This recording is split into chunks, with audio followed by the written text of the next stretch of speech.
Okay. Yeah, see, Benji, we have got audio today. How dare you? How dare you doubt it? How are you all doing? Cool, it looks a bit bright in here, doesn't it? What's going on? Let's cut that down a bit. Christ. Whew. That's better. Yeah, camera's a bit overexposed in there. So I can see the Yeti going up and down, so I've got to assume it's working. You know, I mean, what more can we do? So we got Alex in. Yeah, I was a bit late. I just couldn't work out what I was going to do today, really. I got so many things here. I had quite a few ideas, but just didn't really know. Robert Cross became a member. He's already a member. Ricardo's going to throw me some beer, is he? Yay, it's raining beer. Cold and windy, overcast. Well, it's been nice here today, but it is overcast now, so thanks for that, Alex. You sent it over. Hi, Tim. Aaron. It's sunny down there. Thanks, Tim. Yeah, this actually belongs to Martin. So this has been sent in from Martin. David, how you doing, mate? Can't stay up late anymore. You're too old. You tell her, David. You're not too old. What you need to do is you need to be getting up really late. If you get up about, well, what, mid-afternoon, get up about 12, 1 o'clock, something like that. Then go to bed at like 5, 6 o'clock in the morning, you'll be fine. You just need to adjust your sleeping patterns, David. That's Chris is in. Hi, Chris. Hi, Joe.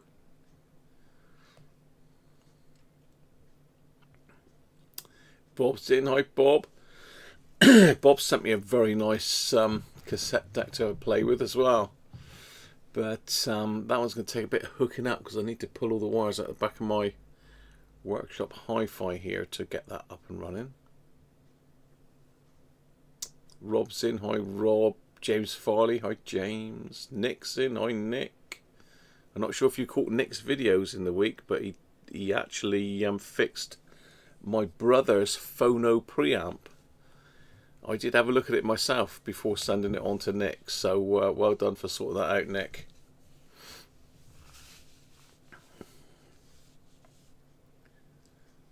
Scrambling eggs, Bob. Nice. Ricardo's in. How you doing, mate? The Iberian Northwest corner.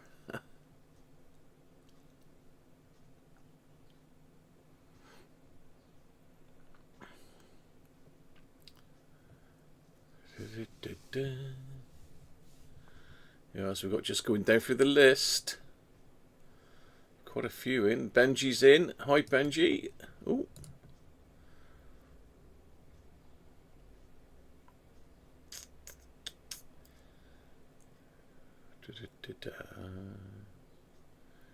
Just keep reviews. Yeah, you've got some. Well, to be honest, it's a pain in the ass now sending stuff to the USA.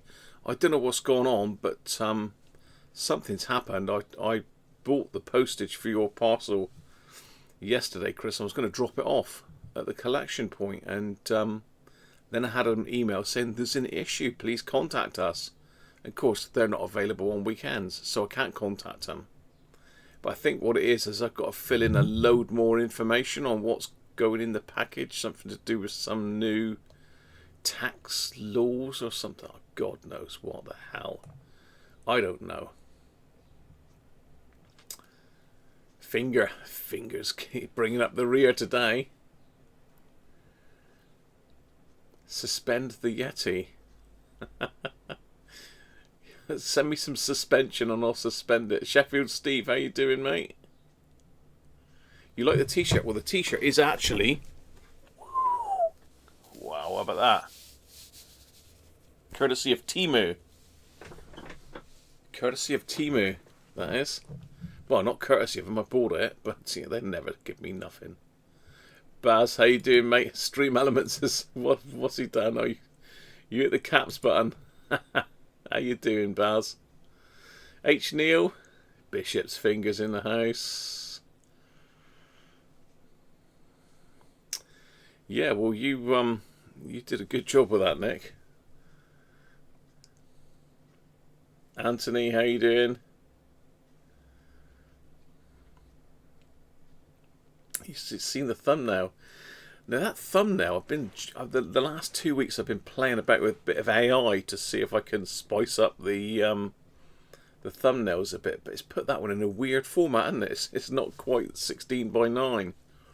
So yeah, real weird. Yeah, I did connect that up, Nick, and put a signal in it.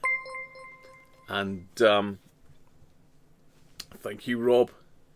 I put a signal and I got exactly the same result as you. One channel up on the other one, but I didn't know if I was hooked up properly. I certainly haven't got any audio analyzer kit.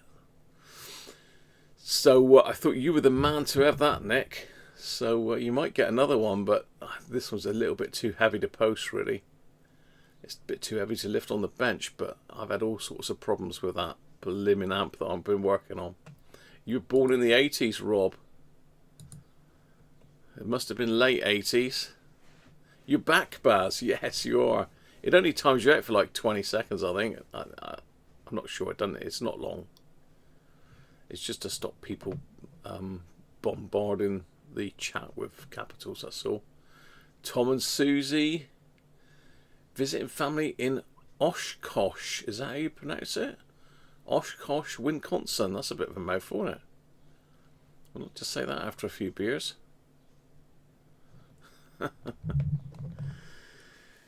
Right, okay, what have we got then? News for the week. I've bought myself a new toy. It's sitting over there. I've sold one and bought one. This has come the other day. I've not really had much chance to do a lot with it, apart from give it a damn good clean up because it was filthy. And I bought another receiver. This time it's the Kenwood R5000. R5000. So that one will be coming soon. Just need to learn how to work it a little bit better. It's not as easy enough to work. So my other Kenwood R2000 is over there, but I've sold one of them to purchase, well, part towards purchasing that one. So do I need them? I don't need them all. I've got too many receivers. I've been playing with the AOR over there on Airband earlier. I've had some bits and pieces in this week. You know the issue we had with the 12.5 meg crystal. Well, I found someone on eBay that was listing one. He had hundreds of them listed there, and I had to do a cut and paste into Word to find it, and he had listed one 21.5 meg crystal, just one. So I thought, oh wow, excellent. So I sent him a message, bought it, and he sent me a message back because I cocked up the order basically. I put the wrong things in the wrong boxes and all sorts of stuff. Anyway, the crystals, he sent me a few crystals that were very close to the same frequency, but what he didn't send me was a 21.5, and apparently he tried the 21.5 and it wouldn't oscillate, so he didn't send it. So I'm still looking for it. I'm still looking for a 21.5. He sent me one that's very close. It's a 21.55781. 55781. That's pretty precise, isn't it? And he sent me a couple others that were close, 24.448 and a 21.475. I mean, I don't think they'll pull onto frequency. I really don't think they'll pull that far, but it might be worth a try. But I'm still after a 21.5 meg crystal. I stumbled upon a very old page that I'd saved a long time ago. A seller in Germany makes them, so I might be doing that. An Icom R8500. That's a lovely receiver. Yes, I think it was, Tony. Did you send me a picture of a guy's eBay profile? He was a bit frosty, to be honest, to start with. I asked him if he had one. He said, like, look at the advert for yourself, like, you know. You should look at the Prog Rock 2 programmable crystal. The Prog Rock 2. Prog Rock 2, Baz. Someone did suggest a programmable, or not a programmable, but an oscillator module. But yeah. I had some crystals cut for the 2001D Sony. They were like 25 quid each. I had 4 of them cut, and I've tried one in circuit and it didn't work. I tried contacting them, and it doesn't seem like they exist anymore. That was a Welsh company. Yeah, thanks for that, Anthony. Unfortunately, they've got a bit of a strange one. He's actually gone into hospital now, apparently. But yeah, he listed a 21.5, but actually when he apparently had it, it didn't oscillate, apparently. Missed it on a road in short Swartz. Nice.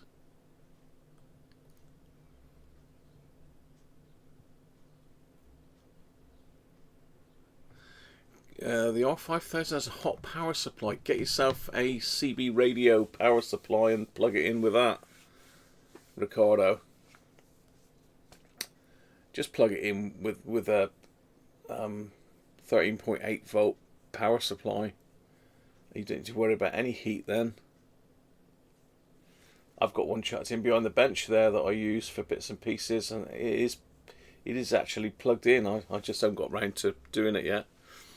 But you need one of the old, is it a Rotel, or I'm not sure what you call it. I don't think it's a Rotel one, but it's got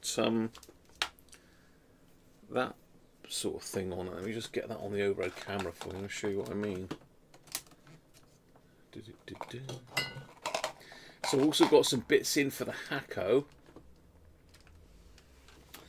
I wouldn't mind a couple of the filters for the where's the overhead camera?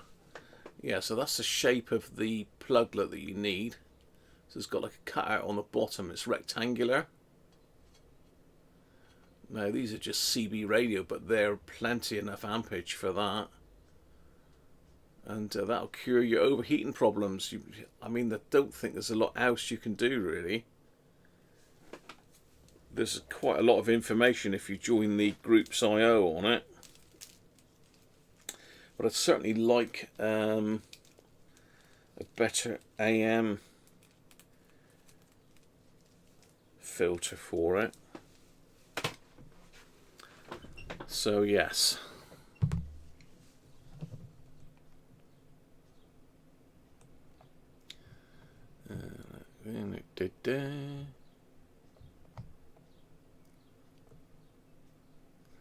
Guessing the bishop's finger goes well with the Wookiee hole.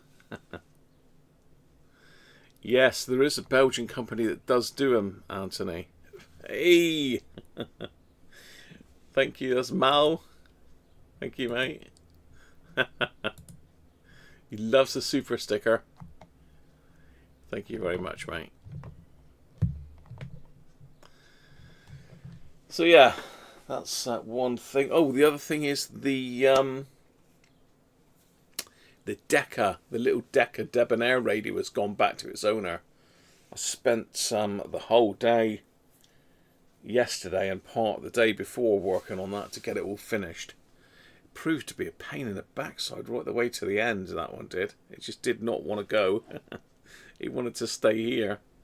But I think she's going to be well chuffed, and there's going to be a video and some pictures coming out for the Patreons and channel members a bit later, hopefully. It does get hot, Ricardo, yeah. So, I mean, mine's got the 13.8 volt. I think they've all got the 13.8, haven't they? I've put one in the R2000. It's basically just a CB radio. Is that one there, or is that? No, that's 240. It's basically a CB radio power port. I had 2 or 3 of them, so the one I've sold on has already had one in it from factory, and I've just modified mine to have one as well, so I can run them all on 13.8 volts. So you got one as well, Ricardo? Who else has got an R5000? And it's supposed to be pretty good. You know, one thing is it's got better filtration. I mean, there's no filters really on the R2000, but there's notch filters. There's is it band pass or is it notch? Yeah, you got IF shift on it, yeah, and noise blanker. The noise blanker doesn't work in that. It's rubbish. So that just needs a lining, I think. Allegedly, it was serviced before I got it. That's one serviced. I don't know who does the servicing up at Radio World, but certainly wasn't serviced as far as I was aware. So it might need running through. They might have just gone through the switches and that, I suppose. It's got the good old key bounce problem on it. It's not got the dots and that though. These are the crystals that I was sent. I don't know if you better see them through the plastic wrapping, but let's go in a bit closer. So it looks like they're new. We'll get the glare off. Yeah, it doesn't look like they've ever been used. The guy's got hundreds of them, so thanks to Anthony for putting me on to him. But he was listing just one, and he apparently tested it wouldn't oscillate. So yeah, that's the crystals.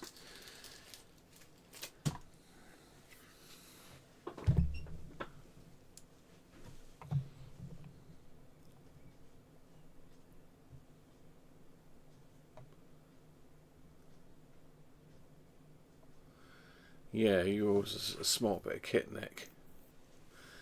Yeah, it's a bit of a beast. I might try that 1355, whatever it was, in the converter, just to see if it will do anything. Just say it's not urgent anymore. So I've got some Hakko bits. Where's the other bit? There's another bit missing. Where's that gone to then? Oh, it's in another pile of stuff.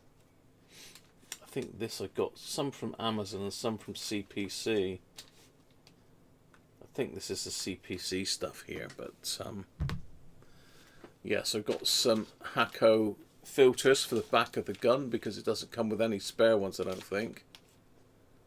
These are CPC. That's the part number for anybody that's got one. It's a bit bright, isn't it? That's better. I don't know whether that's an SO, SD, SB. I don't know.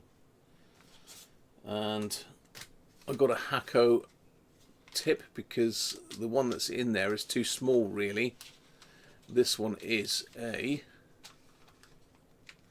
1.6mm. So I've now got a 1.6mm, which should be a lot better for some of the bigger stuff that we do. And I also got this, which is some PTFE Teflon tubing, 1.07mm, and that's part to do with the modification we're going to do in a minute. Because the old Hakko I've got is for the Japanese market. It's designed to work on 100 volts. My transformer is 110. It actually chucks out more than 110. So, do I need to worry about it? I don't know. I thought it was 120, but it's a 110, so I caught that up straight away, am I? Oh dear.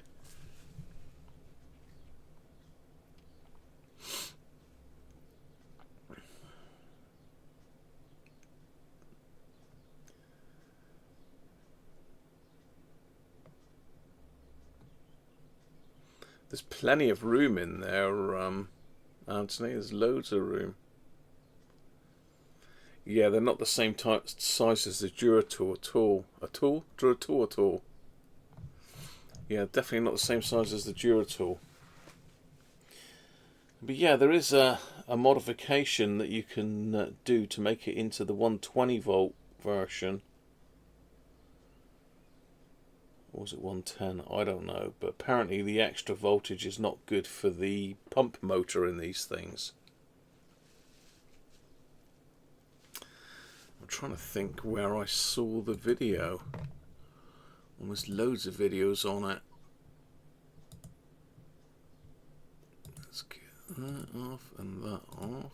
New tab. Where's YouTube gone then? That's because I'm on radio, isn't it?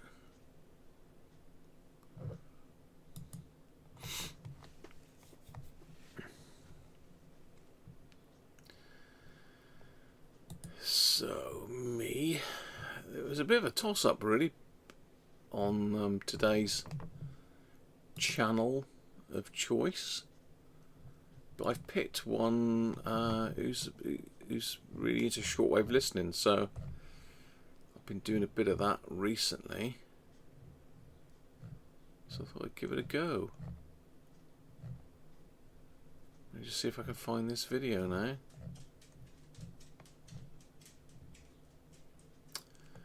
Desoldering, boxing and modification, was that the one? Okay, so I just got this.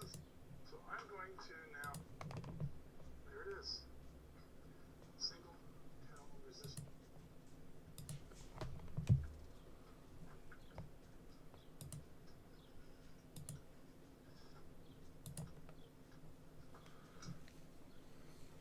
There it is, single 10 ohm resistor.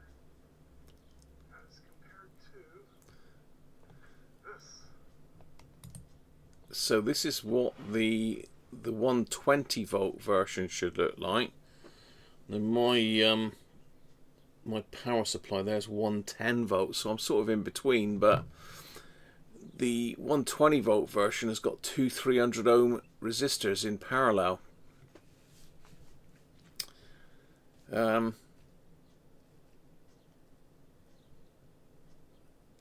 And as standard, well, the 100 volt version has only got one 10 ohm resistor, I think. Yeah, single 10 ohm resistor. So that's what I'm going to be doing. I don't think it will work. Would it be underpowered if I put too much resistance in there? I don't know. We'll have a look in a minute, and we'll get the probes in this one and see what's chucking out.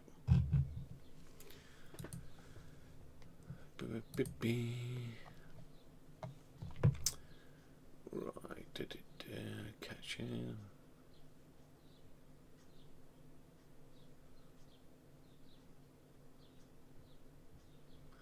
Yeah, I mean we're pretty much 240, but I say I am on a transformer with this thing. Anything else new this week that's happened? I don't think so.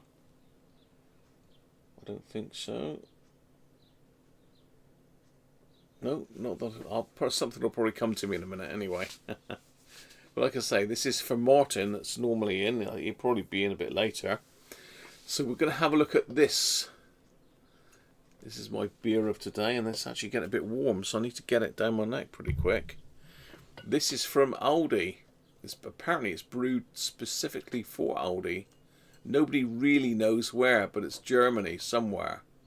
And it's Weiss beer, which is wheat beer, I believe. So it's going to probably go mental, isn't it? Because it's not. Shoot, well, I don't know. No, it's not quite.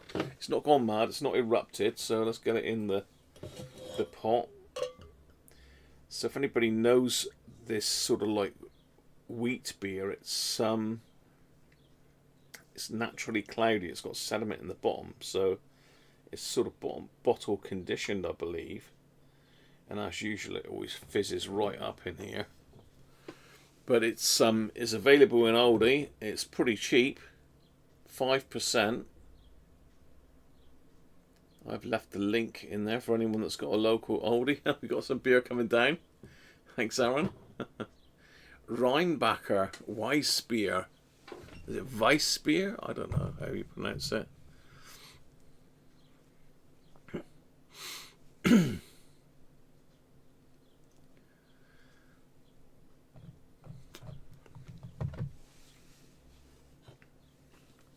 So anyway, cheers everybody.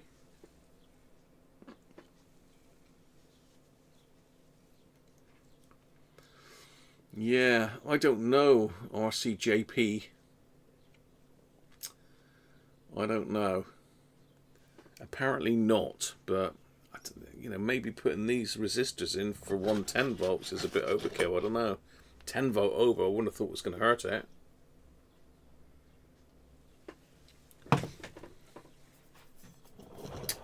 Nice.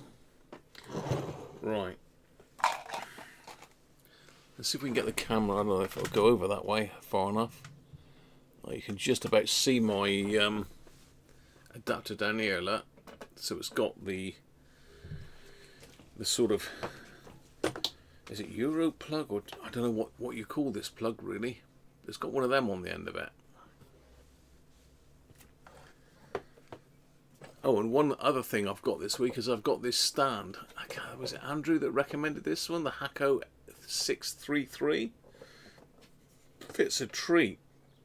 Someone recommended it last week. I can't remember who it was now, but it does fit a treat. And it sits up on top of the transformer quite nicely. Let's get that one out of there. So let's get the multimeter. Let's live dangerously, shall we? Danger. Don't go poking stuff in sockets if you don't know what you're doing, people. Because it's mains and it'll bite you. Out of the way a little bit. So I'm going to stick this in the socket. So it is actually kicking at 124 volts, look. So that probably is a bit much for the motor, isn't it? It was you, RCJP, that suggested that, was it? Apparently, to rework it for 240 volt, you can do that, Baz, but you've got to buy another element for it because this element's only good for up to the 120 volts. Then you're looking at a new element, and by the time you buy the new element and the gun and that, you're way up over. So you see, that's chucking at nearly 125 volts, so it's a bit much.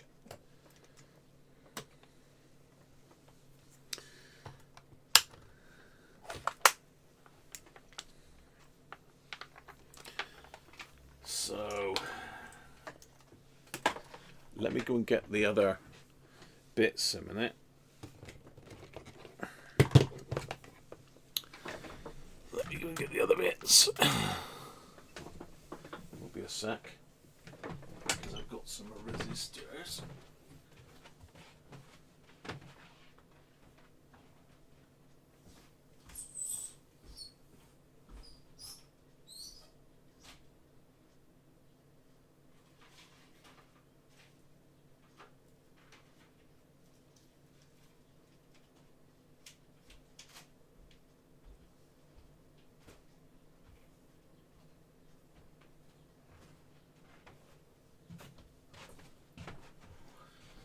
Okay, back.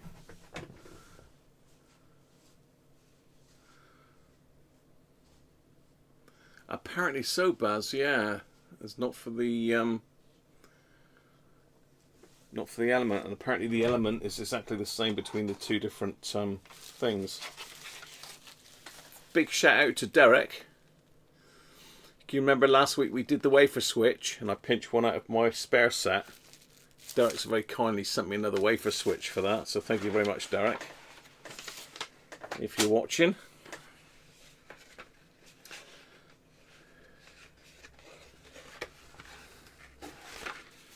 I don't know what's happened to my other tip now. What the hell have I done with that? I've got a long reach tip for this. What the hell I've done with that? It was right here, but that's nothing, is it? Could be anywhere by now. Probably on the floor.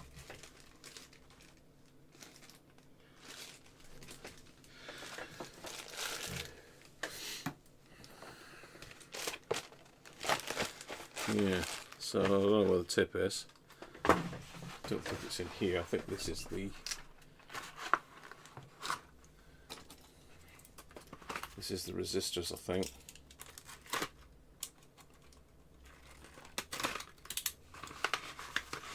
I was going to buy them from CPC, but these were on... these might be overkill, actually. Just looking at the size of these things, I might have gone a bit big. I think it says to use 2 watt. These are 3, I think. I think these are 3 watt. They might be a bit big. We won't know till we get inside it, will we, really? Seems a shame to take a brand new bit of kit apart, but better to do it now, really, I suppose, than end up having to buy a new motor for it. New pump motor.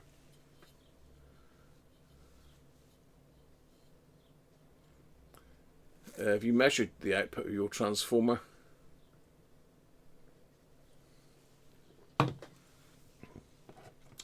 Let's have a look at it anyway. No, it can't be that difficult, can it? Japanese screwdriver won't fit in the Japanese tool.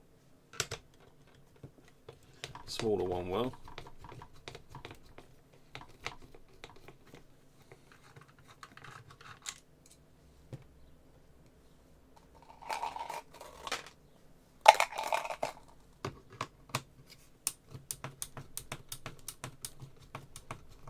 Hopefully we won't cock this up. Why would we? No, it's whether they'll fit in though, Baz. That's the only thing. There's only a small circuit board in the handle there. If they won't fit in, then I'll just have to order some 2 watt ones.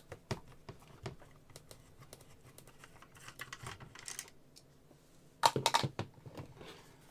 believe you've got to undo 2 of these as well.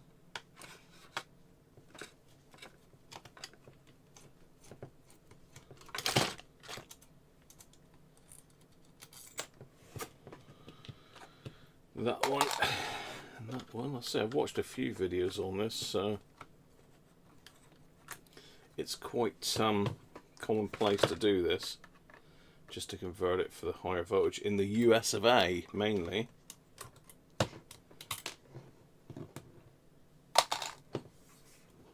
This back piece has got to come off. I think we've got to take the doodad out, spring that back.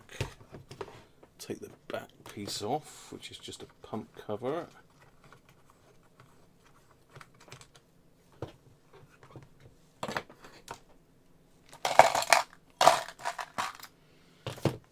Right.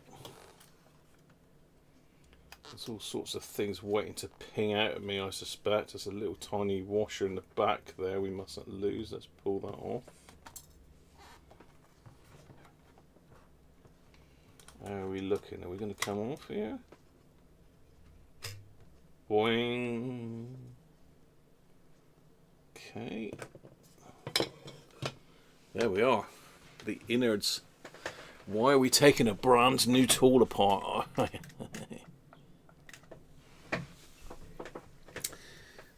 the bit we're interested in is underneath this bit here. Let's take that.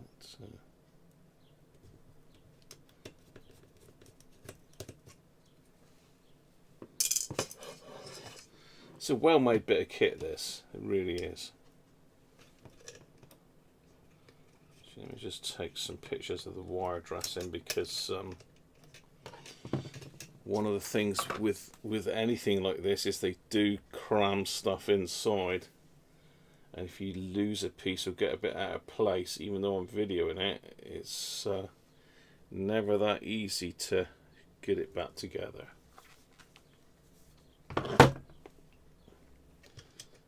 So we need to take this bit of cardboard reinforcement out.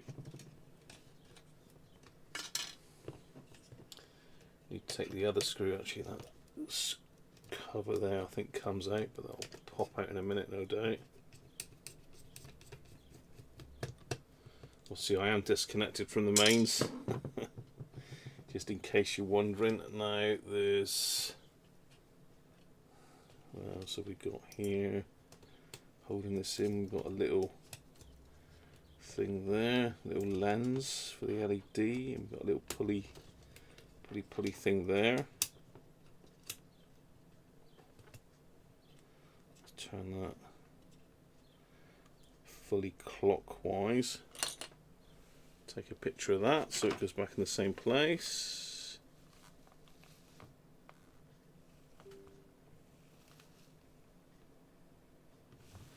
So it's just past, just coming up to 2 o'clock according to that.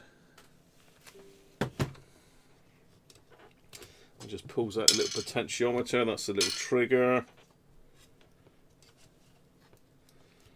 Now this one comes unclipped, I believe.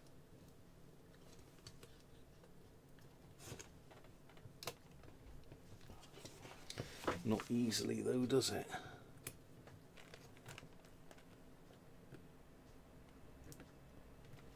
Come on, thank you. Right, okay. We're getting there now.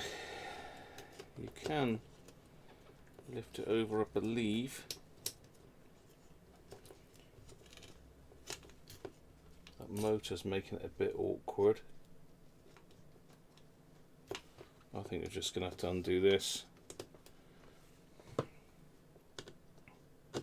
Let's undo the cable clamp and do it properly. It doesn't take 2 seconds, does it?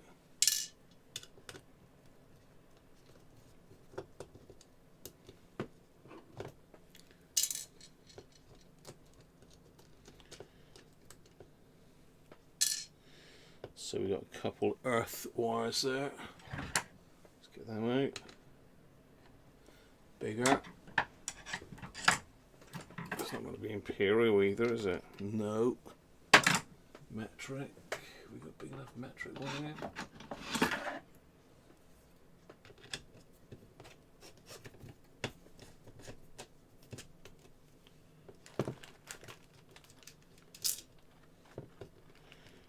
Lock washer.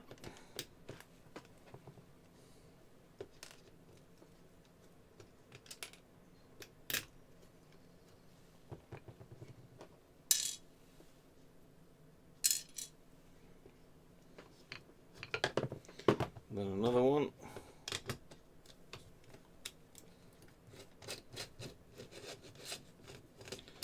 Looks like the white one's underneath. We've lost a nut in the handle.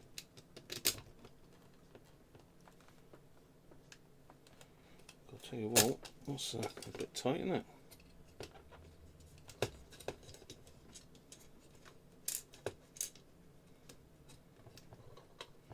Just going to pop that one back on there for a minute.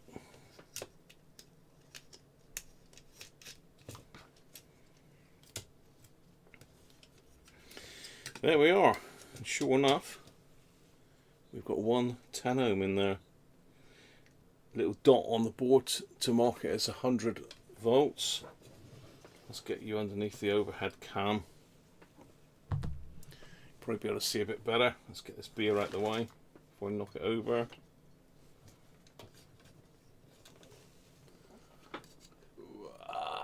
There, okay.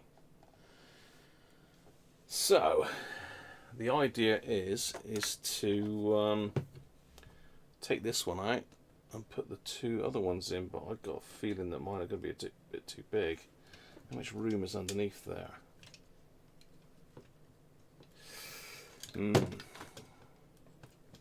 I think mine are too big, you know. I think they're too big. Graham, what have you done? Yeah, they're pretty bulky, those. Quite a bit bigger, aren't they? Damn. I mean, yeah, they would fit in there. I don't know about the height. I could try them, I suppose, can I? There's no harm in trying, is there? I think pin-out wise they'll be okay. As long as they'll physically fit in there, really. They need to be spaced off the board as well, so as not to overheat the board. Yeah, let's try it. So that's what I've got this stuff here for, is to just stick on the legs of that to space it off the board.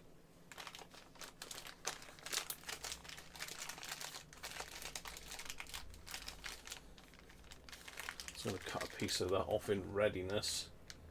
We only need 4 small bits for the spacers, assuming they'll fit over the leads. I did look at the lead size, it should do. Yeah, ideal. I'm sure this will come in useful. It's only £3, I think, for all that lot. Right, let's get another one then. It's either gonna fit or it ain't. One of the two, isn't it? So we can but try. If it doesn't, then it'll be out of action till I can order some more in. Trouble is, if you don't spend, I think it's a minimum of £20 with CPC. You got to pay a handling fee. It's not a massive amount, but when you're just buying one resistor, it is a massive amount, isn't it?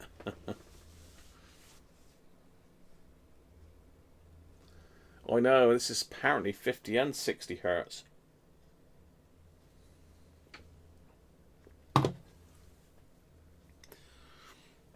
So we're going to change it to 120 spec. So we should be able to hopefully wipe that little blob off.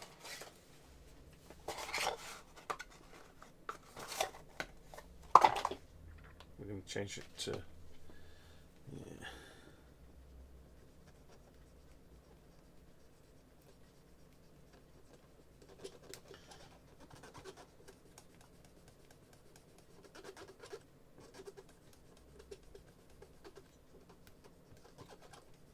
Bit of isopropyl and off that goes. Let's get a Sharpie.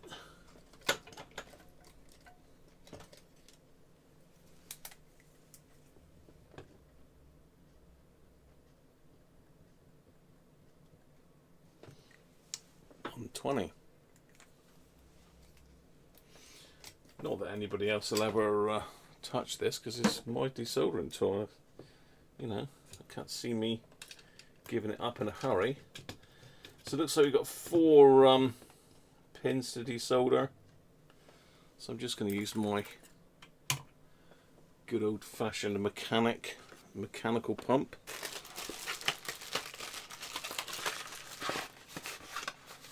I still don't know where my other Hakko tip has gone, because I bought one of those long reach ones. It might be on the stairs, it might just come out of the box, but I'm sure I had it here to hand. You know what it's like. Just put something down and it goes, doesn't it?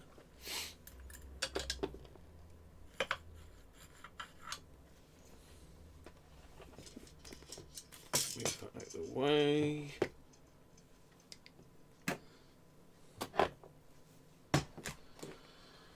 Okay.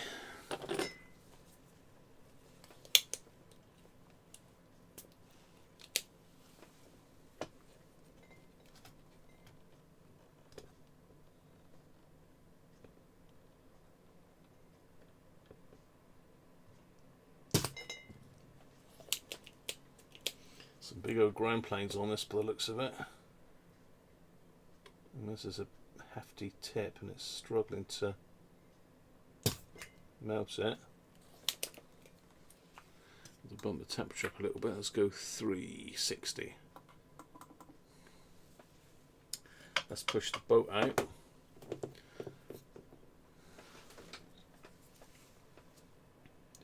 Put a bit of fresh flux on there and just reflow those with some leaded solder a minute. Good old leaded.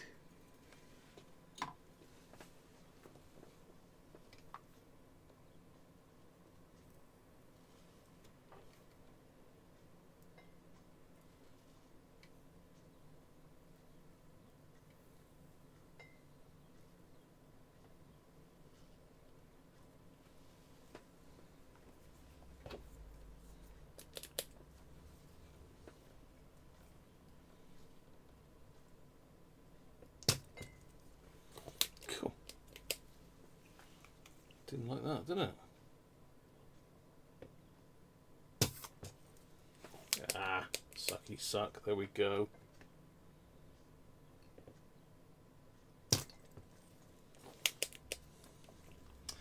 Right, I think I'm going to have to pull these from the other side. What I need is a Hakko desoldering tool to get these off.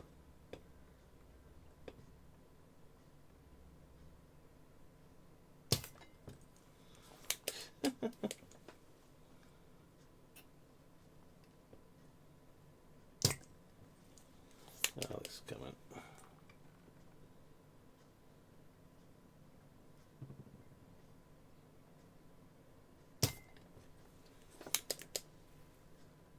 Oh, tips come off now. Get back on there. Oh, great! Got flux all over my hands now. Love it. Love the flux. Ugh. Sticky. Let's just see if that was come free a minute.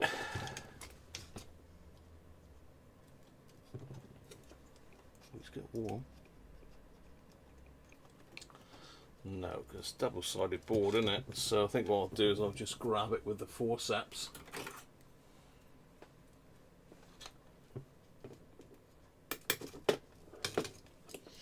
Just heat it.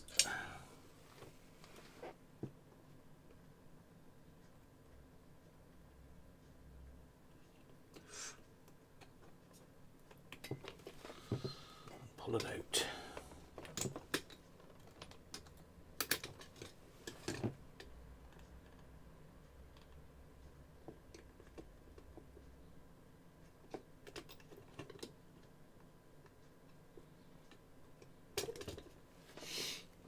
There she blows.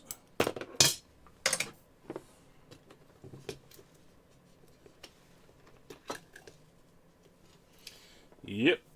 Right, let's get this muck off my hands a minute. Apologies, I'm sort of getting out of shot, but you can see I've got them out of circuit there.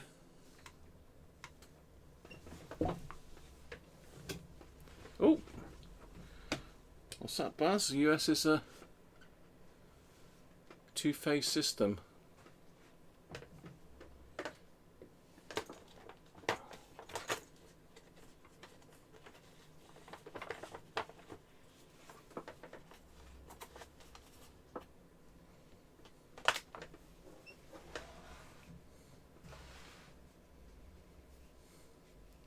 Use two in series. Dwarf, how you doing? There is pictures on the internet of the 240 volt version, but I believe it's a different. I don't know if it's a different motor as well.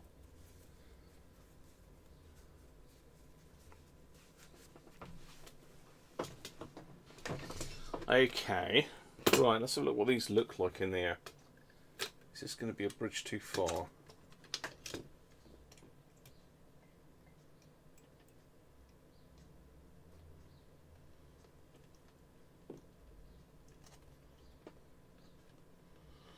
I reckon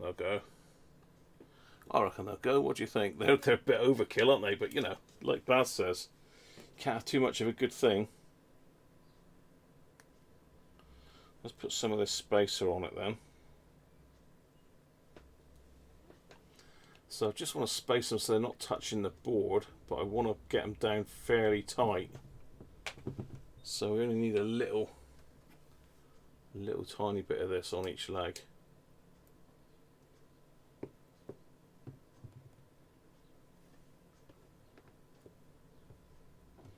So enough, or have I just gone too small? I mean, being they're 3 watt, they shouldn't get as hot, really.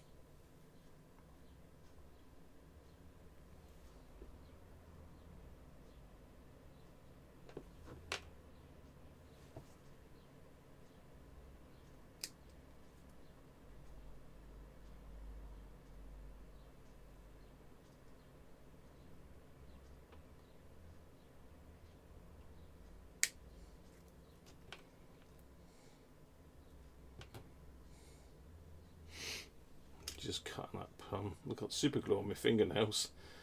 That's that damn radio yesterday.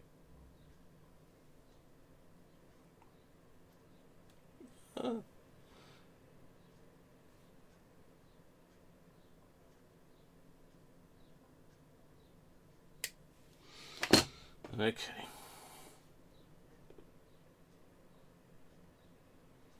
Exactly the same as what they've used, really, apart from this is translucent, where theirs is yellow.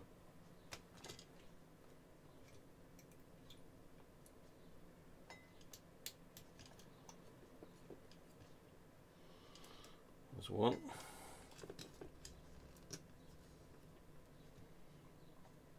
Got to be careful, because I don't want these touching there. I think I'm going to need to do them a little bit shorter than that even, because what I don't want to do is have the resistors touching the blue plastic, because that'll get hot and suddenly we'll have a hot handle. Yeah, I'm probably leaning towards getting the smaller ones anyway. I don't know, we'll see how this goes.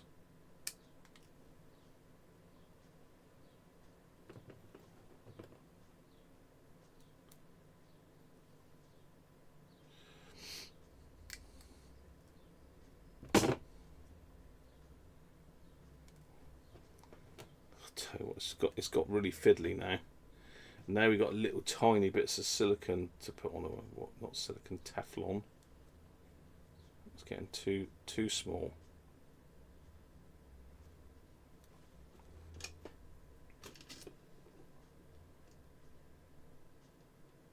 But say, it shouldn't get as hot as the old ones potentially could have done, because of their size. They dissipate the heat a bit better.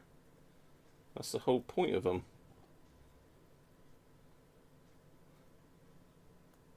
Oh, damn, there goes one across the room.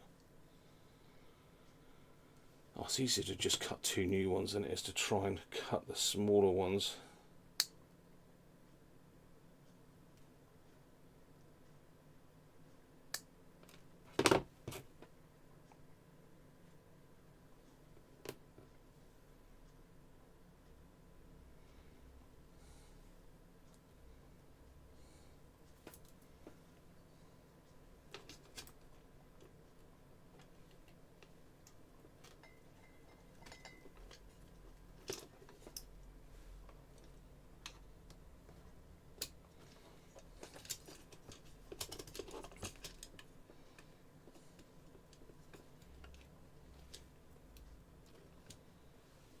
Right, let's see if I can do this then without burning everything. Just use a little bit of flux because of the fact I'm using leaded solder now. It shouldn't need flux really, but it's quite a hefty board, so it'll help it flow a bit better.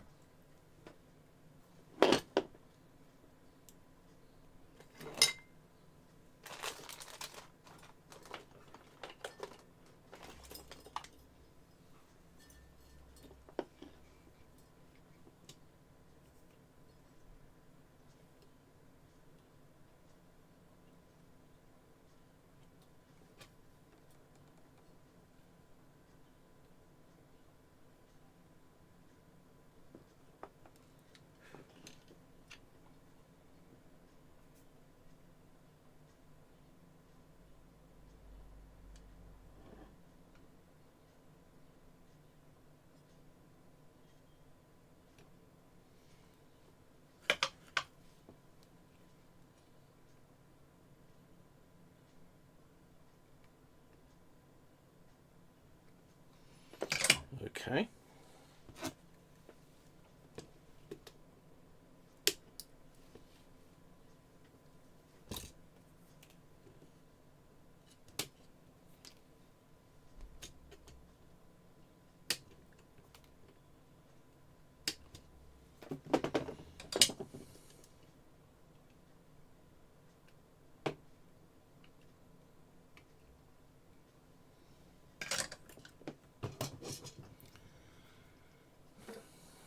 Bit of isopropyl to clean off the flux.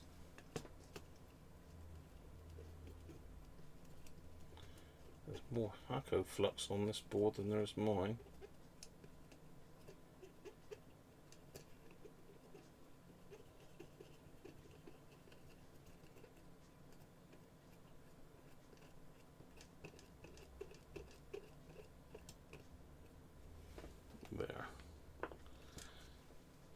wouldn't even know I'd been in there, would you?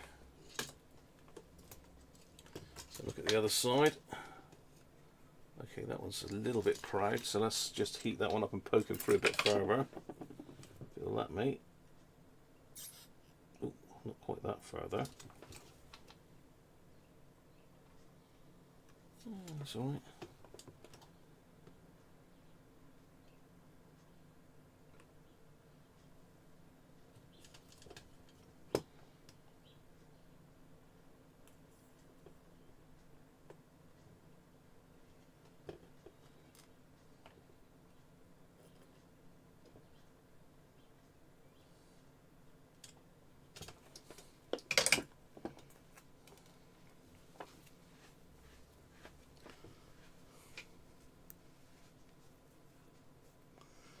Fingers are back, Dids. Aston, how you doing?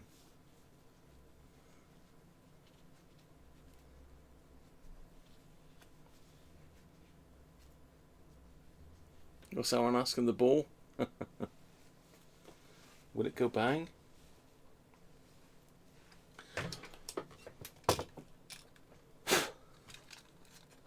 Make sure we've got no solder knocking about in there. Nothing we shouldn't have.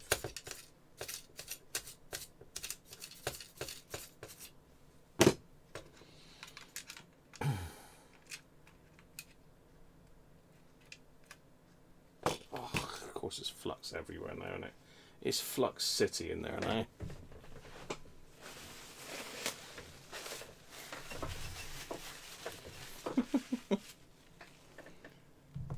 Let's come back onto this screen. Process a track for a DJ. Oh.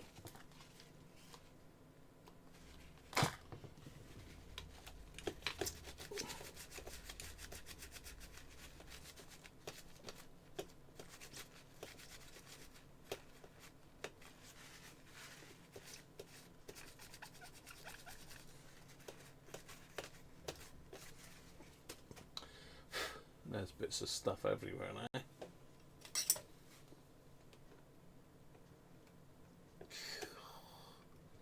This is not my flux. This is genuine Hakko. Well, at least they're using flux, I suppose.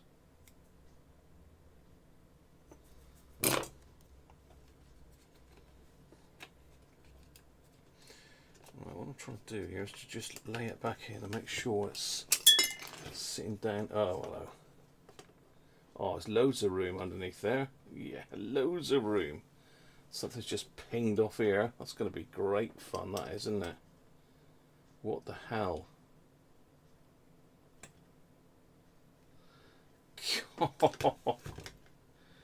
What? Oh, I know what that is. But this pinging off is not good. Springtime. Springtime in Cruncher's house. I hate springs. Got that bit come off as well. That's nice. Nice. Right, okay.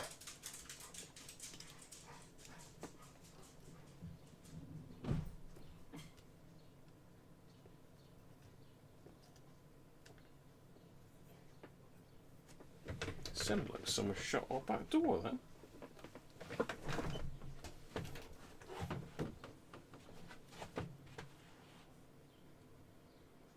Oh no. The dogs opened the back door, they didn't shut it.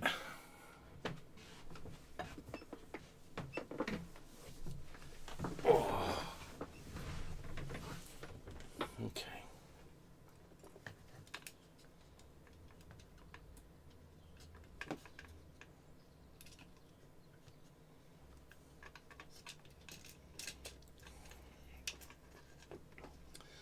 So the white one went in first.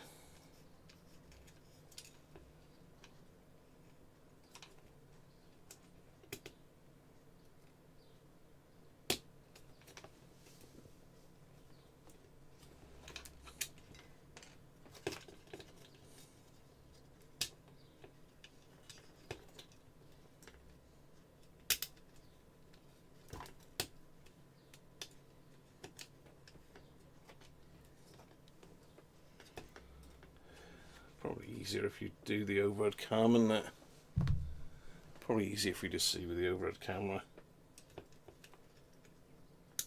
Easier for me to see when I've got to try and put it back together later on because I've cocked it up, like, you know.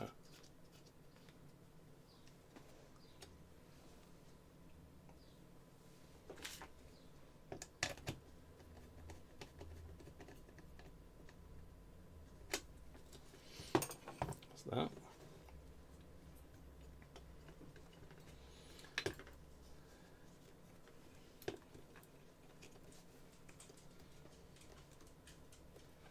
So that must have gone around that, like that then. That one around and that one down, like that, maybe.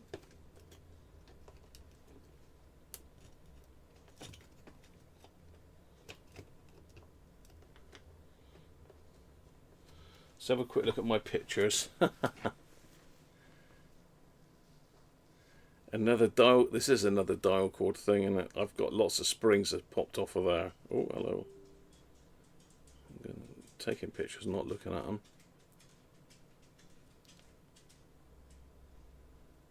Okay, yeah, white one there, grey one there. The white one underneath the green.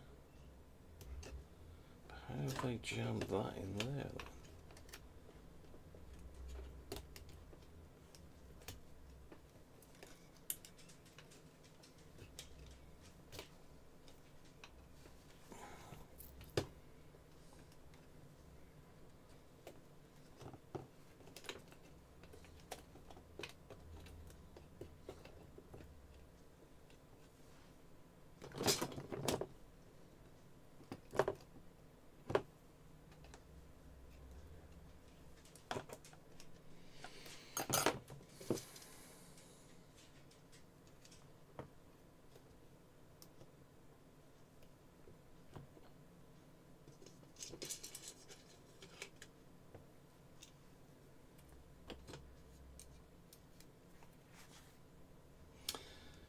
Okay, well, at least there's loads of room underneath there anyway. That's one thing I was a bit concerned about. Right now, why isn't this wire going back in there?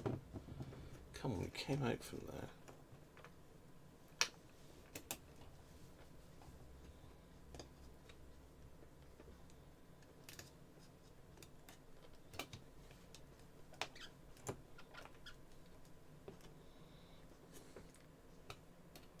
It's a bit tight. That's all.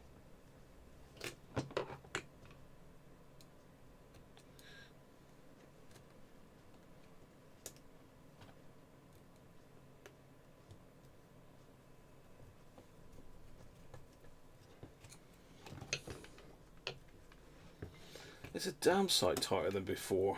How did I manage to ram that down so far then? Last time, because I've definitely got that in. I don't like that bit being that way round, to be honest.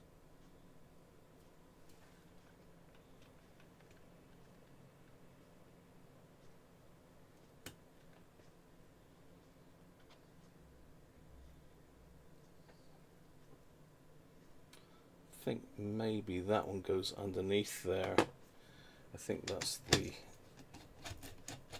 issue I'm having.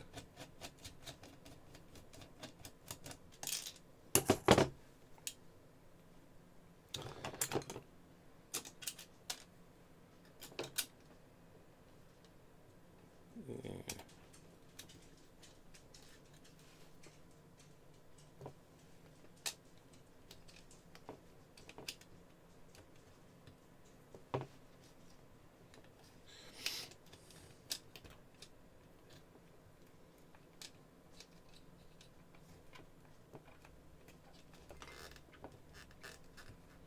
Better.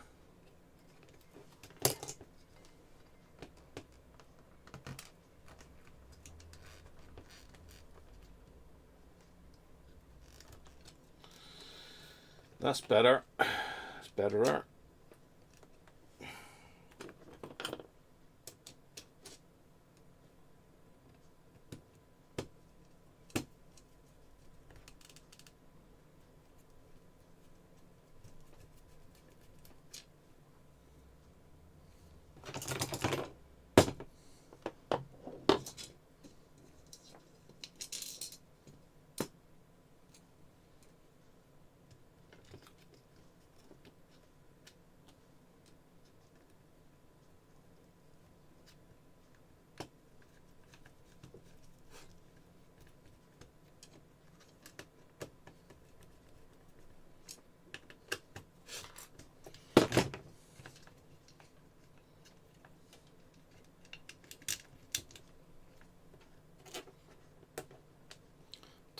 those wires cross over really, but you know.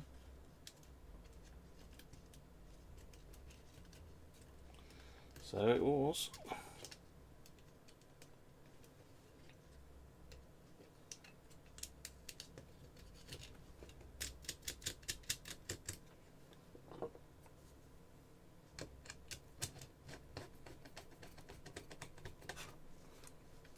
It is a ground wire after all, I suppose. Now that green wire came from this angle, so it sort of like was around like that.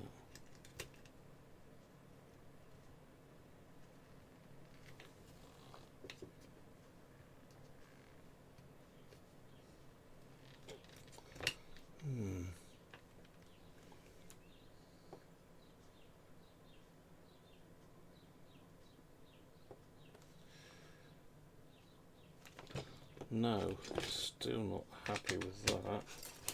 It's coming apart again.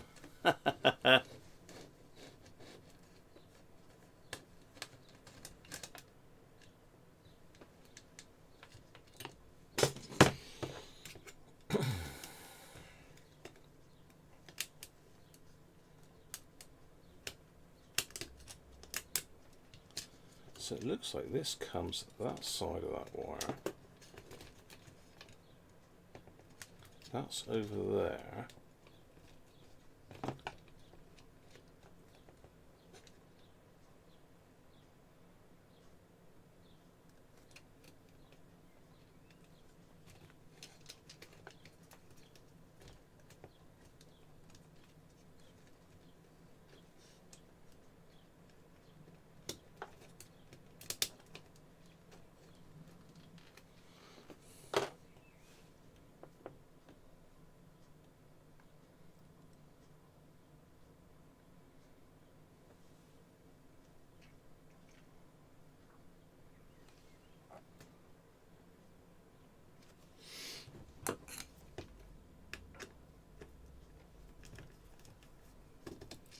Okay, start again. It definitely looks like, and I'm just looking at the pictures I've taken. So have I taken any more? Different angle.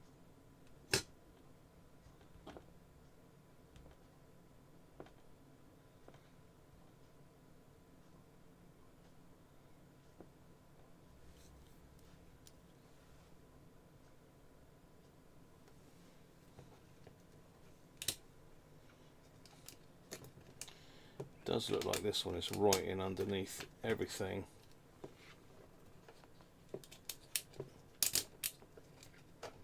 Look right in there out the way. But then that makes it difficult for that one.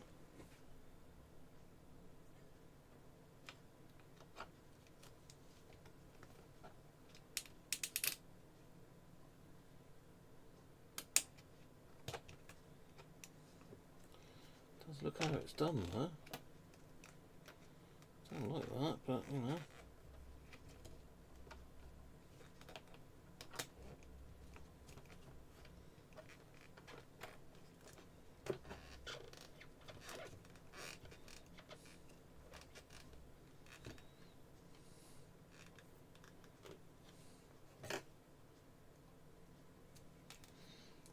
I'll have to look back at the video footage later, but as far as I'm aware, that's the best we can get it with that sandwiched wire there. I don't like that. But I thought they would have done that a bit better than that, really.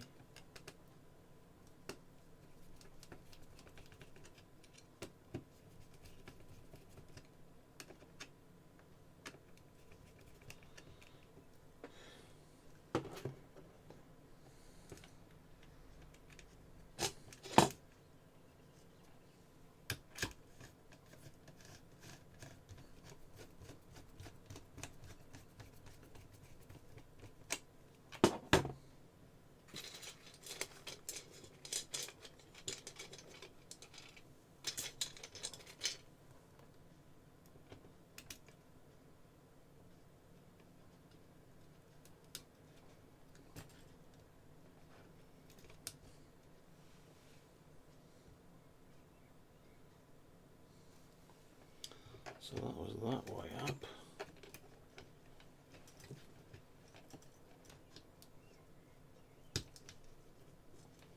Look at that.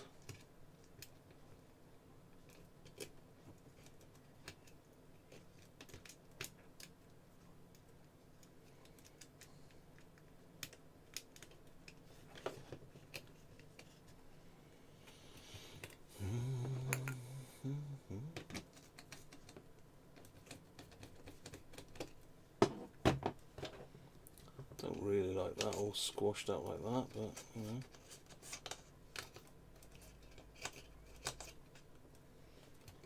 That's how it is according to my picture anyway. Right, we need to sort out the whole spring thing. There's lots of stuff here. Look, I don't really know where it goes now. But luckily there is lots of videos out there, so maybe we can figure it out. So that goes in there, I believe.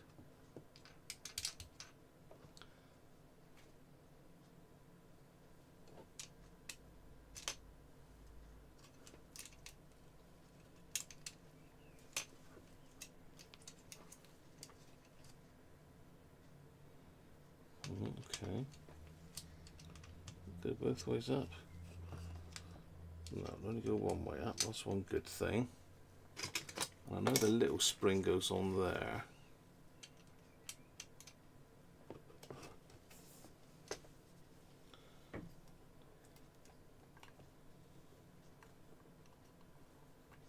This bit's got to go in there as well.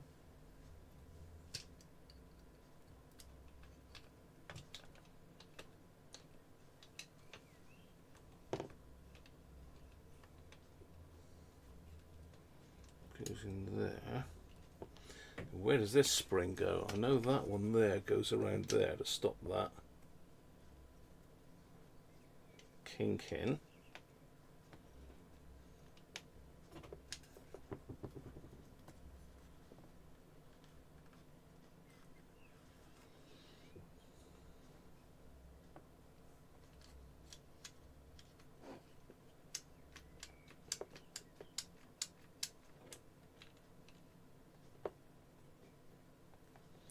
So does that other spring sit in the back there? Doesn't look like it goes. Does it sit in the front there? Where does this spring go? Anybody know? Let's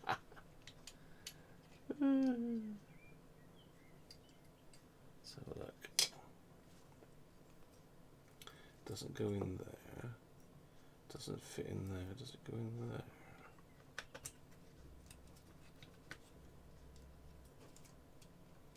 Certainly fits in there.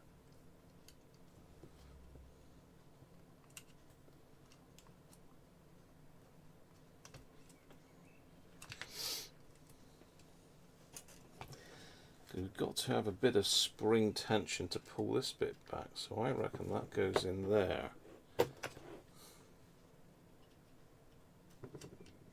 I reckon that sits in there like that, so as we've got a spring, yeah, that looks right.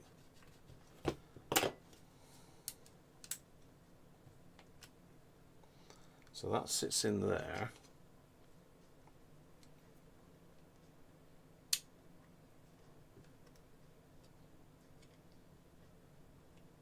It's like a loaded gun, this is waiting to go off.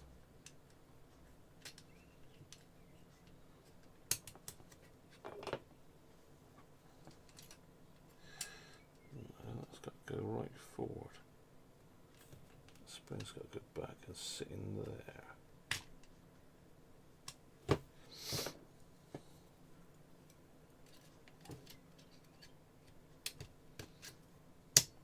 Yay. Okay. Okay. It's difficult to stop all that lot springing out, isn't it? I think we're there though. How can we lock that in place? Okay, that feels a bit better. It is like a loaded gun though, they're waiting to go off. Right.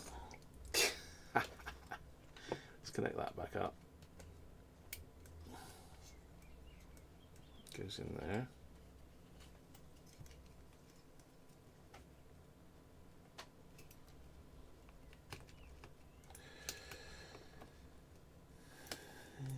Just doesn't seem to want to line up. This.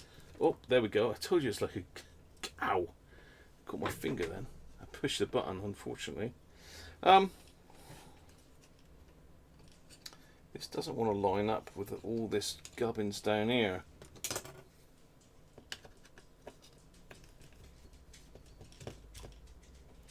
Maybe I should have done what May said and left everything and just pulled the pump motor out of the way. But I thought it might be better to get the cable out of the way, you know. Wasn't to be though, was it? Don't like the way they've routed the cable on this at all. Surely they could have done it a bit better than this.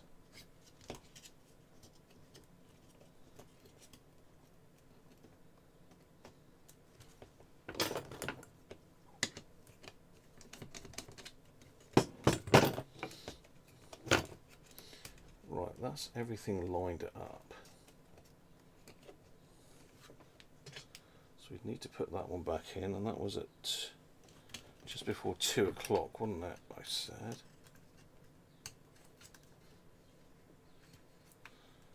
So we've got the loaded gun figured out.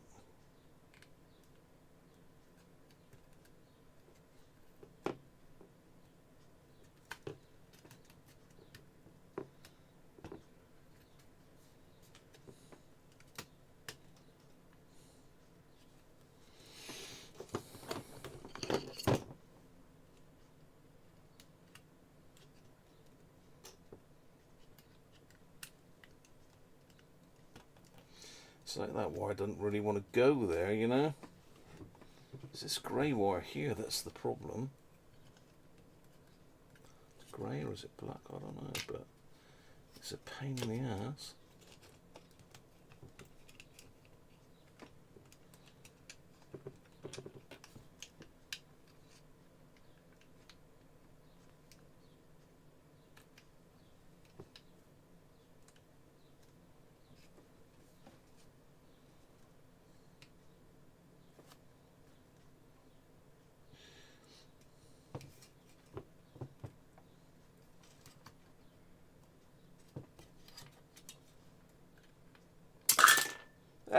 There it goes again.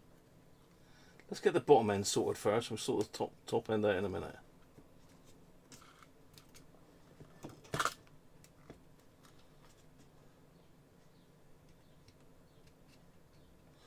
Right. That's that done. Where's our grey wire? He's all pinched back up again, that.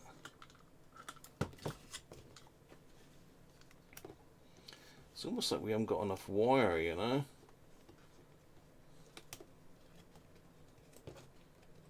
It's going to come up again. That's got to go down over there. In there. Now that's jumped out again. Oh, love it. I love a challenge, you know. Didn't think this would be this finicky though, to be fair. Watching other people do it, they make it look easy.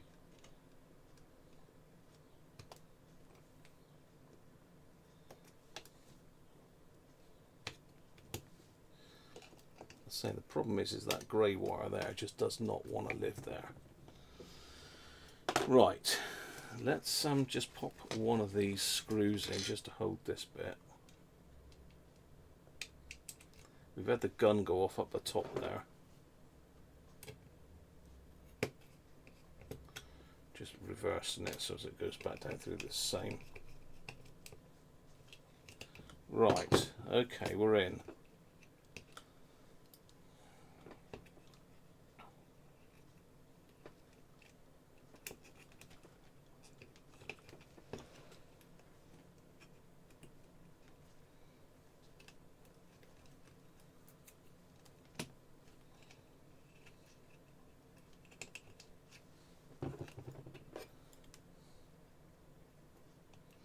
Shouldn't use that really because it'll pierce the insulation, which we don't want. Don't want that.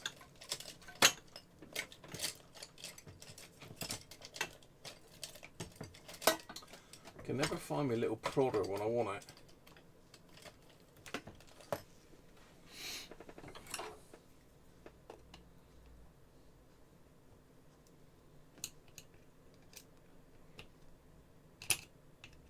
Ah, that thing there's come off again.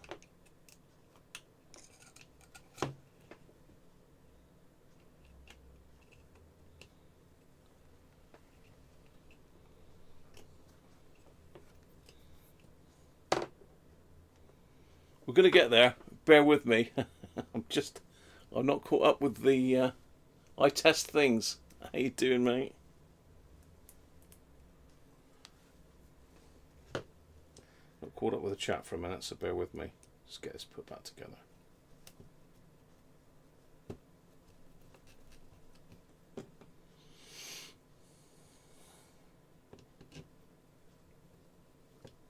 I suppose if I hadn't been doing it live, it would have gone a lot easier, wouldn't it, really?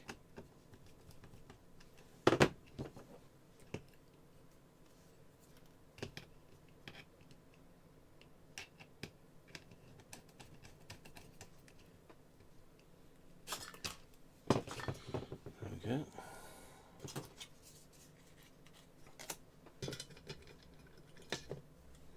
We've got to get our little shield on here, which probably we're going to have to loosen this screw for again, but loosen being the operative word.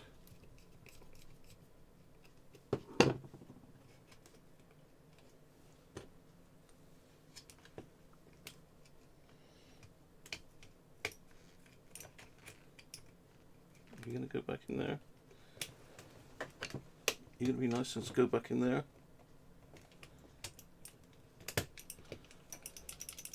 Yes. We've got that little thingy bob goes in there.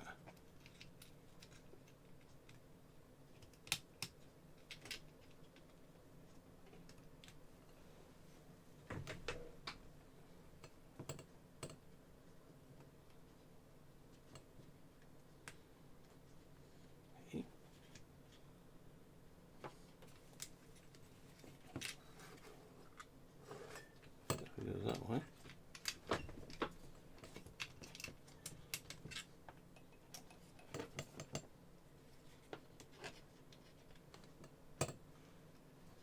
That way around. 50-50 chance, isn't it? There we go.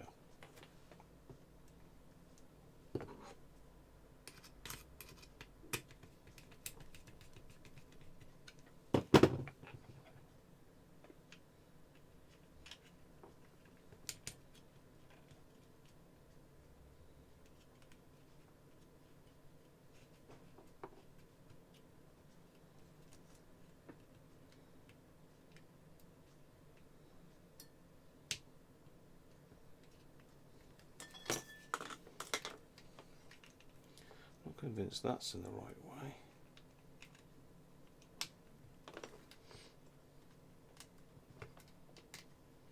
Because I'm sure it was fully anti-clockwise was number 2.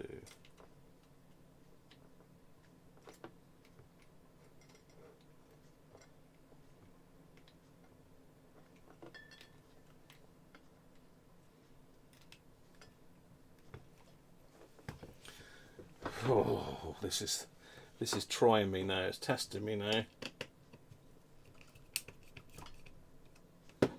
We're okay though, we're okay.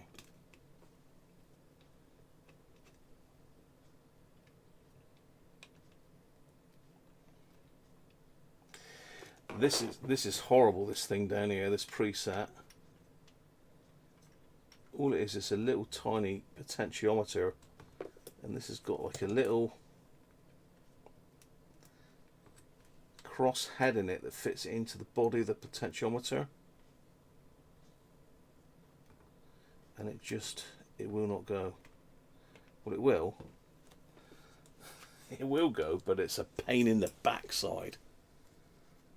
Cajun, how you doing, Steve? More beer, yeah. Good point. It's getting blimmin' warm in here as well.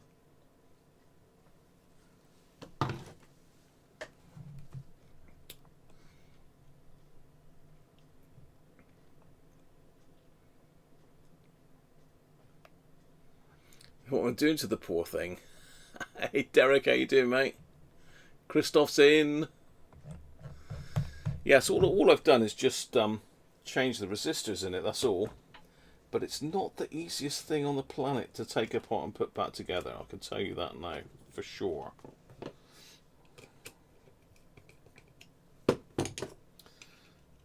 Just need a little bit, and that's popped out now. So I'm pretty sure I said that was fully anti-clockwise, wasn't it? And that was 2 o'clock.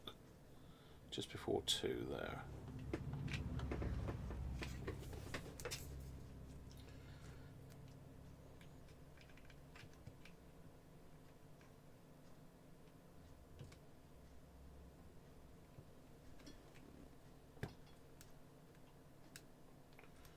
I'm really not sure why it won't go in there. Oh, it's in there now. And now it's out again.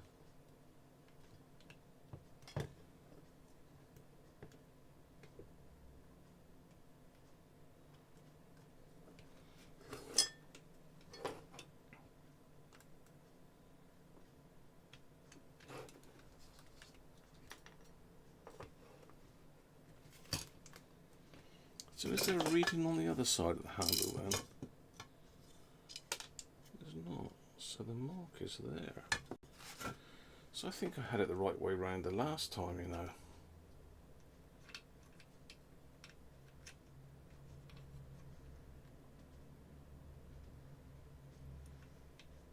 Yeah, did.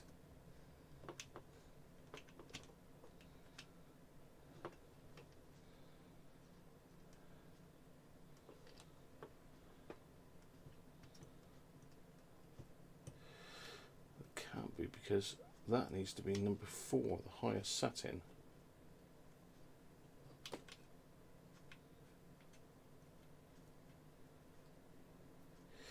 I'll tell you what, it's very strange. So 3, 2, 1. So should 4 be there? This is what I'm struggling with at the moment, this damn potentiometer on the bottom. Maybe I'll just throw it away and get a screwdriver. J-Fix.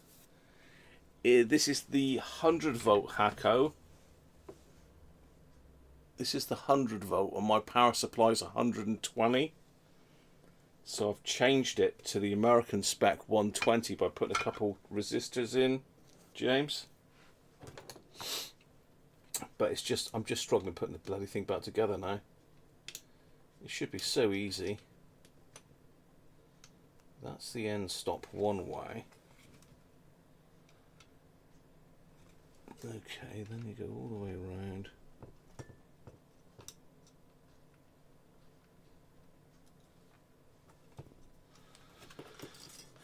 Just got to work out this damn potentiometer, because it's got a little paddle on it which is like the end stop. I don't know if you can see, but that's raised.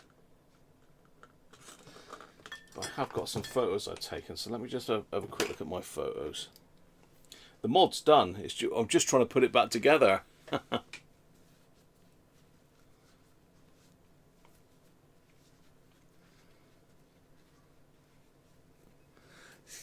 Always, Alex.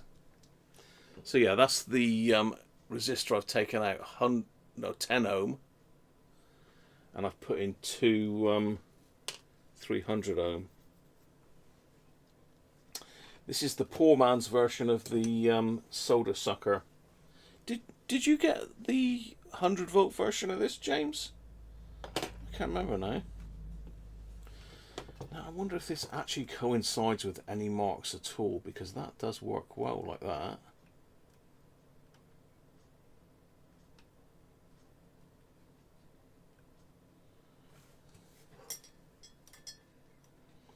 I'm sure fully anti-clockwise I was on just before 2.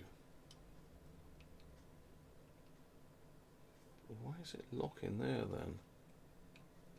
What's stopping it going round?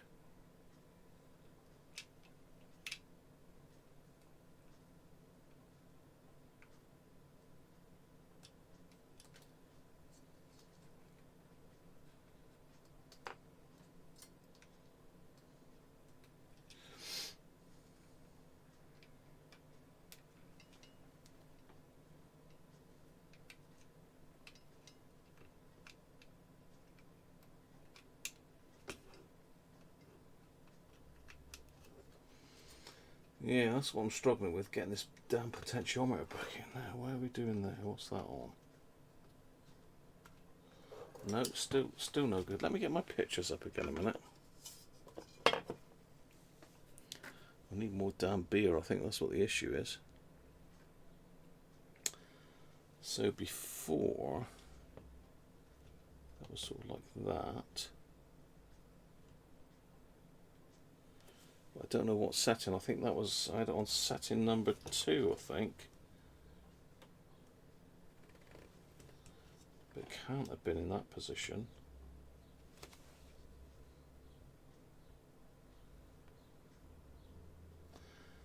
Okay, so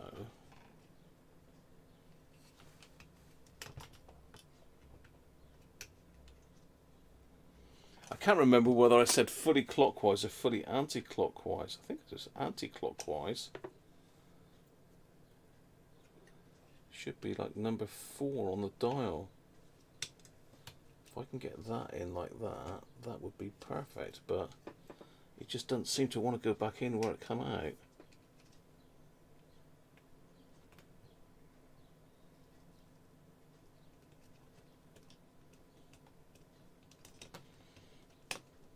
Haha. Is that it?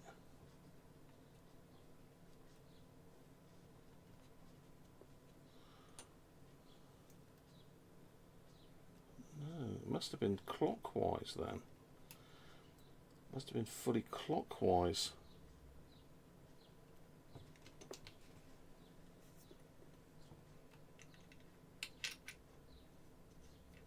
Yeah, sort of there.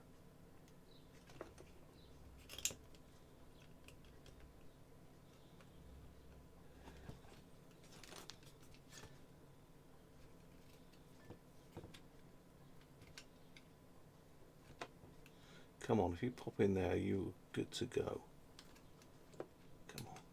Come on. You know you want to.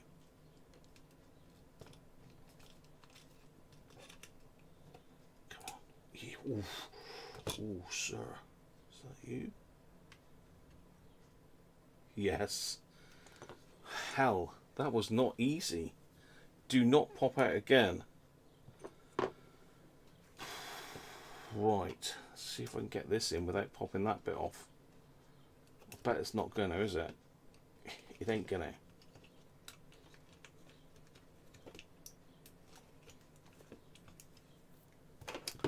You stay in there, you little monster.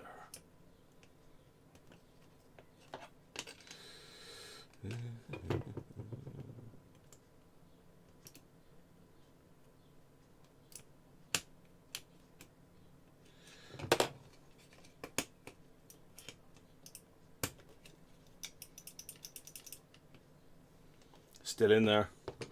Do that screw up damn quick. Whew, hell. Right. Okay, we're back on target.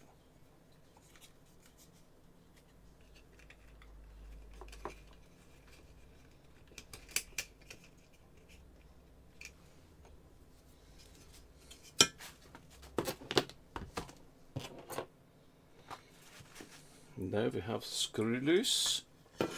There was a screw on the bench. There we are.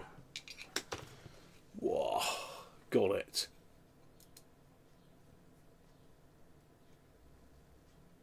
Oh, right, okay. Thank you, Alex. Much appreciated, mate.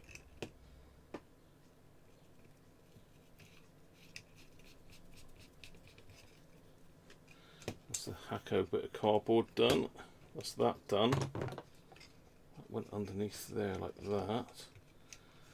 That's all good to go. Right, the only bit we got is the Lethal Weapon 3 that goes up in here. Now that's pinged back across here somewhere. That little contraption we've got one spring. I've got the little cockaleachy thing. But where's the other little spring gone? Oh, gonna love it. Gotta love that. Right, we have a spring loose in the hoose somewhere. let's get some stuff out the way of the bench, and then we'll get that top bit put back in. It literally is like a gun waiting to go off, isn't it? I knew it would ping off again. Where's that little tiny spring gone that sits on there then? Am I putting a new spring on, or am I going to find it? I wonder. Let's put some more beer in the pot. Oh, hello, we're overflowing.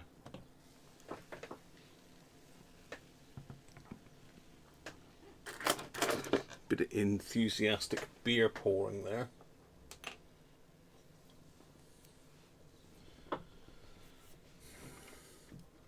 That's a little tensioner spring for the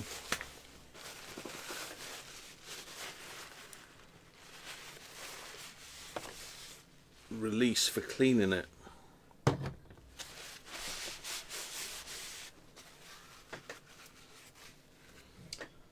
be nice if I could find it, but it'll show up in probably a week's time.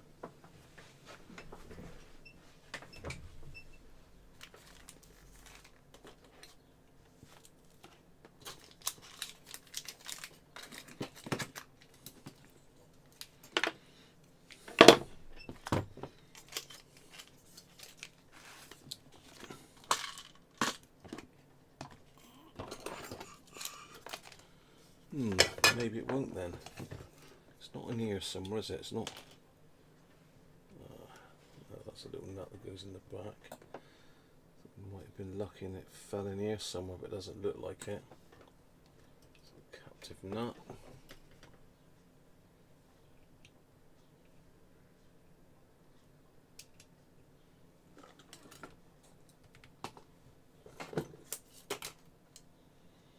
Got a fairly tidy bench as well, so it should be sort of easy enough to find, but springs can launch themselves into outer space, can't they? Quite easily.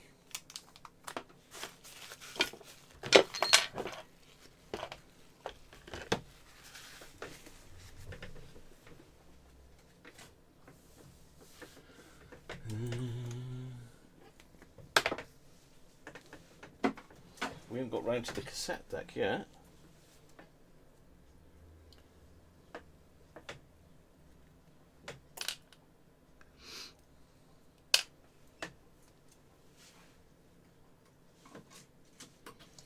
Just have a quick search around on the floor with a magnet. Always good to keep a magnet on the bench for when you drop stuff on the floor.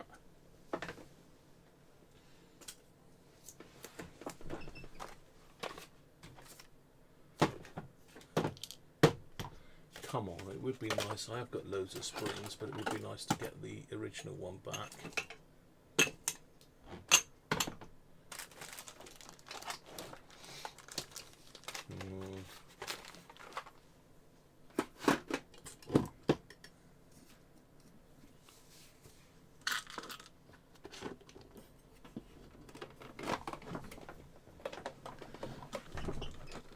It appears to have gone into outer space. Okay.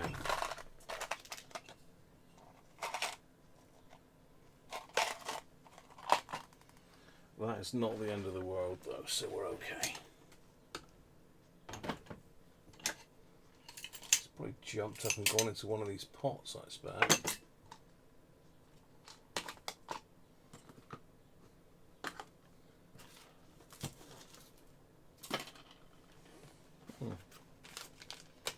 Still a mystery.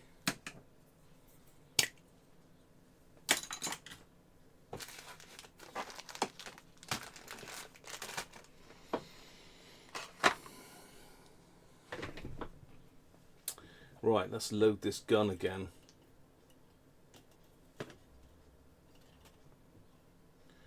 So we've got a spring that goes in there.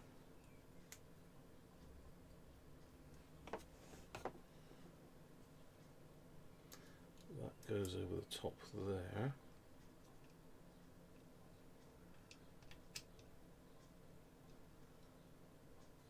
That way around.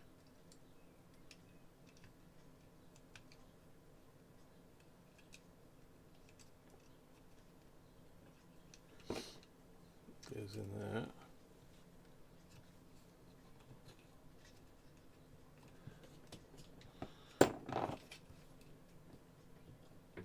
That's there.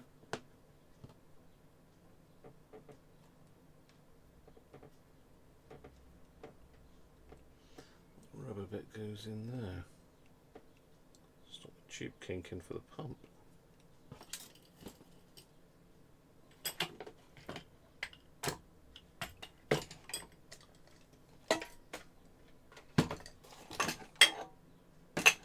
Still searching just in case. You never know. It might show up. Yeah, spring. Spring. Autumn. No, it's not going to like me taking the mick out of it, is it? Right. Do you think you can stay still there for 1 minute?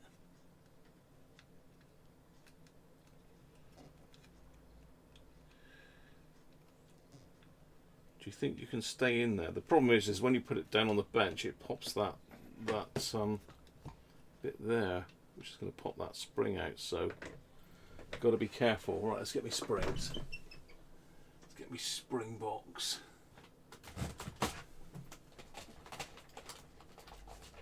I may well have a few springs. So every spring I ever get, I put in this box. It didn't. This is not all the springs it came with. There's a lot more in here. So we want a spring that goes that way, don't we? So it's going to be that one there, I reckon.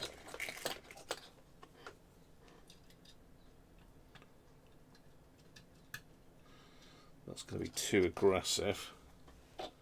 Right size though.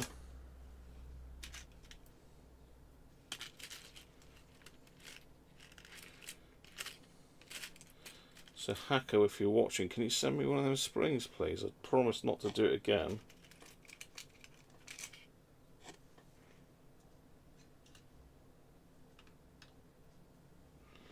Let's try that one. That looks really good, that one I've just put on there. Where on earth did I get that from? Is that the same as that, a little bit bigger? Ah! Stay there. See what I mean? That's mad.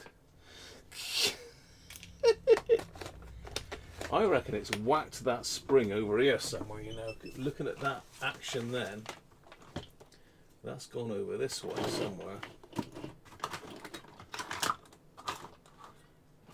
That's gone over into no man's land. Yeah, that's gone into no man's land, my junk area. Everyone's got a junk area, come on. Don't be judging me.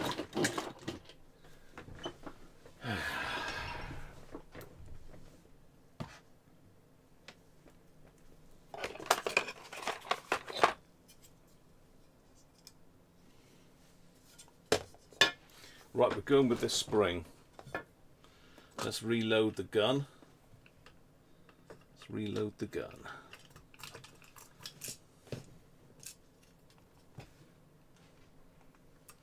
Let's reload the gun, and then we're going to get this cover on bloody damn quick.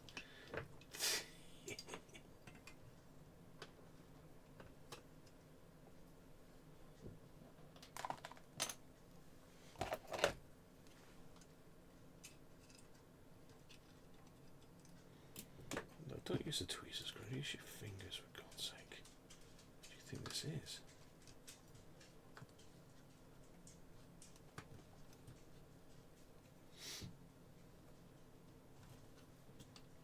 Right, that's that. We're going to get that bit there in first. It's got to go in first.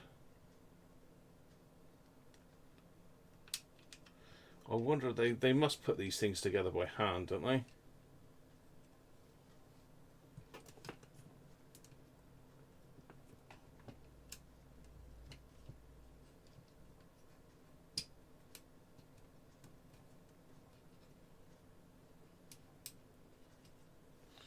They must do.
Ooh, lots of crunchy noises, but I think we're nearly there. Where am I? Let's put the overhead camera back on again a minute.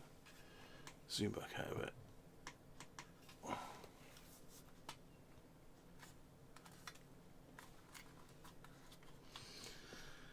Let's get some screws in it quick. Before it decides to jump out again. Right.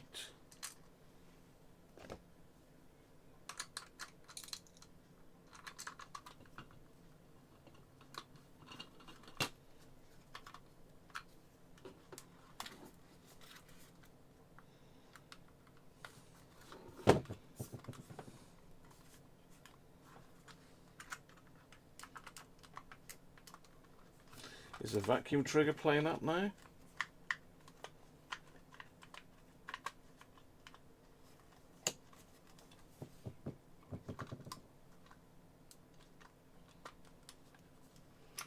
Vacuum trigger's playing up now. Why are you playing up?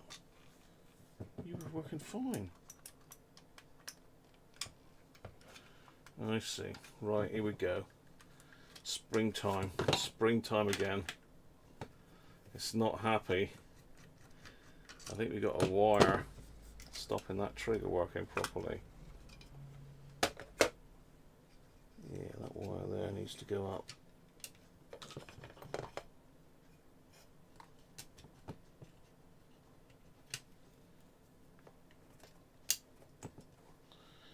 Needs to go up in there.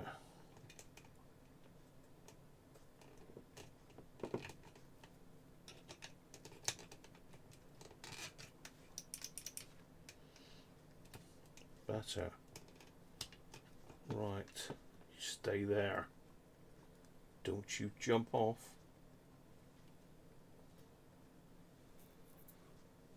Yeah, that's...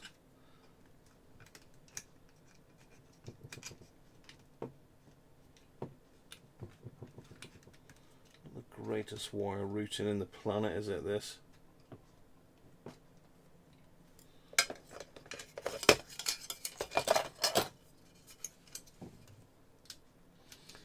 I expect the poor sods that did this originally to show us how it was all done.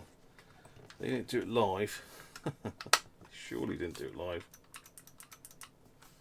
Right, that feels a bit better.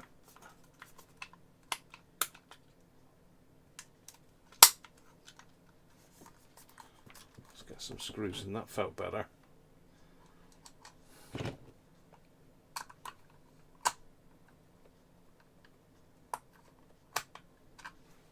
Yeah, the pioneers that discovered this little fix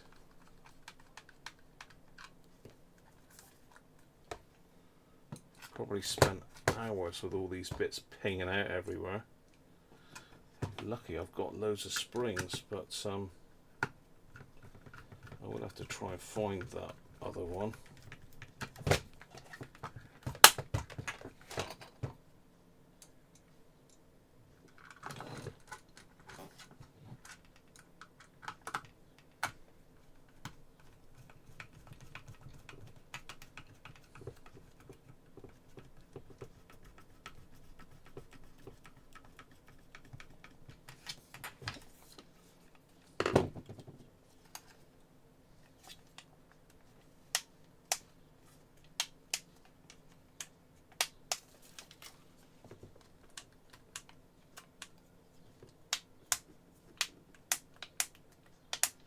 It's not firing right.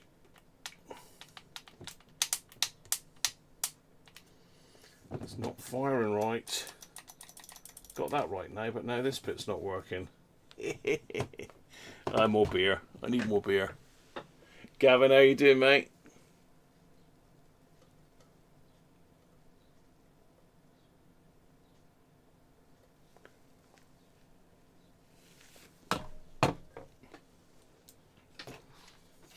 Yeah, it could be. It feels like it's robotic. Wondering if my spring is too long, that's the only thing.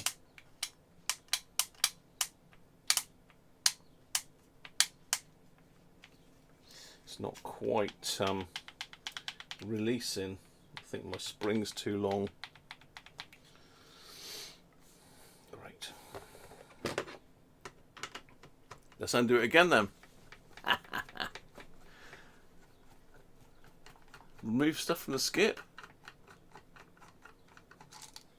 Really? You can't take electronics.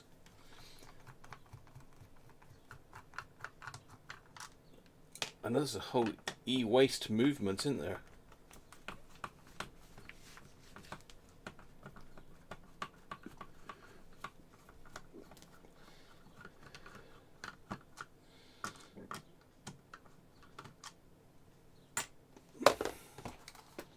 Right. Do not explode on me again.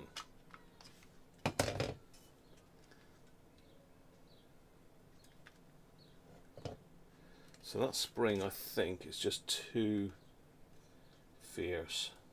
I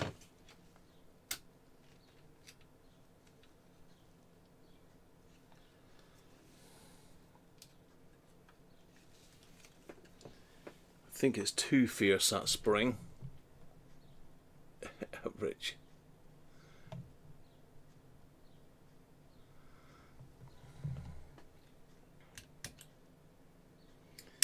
Yeah, I think that spring is too fierce.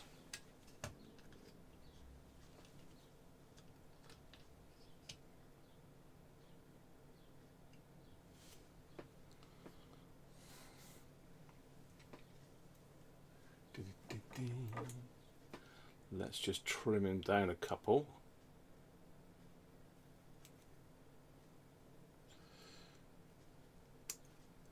My cutters will do it.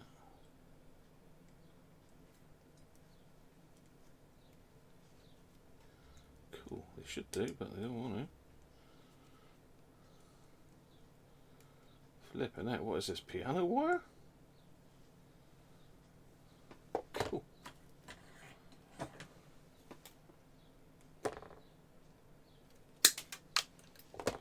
Yeah, you didn't survive that, did you? Little nasty spring, you.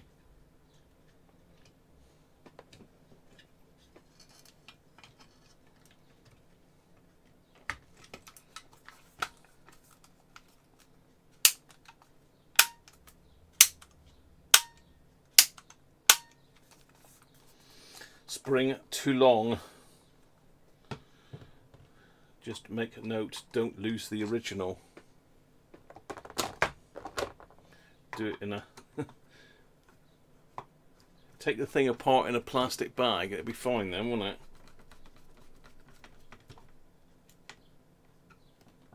Don't like that screwdriver. Don't like that one either.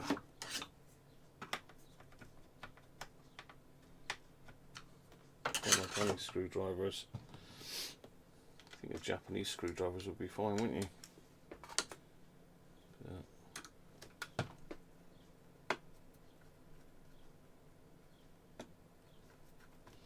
trying to go through the same thread rather than keep threading new threads through it all the time.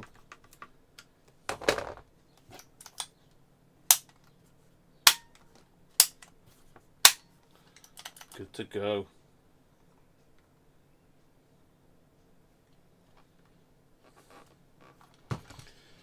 Well, that's taken a lot longer than I thought it would, but there's nothing new there, is it? We've got a radio cassette to look at next. So stay tuned for the radio cassette. This is just a little bit of a side hustle, this one. Now, have we got another screw loose? No, there he is.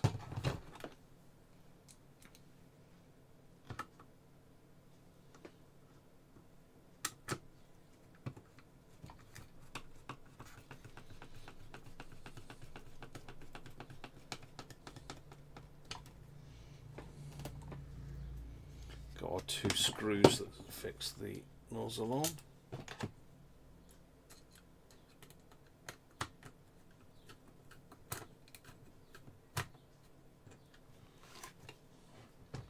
Let's put them both in first before I tighten them, so they're not tightening against each other.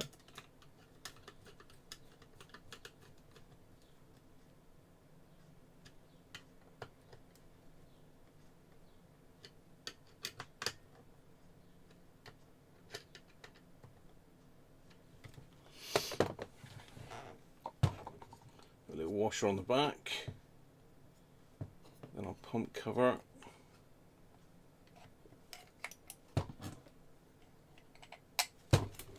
pump cover screw,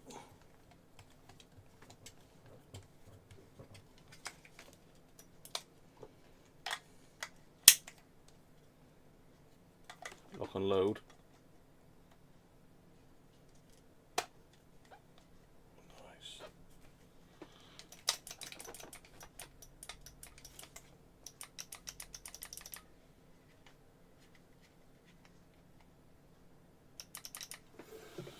Right. Will it work now? Have I totally cocked it up? Of course it's going to work. Blimmin' better do. I'm going to throw the thing clean out the window if it don't. Look out, neighbours. Incoming Hakko. Well, let's get some of this crap off the bench a minute.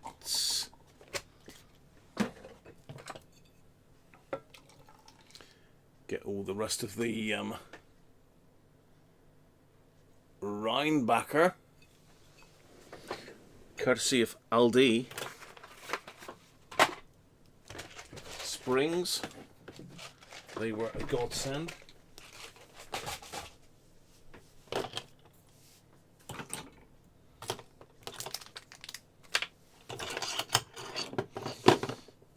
Don't know where the other spring's gone, but one day it'll turn up. Not that I don't need you anymore, spring, so you can go and do one. I don't need you anymore. Ha! Right.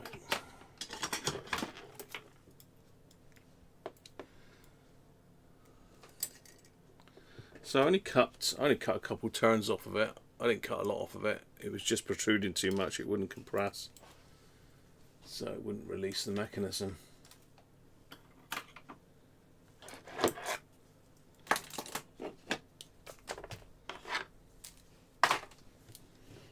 Right, so as I say, the other thing that I picked up this week was this, which has got the thinnest metal holder on the whole planet.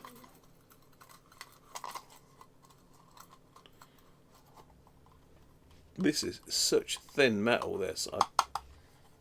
Some sort of aluminium, but really, really thin. So yeah, this is the...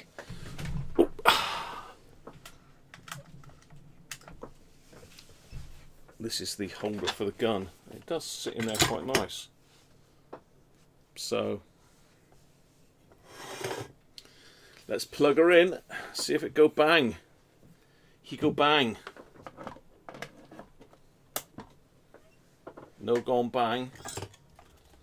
Lights on.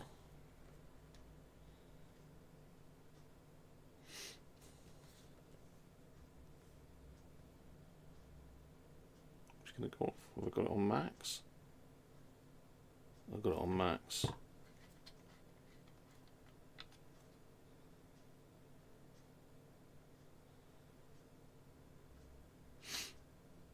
Gone off. Turn it up. Yeah, so got that the right way around anyway.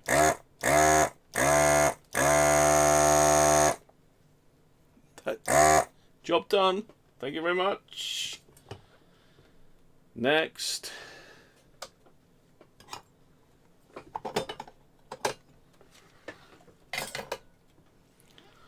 What a pain in the back body that was. So yeah, if you fancy a bit of a torturous journey, then go for it. But I think 20 volts might be a bit too much for the pump motor. I don't know. It's gonna lessen the lifetime of it, maybe.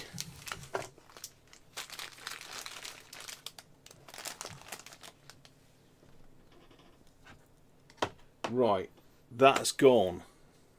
I don't want to see that again for a while. I do not want to see that again for a while. Let me catch up.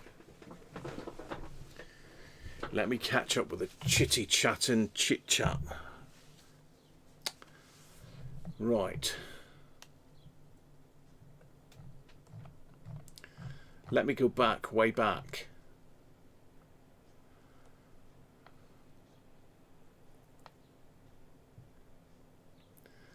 That spring is gone, isn't it? Another dimension. SMD components. Luckily, my SMD components are all stashed in this thing, which is an absolute godsend. If any of you do SMD work, you need these. They're little modular flip lid things. They're absolutely invaluable. I've got a bag full of them there. I bought them from AliExpress. You just clip them in to your heart's content. There's other stuff as well, but you know. Hey Kim, how are you? There's always ale on the go, James. Always ale.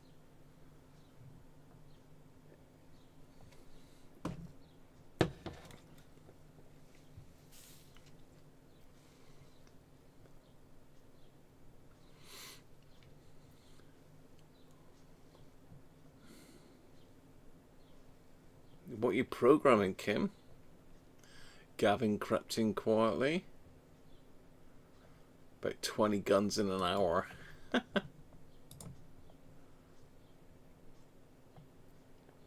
I love springs. A big dump run mission. Yeah.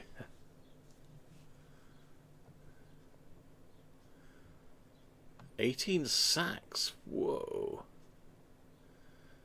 A good look in the electronics skip.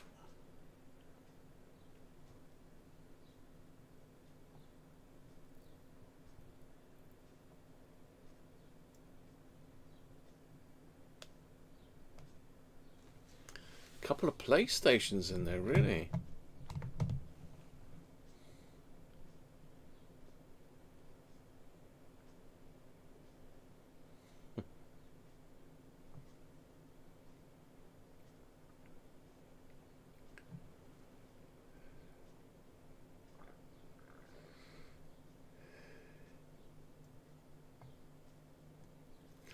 See, at our local recycling centre, they've got a massive, great table, and anything that looks interesting, they just chuck it on the table, and when you go down, they sell it to you. Is that legal? I don't know. Maybe I've said too much. But yeah, Mrs. Cruncher's always going down there having a little bit of a browse. It's like a car boot sale down there. It literally is.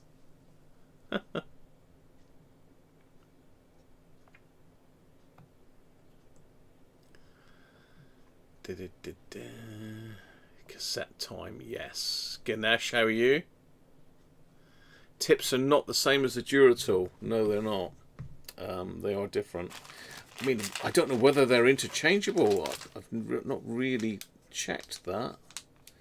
But at least these have got the marking on them. The problem with the Duratool ones is they never ever had any markings on them. So you never knew what size tip you were putting on or what size you were using. It was not, just couldn't tell. Bob's, having seen the inside of it, is convinced that over 400 quid's a rip-off. Yeah, it is nice. It is well made, to be fair. 200 import duty. I got charged 30 something quid import duty on that. Multimeter added web server page for it to show on stream. Nice, Kim. Which have you got? Do you stream, Kim? Are we missing something here? Have you got a channel? You must tell us. Tell us more. Right. Okay. Look. We've got to get cracking on with this. Look at this little beauty. Oh, that's why I've got my cassette top on. So slim. Oh dear, you gotta have a laugh. So this is coming from Martin over in the Netherlands. Very kindly sent it over with a couple bottles of beer, but they clashed together. So now we have a Belgian beer stained radio. You can see there's a nice bit of staining. Beer. I might lick that in a minute. Oh.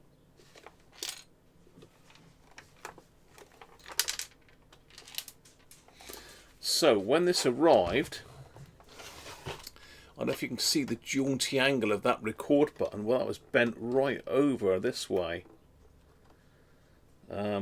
I've bent it back as best I can without taking it out of the case and smashing it apart. But I believe Martin's had a go at fixing this himself, and somewhere I've got a bit of paper that says what was wrong with it. But it's, I don't know, because it doesn't seem to line up there either, does it? It looks like that whole top's been bashed in a bit. There's definitely something amiss with this. It's got some dent in here,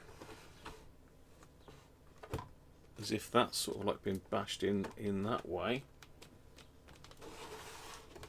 And some dent in there as well. And that just doesn't line up there. I don't know.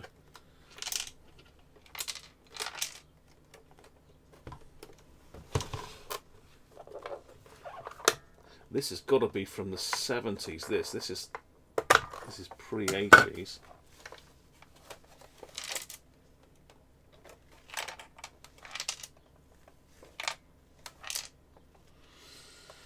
Okay, what could be wrong, eh? Let's just change that to 230, 250.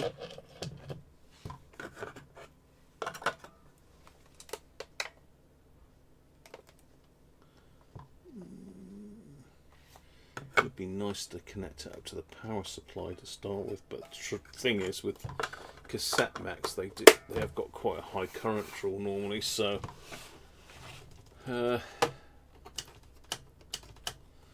let's turn it on, shall we? Well, shall we have a look at it first? I mean, yeah, this all seems to be jammed up. It's not ejecting.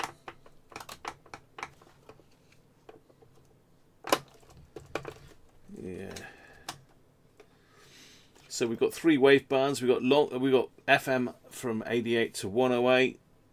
Medium wave, full medium wave band, and we've got short wave. Quite a band spread on that, so that's probably a little bit Mickey Mouse. It goes from 4 megs up to 12, all on one with no fine tuning. AFC on the side.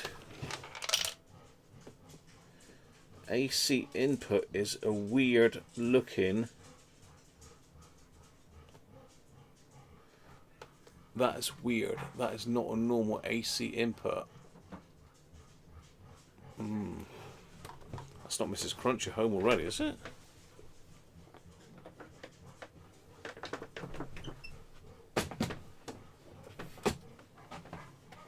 Oh, it is.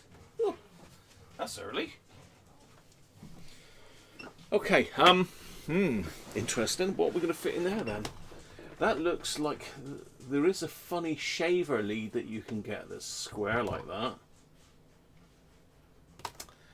I wonder if a figure of 8 will fit it. I wonder if a figure of 8 will fit it. Let me see it here somewhere.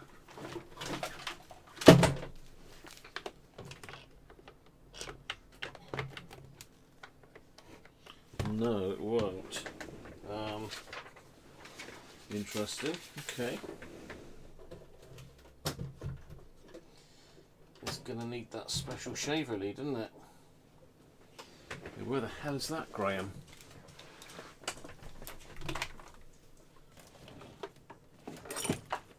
I know where it should be. It should be over here, but I know I sent it out to my dad with a radio one year. A radio for Christmas. I sent this lead out with it, and he's like, "It don't fit. What's going on?" And then he says the same as my shaver lead, and he sent it back. We didn't send it back. He sent me his rubbishy old one back and kept my brand new one. Is that it there?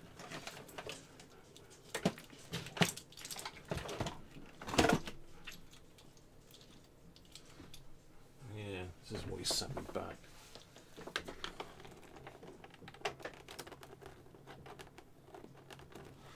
Well, it's a bit of a slack fit, but it does fit. Let's yeah, he pinched my decent one and he's given me his blimmin' old rubbish one. Good old dad. It's AC anyway, it doesn't matter which way round it goes. It's not handed, so to speak. So I'm going to plug this into my Variac a minute, and isolation transformer, just in case it decides it wants to do anything funny.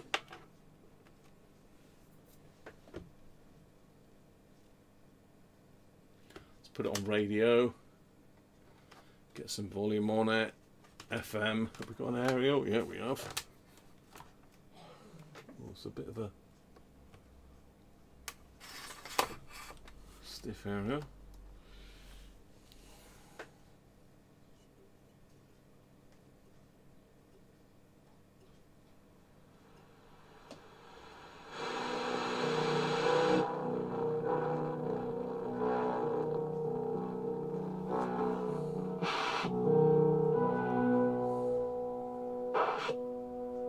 Well, that's classic FM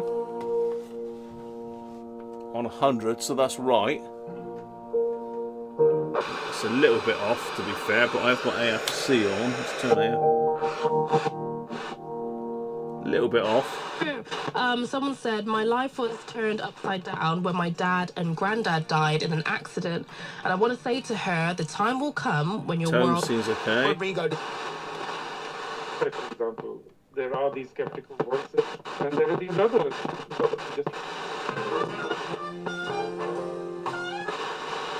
.co.uk. Band named Mike. Says I was in a punk band from Bolton called Raging Kipper. Yeah, the dial needs to go that way a fraction, but you may have seen us as we played Wigan a lot, Sean. We even supported Green Day twice in Wigan, believe it or not. Mike, I would have remembered, I'm certain. Honest Dave, now in Leicester, was in a band called Juice Dog. Well, the mechanism is jam solid. I don't think this was an issue. I think this is down to the postal service, unfortunately.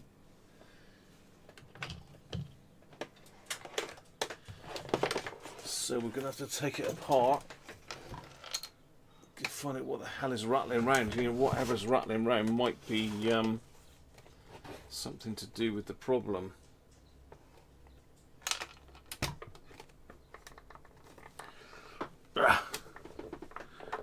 Andrew, how you doing, mate? Right. It's had a bit of beer inside this one. I had to throw the box away it came in because it was impregnated. That's a big word, isn't it? Oh, there's a lot of stuff gave way then when I undone that screw. They're the same length. I've got the service manual for this, but we don't want to see that, do we? Get that last screw out. No, it won't do it.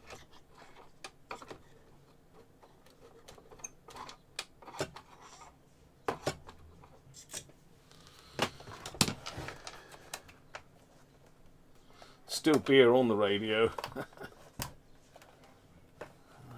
does this come apart then? It looks like that back should just pull apart. This is a hidden screw somewhere.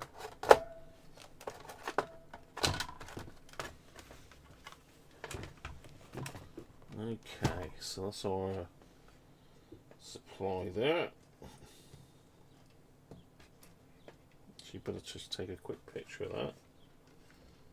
Just take a quick picture of that before I do that, because otherwise I won't know where they go.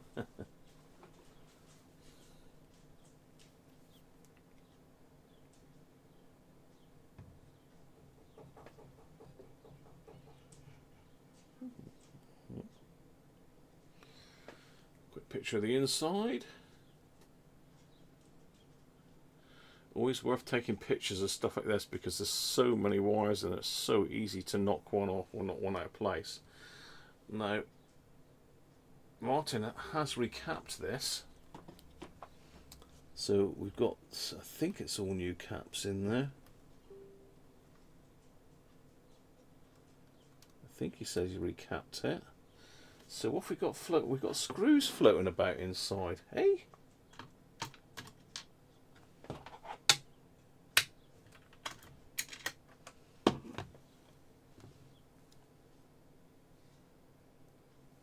One screw,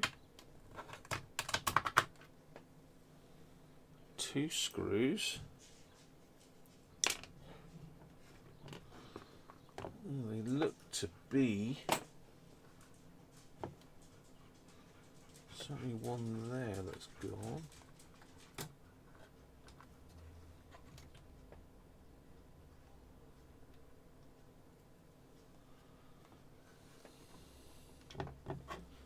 Why is this cassette mechanism? Ah, yeah, that's the reason we've got. That's a shame.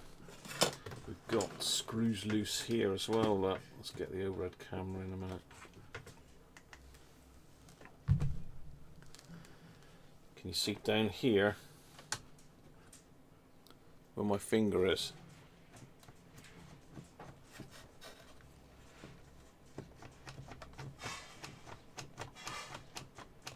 And there's another screw missing at the top there. There's another screw down in there, if you can see that or not.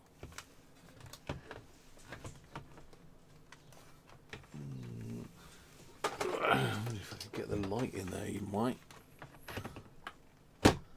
Yeah, just in down there. See that top thing there? There should be a screw in that as well.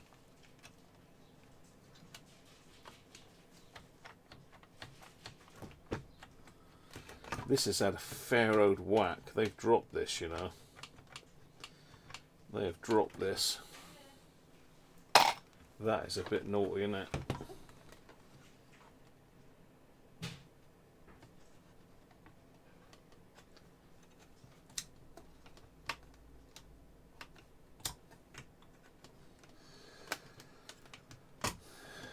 So literally the mechanism, I think, isn't even fixed. I don't think the mechanism's even in there. I mean, it looks like it's just going to lift clean out. Normally you've got to release the door, but the thing is the eject is not releasing the door. Ah, no, it has.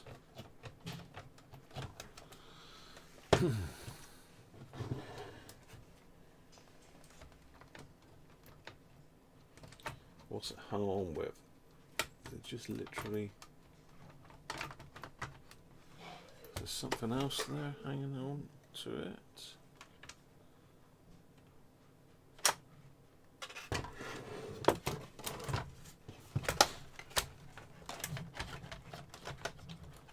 Does this top panel come clean off?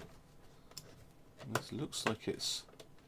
Doesn't look like it's fixed there anyway. Well, it's broken off again.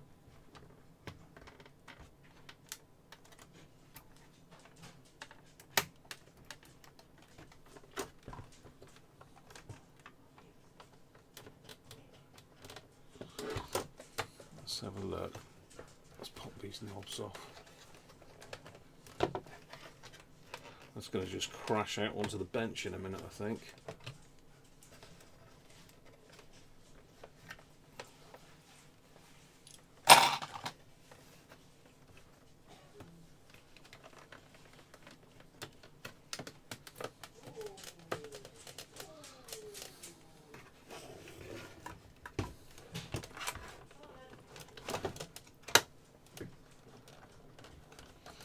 Got to be careful because we don't want to disturb the dial cord, do we?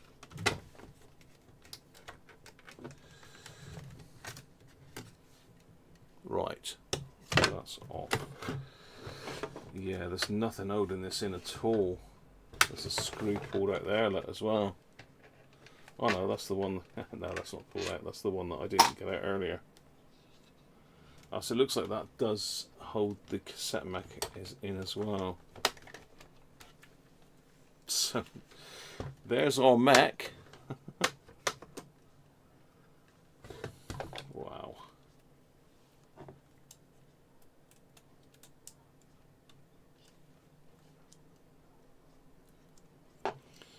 Yeah.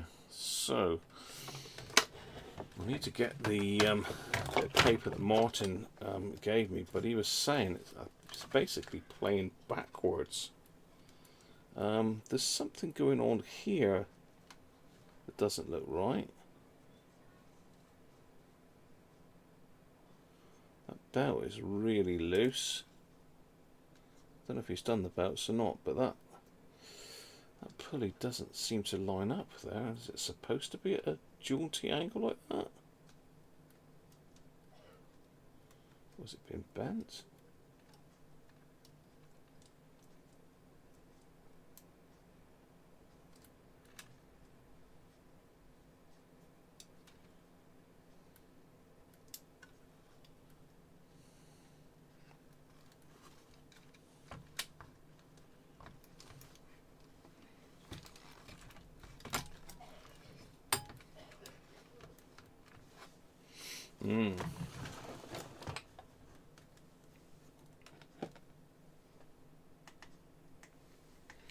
Let's go in. So the bit I'm on about is this here. This wheel that sort of moves up and down.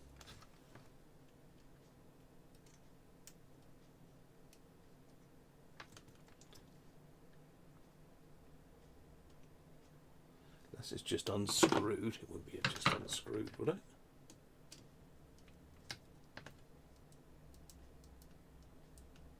No.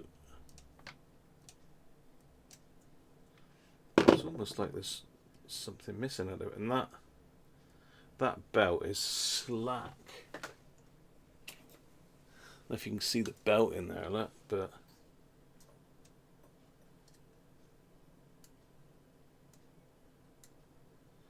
that belt's had it.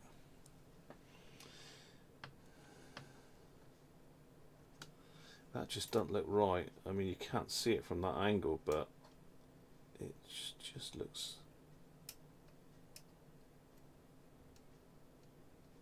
It's almost like there's a bush missing off of it or something like that, you know? I'll have to have a look at the exploded drawing in a minute. So that should act on there, I would have thought. Maybe it's supposed to go at a bit of an angle like that, but... So we need a new belt for sure. I thought he put belts in this, but the counter belt looks fine. But that one's had it. That one's got no spring in it whatsoever. And how do we get that out? We're going to have to take the board off the back, aren't we? No, we might be lucky. Let's get the main camera back. No, that one, even. So yeah, it looks like you can undo this, take this plate off, and that'll give us access to it. We did say the motor's going backwards though, I think. So let me, and we can see the bits of plastic that are broken off. It's going to be a job to resurrect this one. I won't be a second. I'm going to nip to the loo, say hello to Mrs. Cruncher, and I'll be back in the flash of an eye. Flash of an eye? What's a flash of an eye? Catch you in a sec.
Right, okay, we're back. We are back.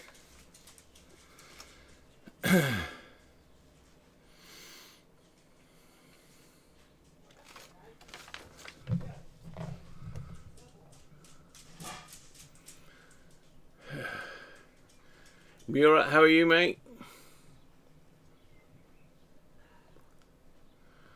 That screw holds a pulley on the dial cord. No, don't say that. Who said the DC?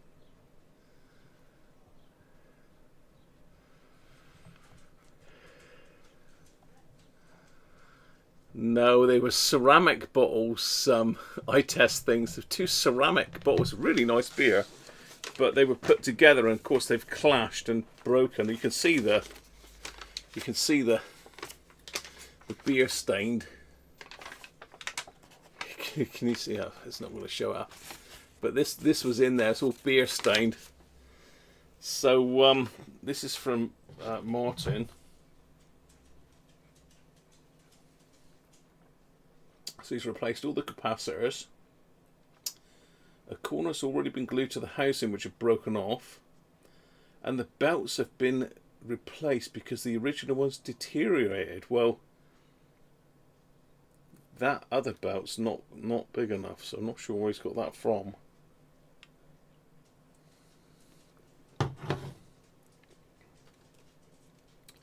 So as if he thought he'd used the wrong belt for the take-up and therefore ordered the correct size. After he put it in, everything ran much better, but in the wrong direction. So why would it run backwards?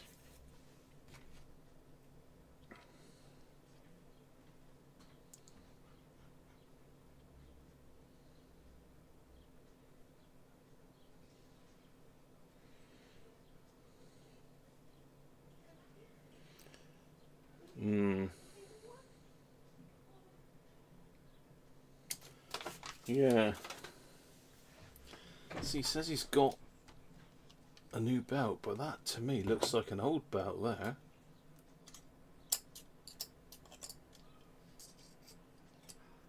Just doesn't look strong enough at all.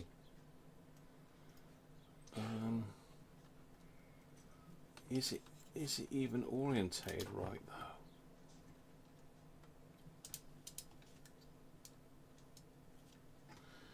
Is the belt put on correctly? This is the problem, because they don't always go how you think they would.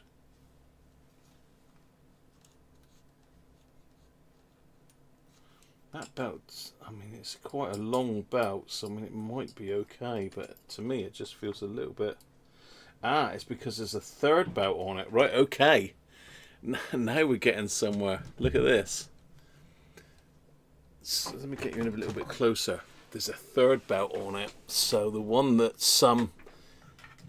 is missed one. So you've got a belt here for the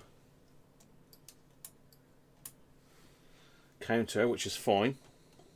We've got a main belt in here, look, on the pulley. You can sort of see that goes there, look. That one's okay, but there's another one sandwiched in here, in underneath, that we were looking at just now on this spindle here, and that one is just absolutely no good at all. So where the hell does that connect to?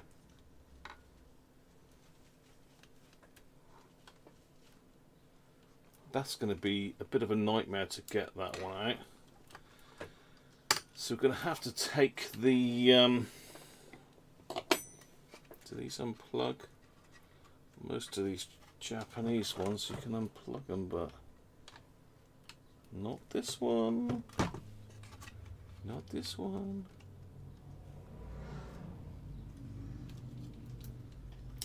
Basically, we're going to have to take the board off the back here to gain access to the belts, which is great.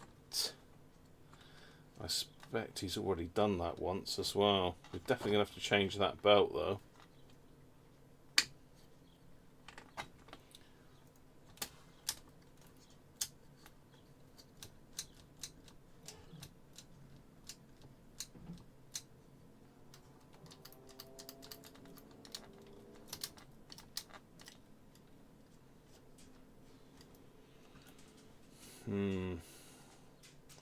Got some of the old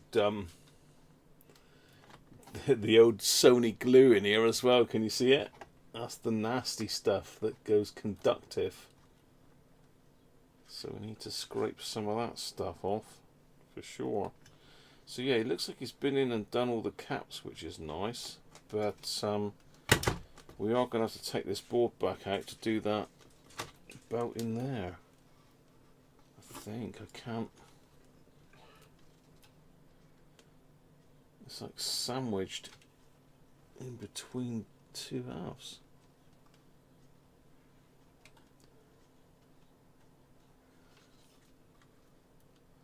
I don't even know what it goes on to. Let's have a look at the instructions in a minute, because I can't even see what that goes on to. So I have watched Techmoan's video this morning, because I was looking at that thing thinking that might actually be a really good bit of kit. It's one of those things. It's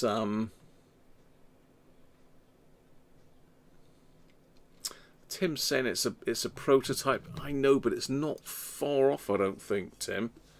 I think the mechs are all going to be the same. The amps, it just needs a little bit of fine tuning, which I think they're going to do. It sounds okay. It's a massive output. It's got Bluetooth on it. It does USB. It's got a CD player in it.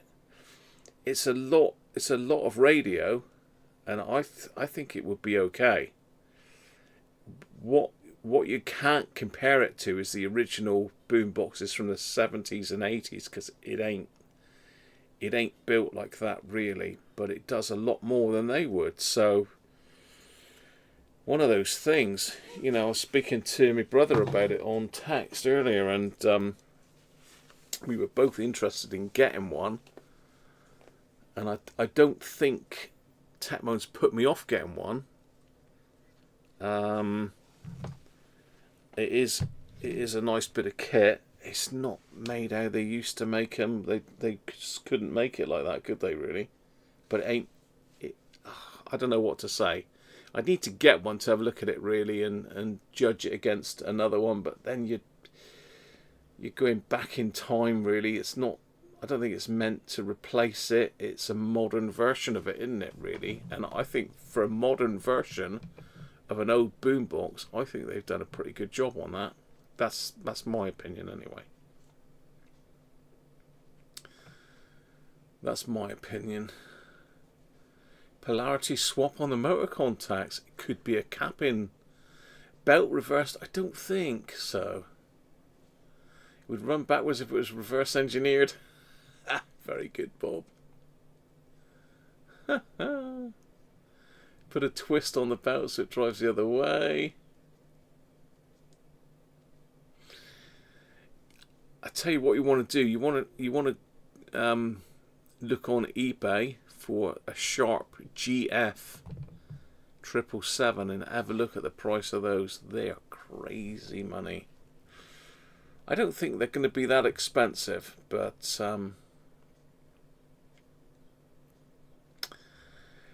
you say that though, Steve, but end of the day they've got Bluetooth, so you could Bluetooth DAB plus across to it, to be fair, couldn't you? You know, there's nothing to stop you doing that.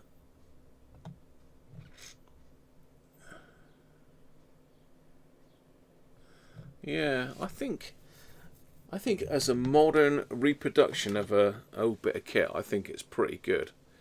You know, when you consider what the Chinese did to that Bush when they bought the brand Bush, and they tried to recreate that TR-82, it's shockingly bad. But you know. Anyway, cheers everybody.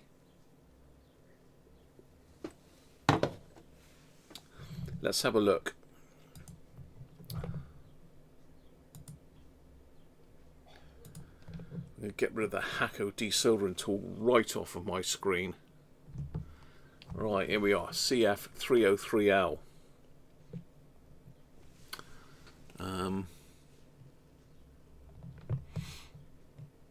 Just looking for it to see if they've got any dates on it, but lamp circuit block diagram.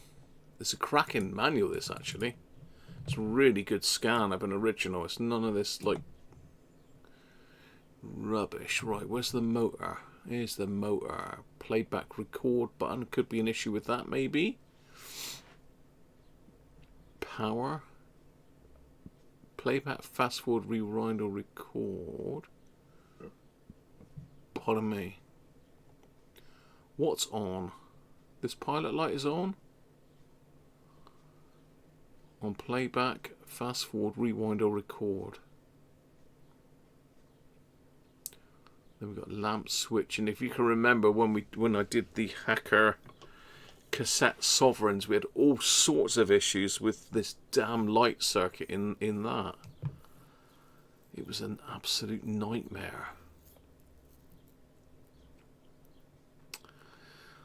So let's have a look. I mean, the motor's usually fed.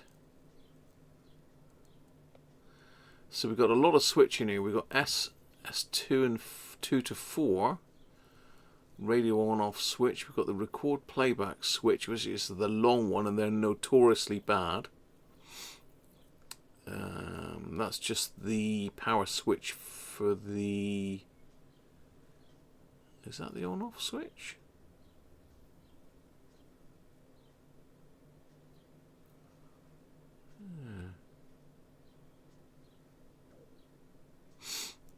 Not sure.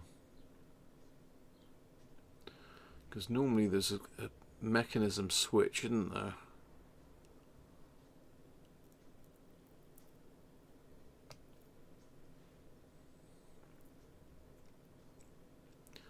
So there's not much in that area.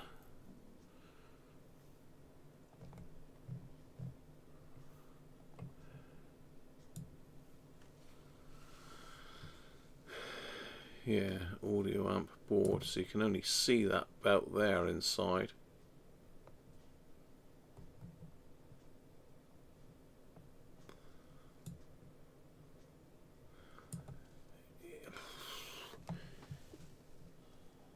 Has somebody added a belt into it?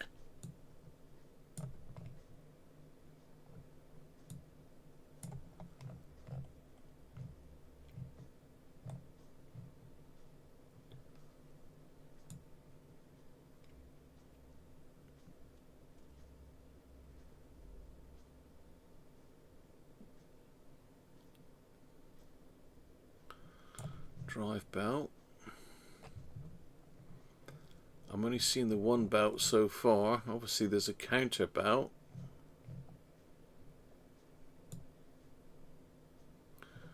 Radio section.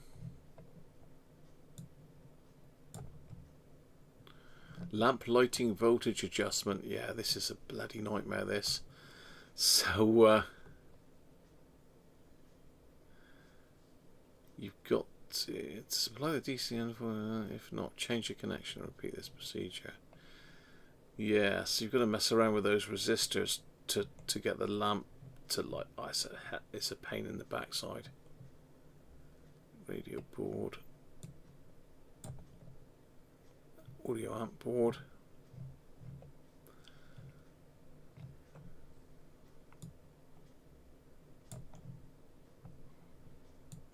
So the motor is going to be fed straight off of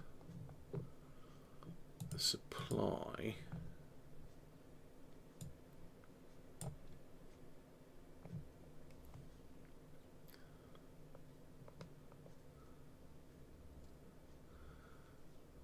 So switch 2 to 4.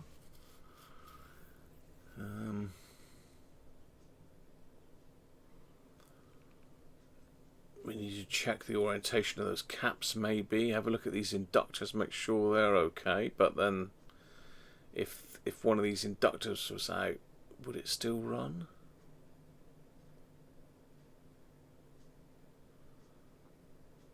You need to definitely check those inductors and these caps in that area, for sure.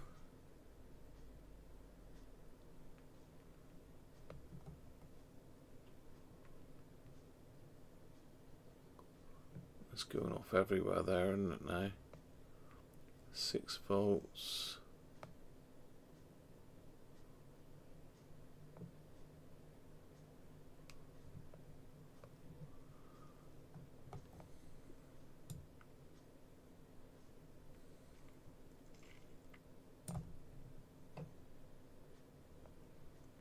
Impedance converter, lamp switching. I hate the lamps.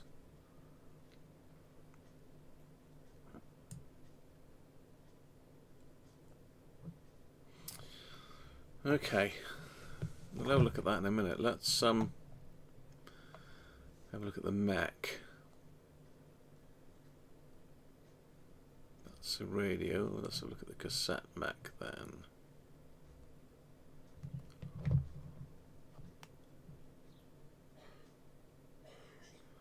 That's the counterbout.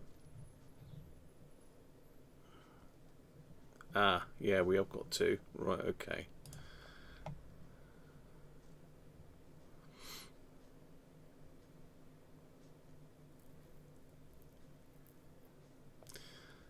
So we've got the drive belt's okay. It looks like it goes. There must be another spindle on the underside of this capstan then.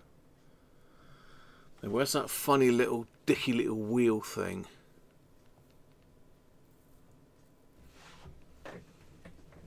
Is it that one there? Is it that one there?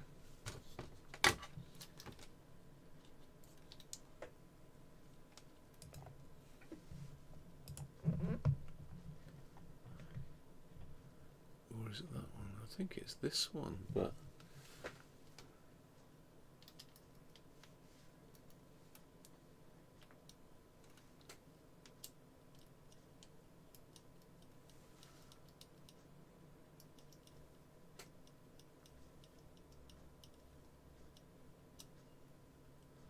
yeah, so we are supposed to have a spacer in there, so maybe we haven't got the spacer, but it's that one there, idler for fast forward. That's not going to make it go backwards though. This take-out belt is knackered. Drive belt's okay, and the other one's okay, but it looks like it's on the capstan. I might be able to get at it by taking that side plate off. We might be able to get at it taking that side plate off.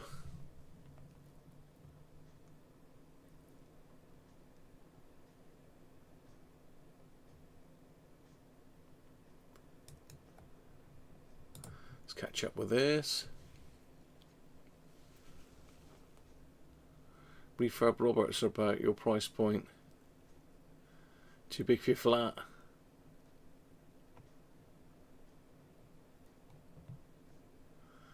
Yeah, so you could get dab on it, really, couldn't you? If you really want to dab.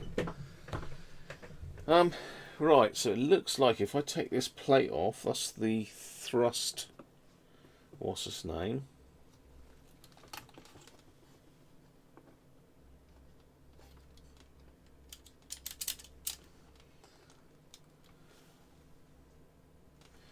It looks like there's an adjustment here on this screw, doesn't it? If you see, we've got a keyhole there. That doesn't move, and that restricts this whole thing here.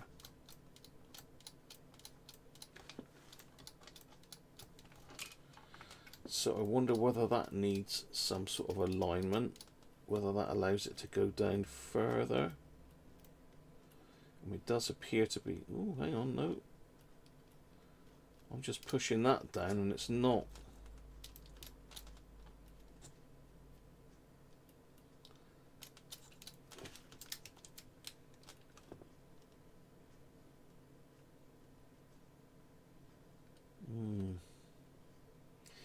The pinch rollers are absolutely filthy.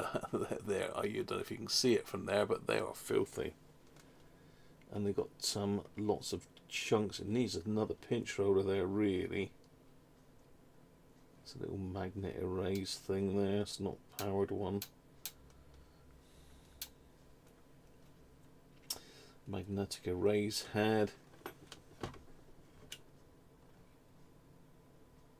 The head's not too bad. A little bit of wear on it, but yeah, that pinch roller on that capstan don't look good. I mean, that's a tape chewing machine, that is.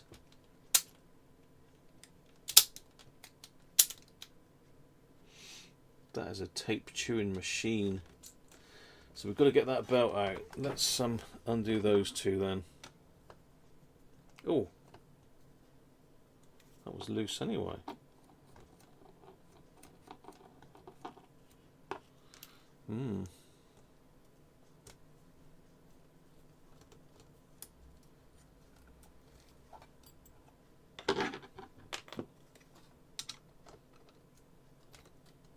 That one wasn't particularly tight either. Are you going to behave and come out of there nicely, or are you going to be a pain in the backside?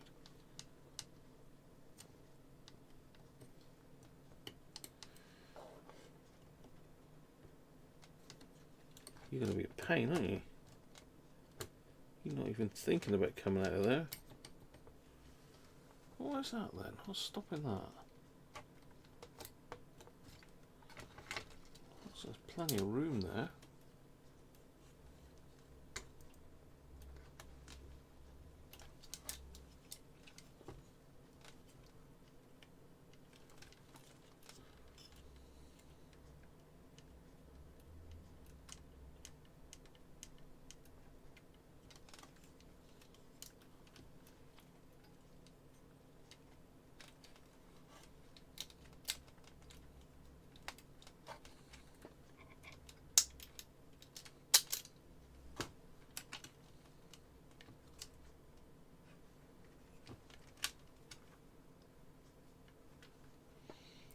And that literally is just a thrust plate. Can't see it being attached to anything else. It's a pain in the neck that all these wires are still connected. They don't unplug. Usually with the Jap stuff they unplug, but it doesn't look like it is going to be this time.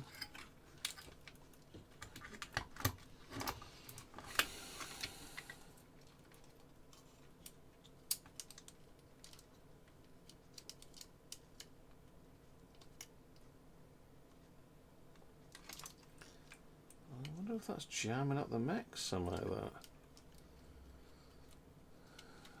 We're going to have to take the amp board off, aren't we?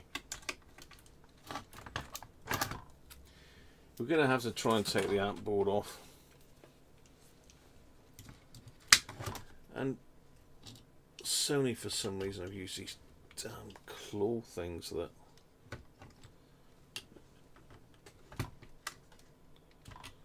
like let you bend it once only. So we need to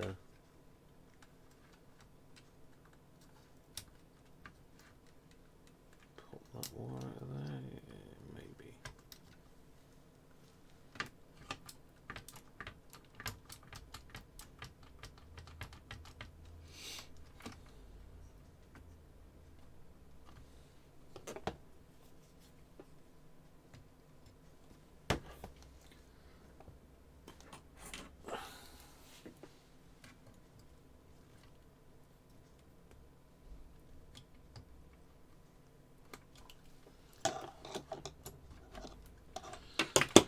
Right, what's going to spring out here then when this comes off?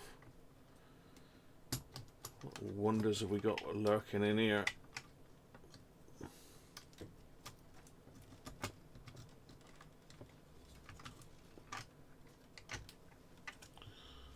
Not a lot, okay.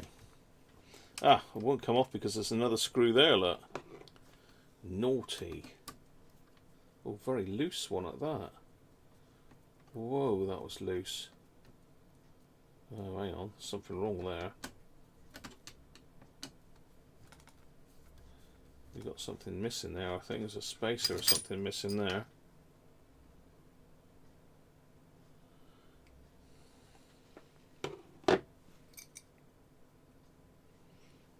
Yeah, there must be a spacer there because basically that was just screwing down and down and down.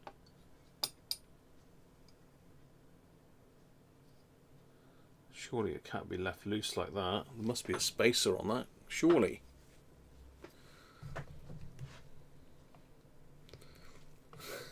This is going to be scary, isn't it? This is going to be scary.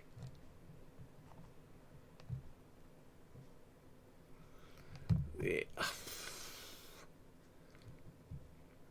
It's scary. Right, let me just have a look at this mechanism then. Let me have a look at that. To the support screw.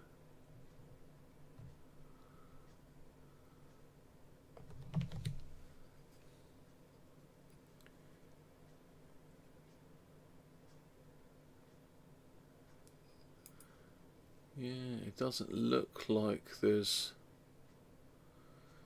anything. I mean, there's a support screw there, look, with a washer. Goes through this piece. Then we got a plastic washer between these two bits. So they just sit on top of each other. And it goes down to a peg in the board there. Well,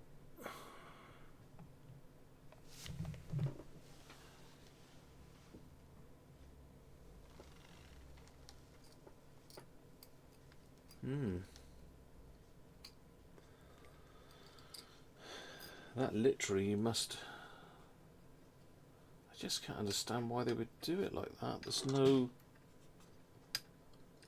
Literally got about 10 mil of play on that. It actually looks bent as well.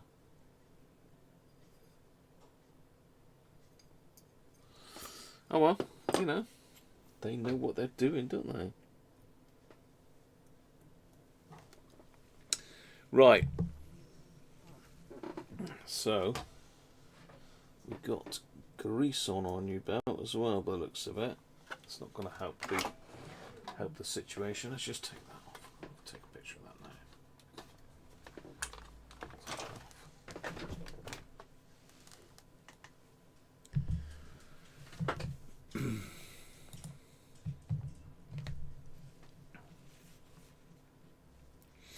Yeah, makes a Hakko look like a walk in the park. It certainly does. So this is our Capstaniano. So we have got a belt on that is really knackered. So how the hell are we going to get it? It's like two-sided. So we've got this belt here, which is the new one. Then we've got our capstan, which will obviously pull out, but there is a belt on it.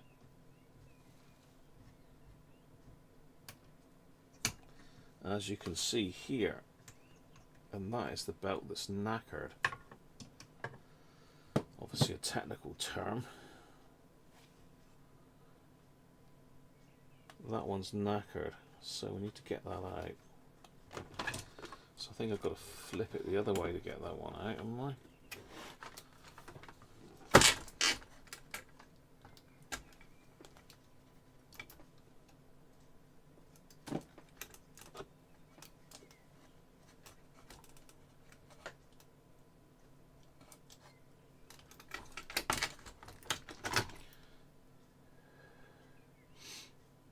Yeah, that's the original belt, that's not new. So we need another one of those, please. Anybody got one of those knocking about? God. Let's get some belt situation going here. Let's get some belts going. I'm sure there's got to be one in here, aren't there? There must be.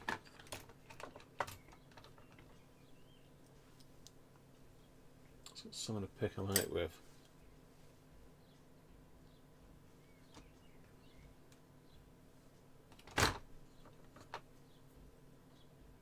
Big,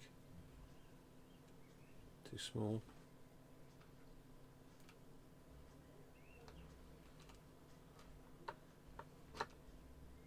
Steady, don't get them mixed up. Too big. Ooh, don't do that. It's already done it, isn't it? Which one was it? Forgot which one it is now. Is it that one? See, no, it's that one.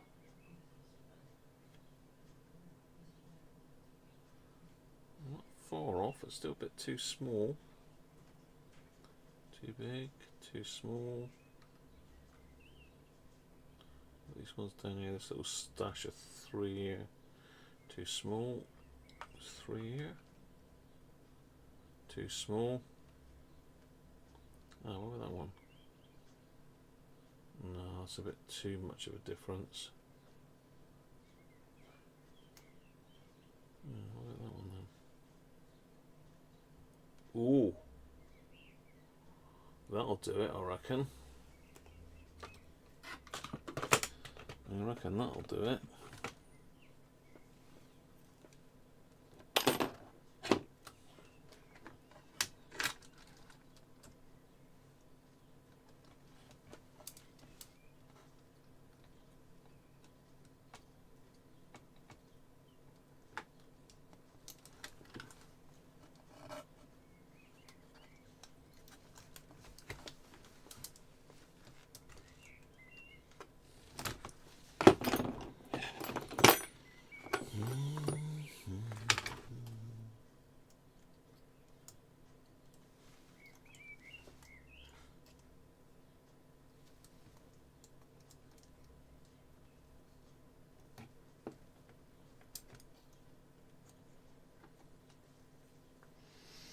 Oh, need about 55 ounds for this job again, isn't it?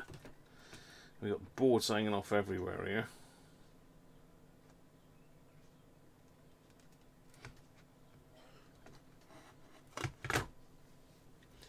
We need to access both sides of this both at the same time.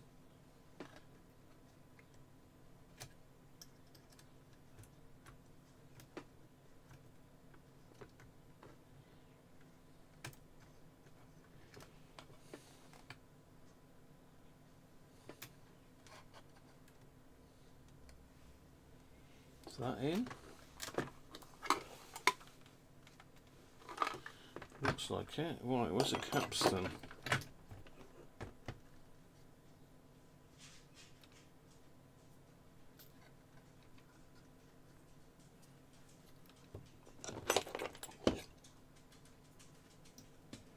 Doesn't look tight enough still.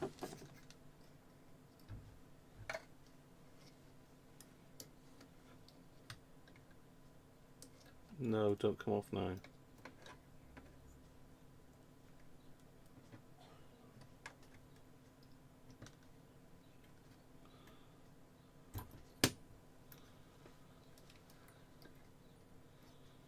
Well, that... Have I got to pull the wrong one out, or does it go around there as well? Does it go around there?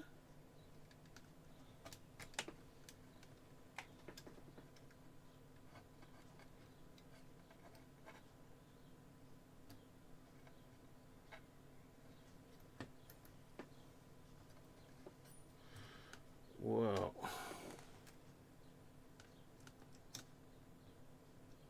that's even worse. What?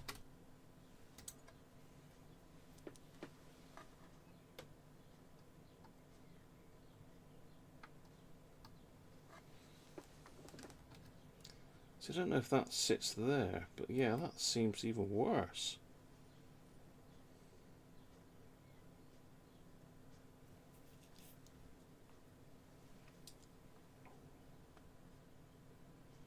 Maybe I did get them mixed up then and dropped the wrong one in there.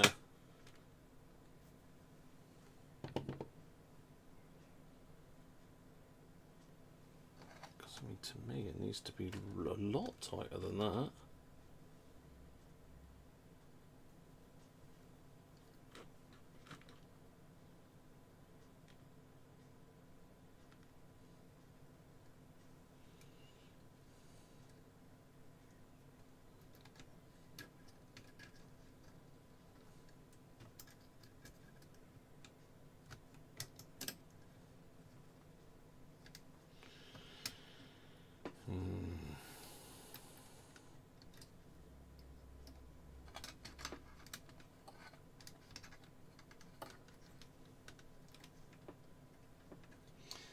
Difficult one. I haven't worked on it myself.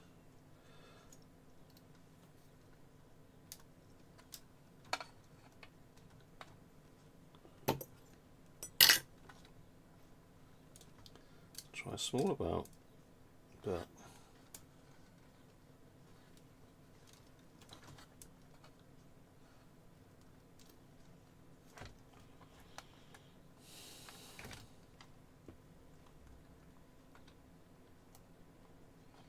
doesn't seem right. Oh dear, oh dear. I'm glad I got my my cassette t-shirt on today because it's helping a lot.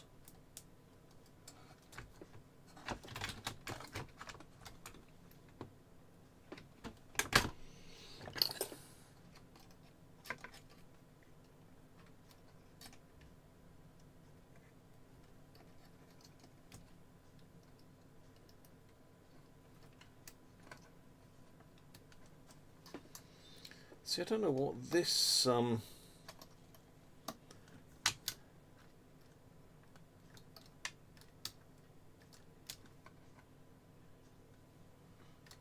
looks. I don't think it goes around. I think that pushes onto it and tensions it more. That's really that was really slow, wasn't it?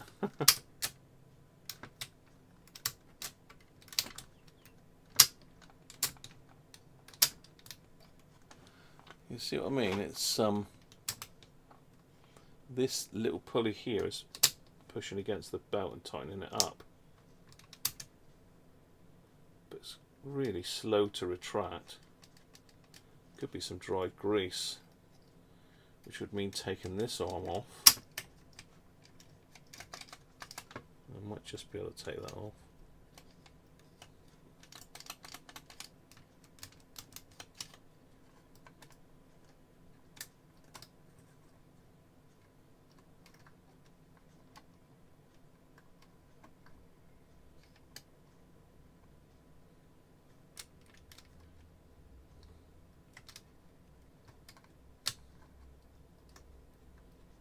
It does seem loose enough. Da-doing. Right.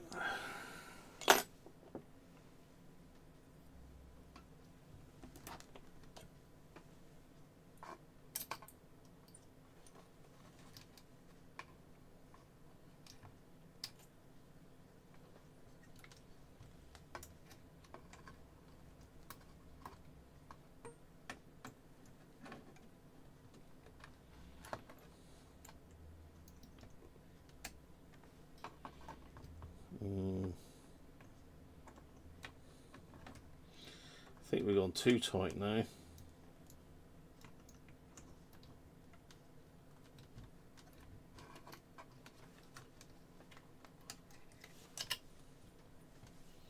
Don't know though.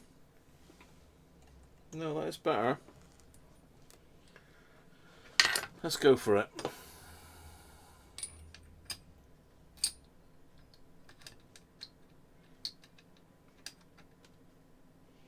I mean, there must be an adjustment for this screw somehow to adjust the float on the capstan, you know?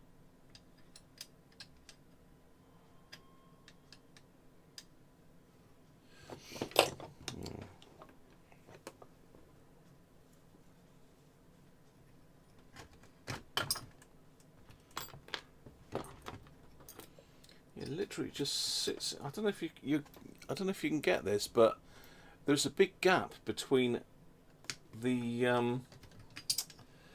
thrust plate, I think it's called, I can't remember what the hell it's called, but it's like a thrust plate, so it sits on the top of the capstan and puts pressure on it. Obviously you can adjust that with this screw here, but there's no, doesn't appear to be any way to stop it going down too far, you know.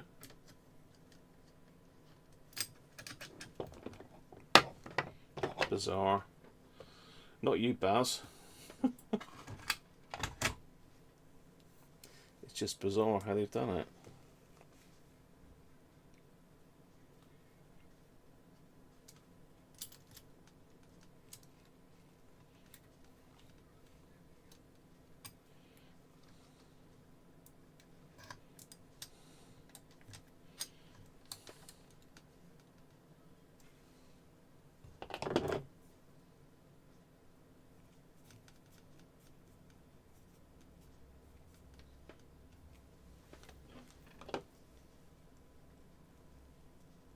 Oh, hang on. I think you're probably shouting at me now, aren't you? Let me just crack that one in there. Got to put the other belt on, am I?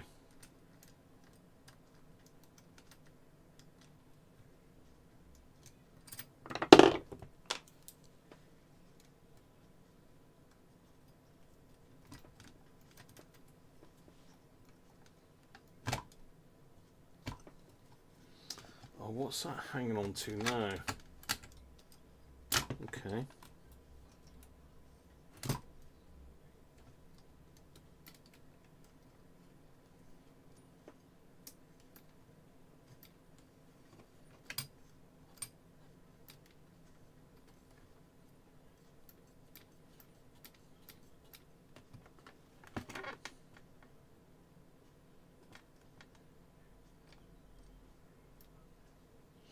Yeah, I don't know. We're going to have to see if that belt's too tight.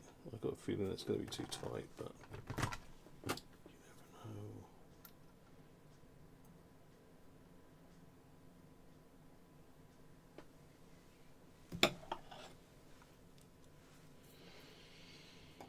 never know. Still don't like how that goes on. How are we doing in the chat anyway?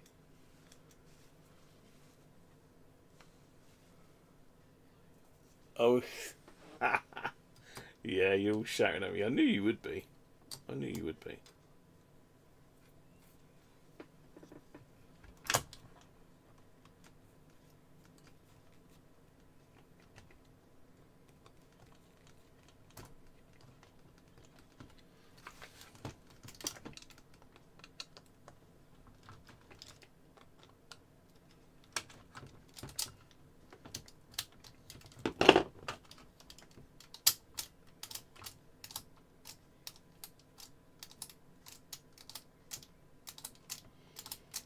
think we've got maybe too much tension in that belt now.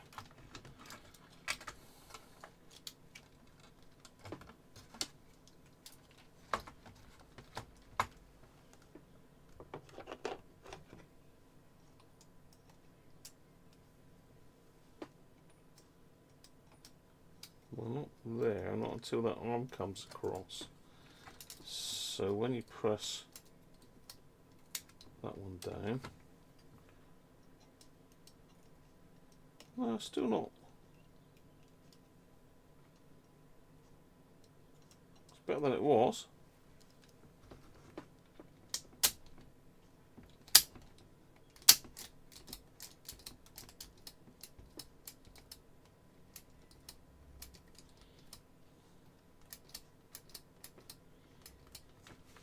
Oh, well, this one's got to go down a little bit further, you know. Yeah. That's definitely got to be adjusted down a bit further, that bit there. Where am I? This bit here, because the mech's not coming down far enough. That's definitely got to go down a fraction.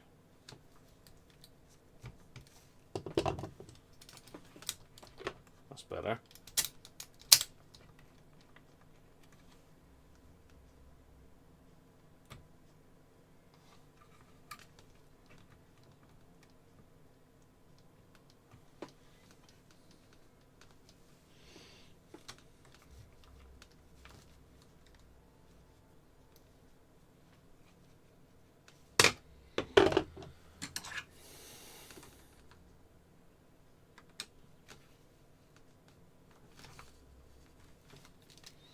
That's better. Okay. We are good.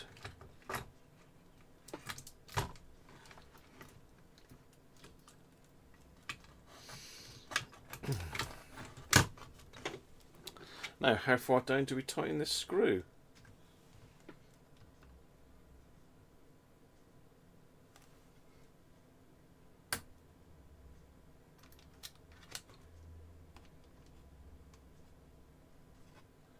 The mech feels really tight for some reason.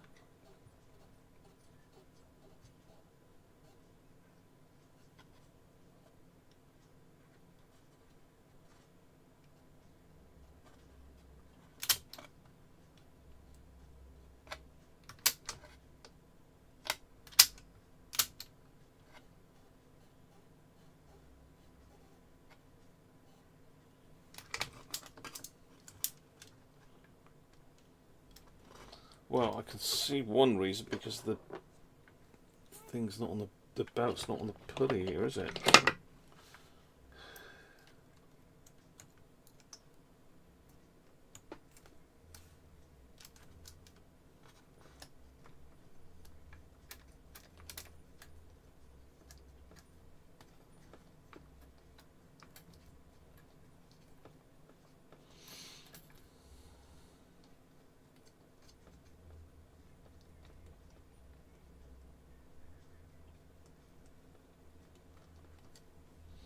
Okay.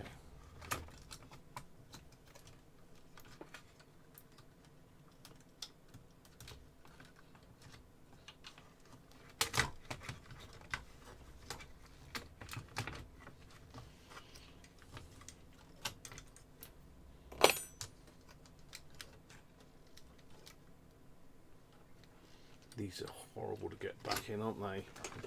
Of course they are. Of course they are. They're bound to be bad. Cheers, everybody.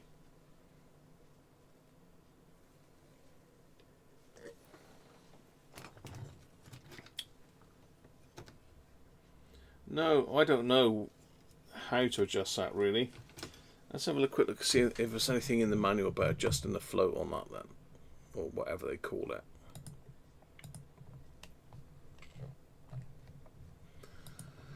Let's have a look.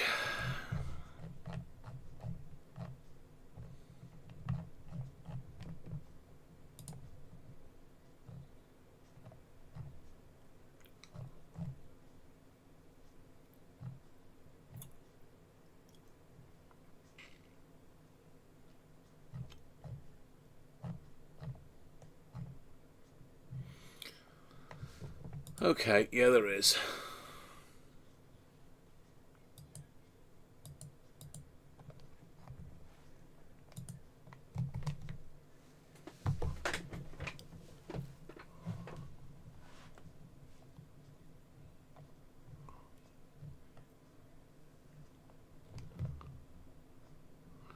So yeah, that literally you've got to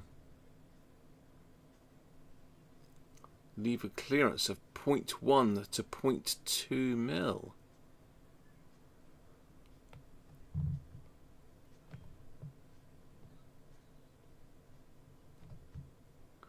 So you've got unsolder a lead wire connected to the motor, connect an ammeter in series in playback mode, loosen the adjustment screw, then carefully turn it clockwise. How are you doing that then? How are you doing that? Oh, there is a little tiny hole in there.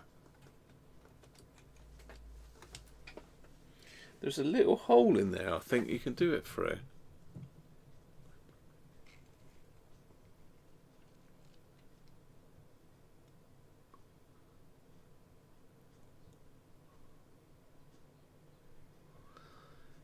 In this, so in playback mode, loosen the adjustment screw, then carefully turn it clockwise.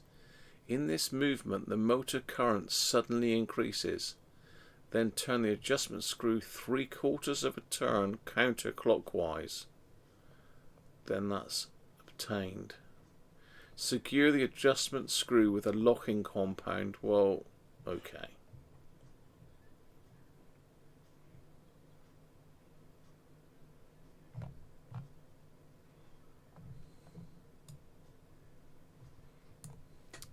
Motor pulley height adjustment, so we need to make sure that's all okay as well. Let's eye that up then while I'm in here.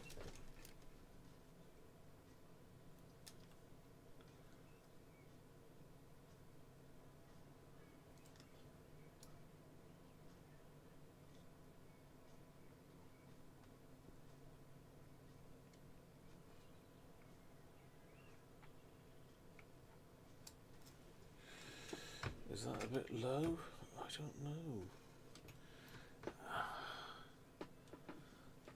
How difficult is that to line up, you know? It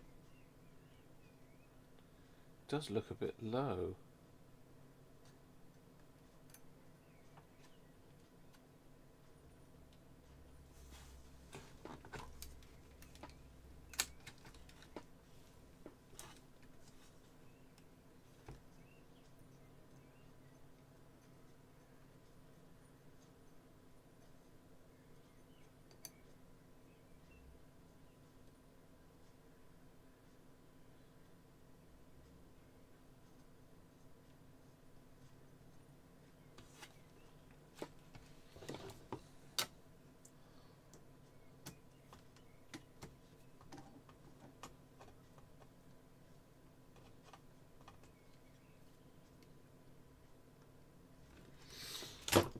Right, there is a hole for that.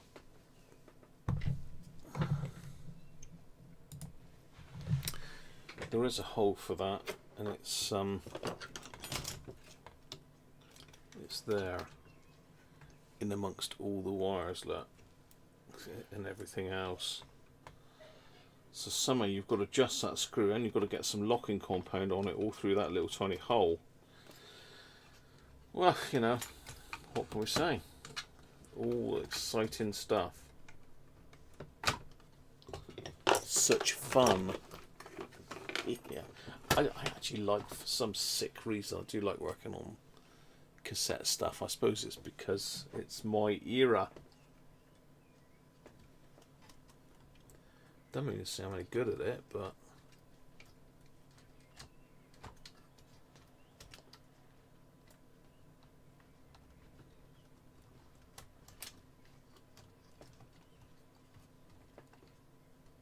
oh god, we got a wire come off, look, as well. That's great news.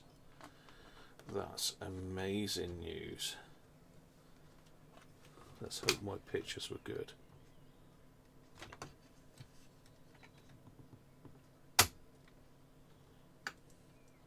from here somewhere.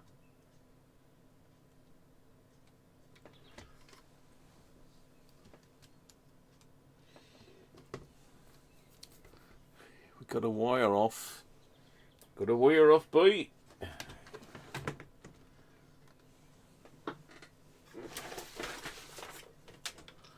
Let me just have a quick nosy at that.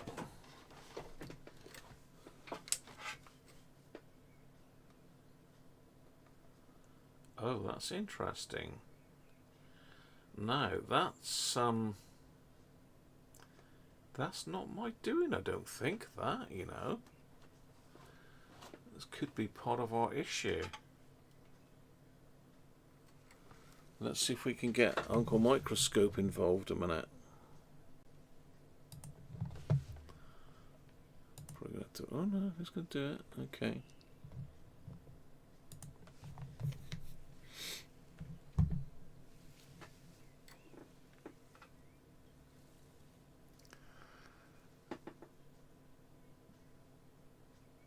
So, this is not my doing.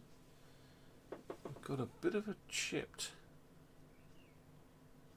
thing there. We've got that which looks like it was attached to there, and that which looks like it's jammed underneath this. Yeah. So that should go through the board there.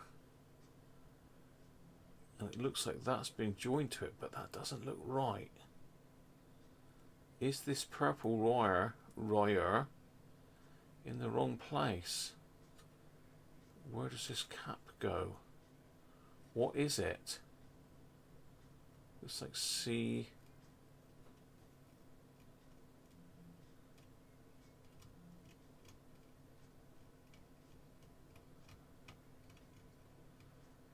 C142. C142. This is great, isn't it? This is great stuff. Right, okay, we need to go back to our schematic now.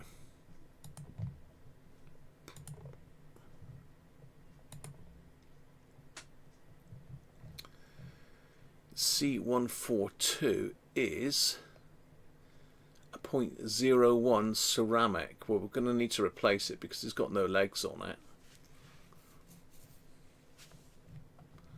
Definitely in the general capacitors for the whole lot by the looks of it. So 0.01, just a normal ceramic cap. Well, there's a bit of a chunky one, isn't it? And does that purple wire really go there? How do we find that out?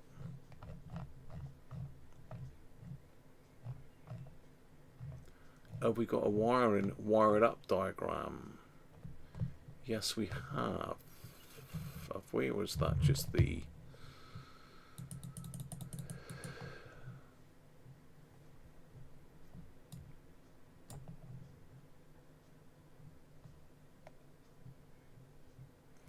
So audio amp board conductor side.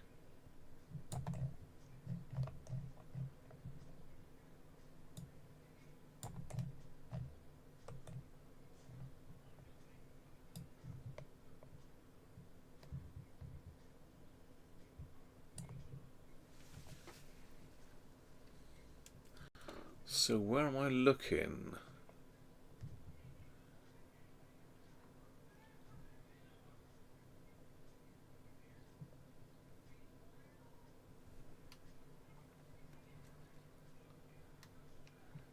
We're up here, I think.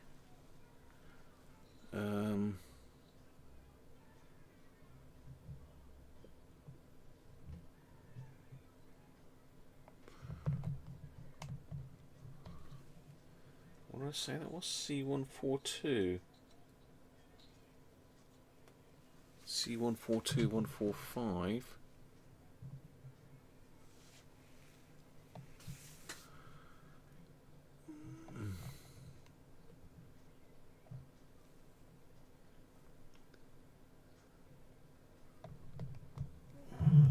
to be the transformer there.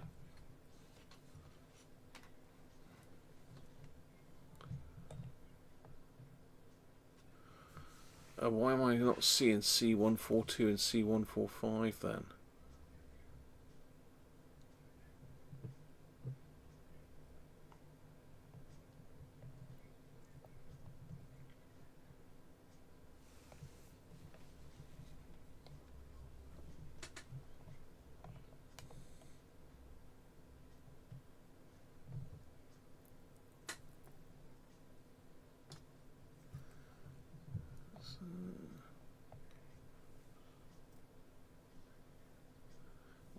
So that's the bottom.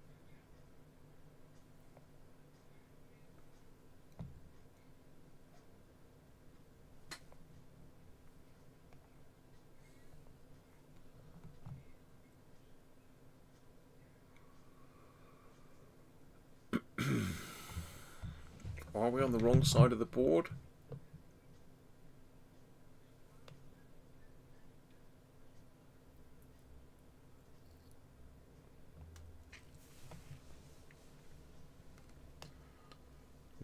This looks interesting because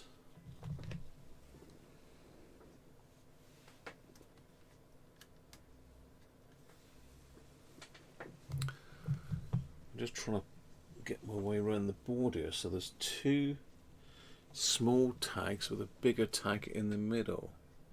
That's here, two small tags with a bigger tag in the middle. I'm looking for C145, which should be here somewhere. But this is the conductor side, so that's the side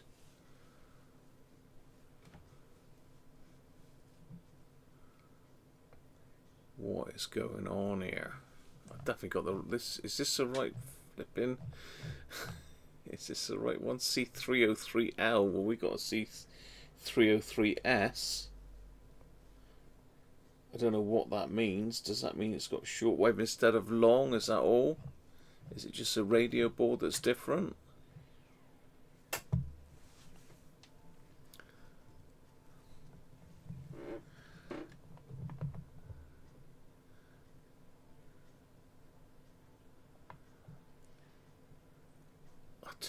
Cracking up here. What? That's a transformer.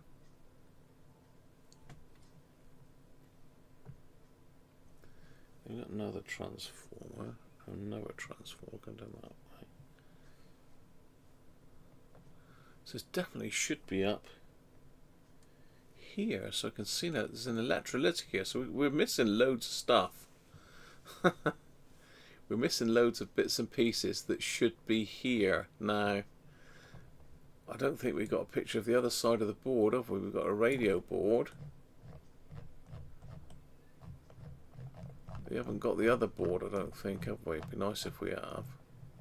What's this? No.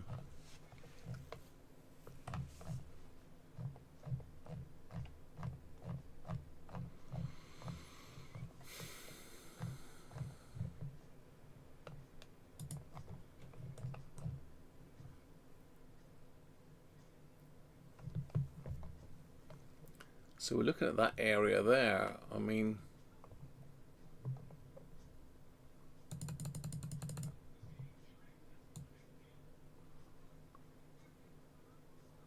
yeah, FM, medium wave and long wave. This has got a short wave on, I think, hasn't it? We can't quite see that board. Can see those resistors there, but we can't sort of see above there.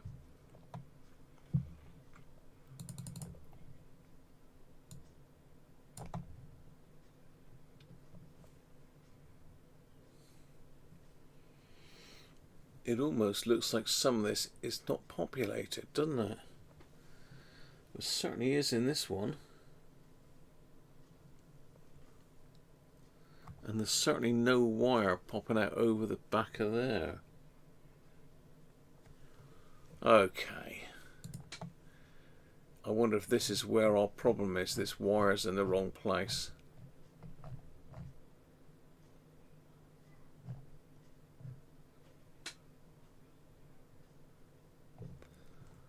That's the radio board.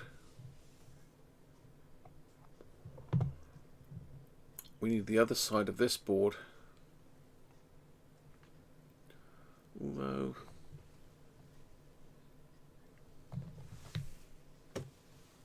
do we there?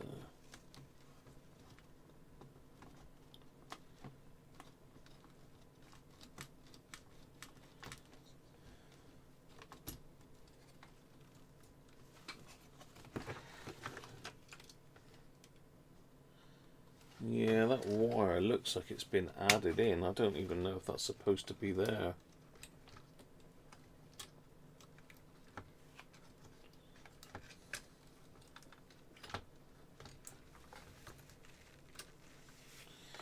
That's a bodge wire.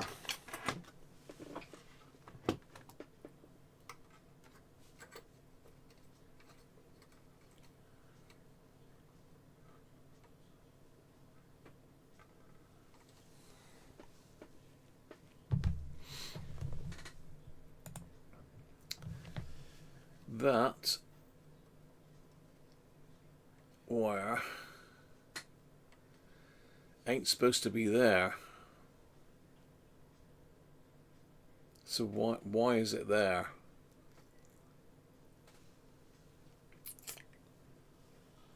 Yeah, that's definitely not supposed to be there.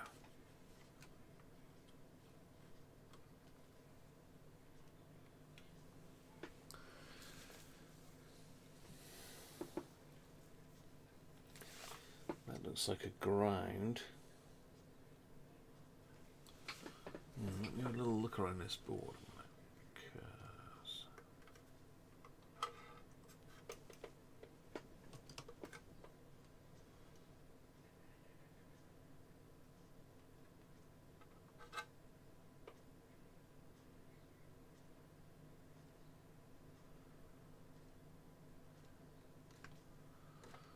Yeah, that's definitely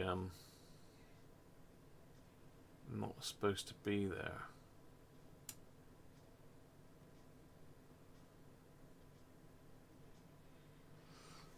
Yeah. That's, apologies for you being in so deep.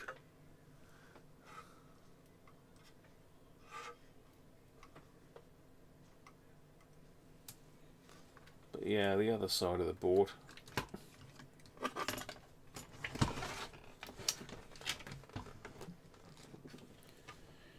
We've got this where are we? Yeah, you're over here, aren't you? Don't want to be there, we want to be back here.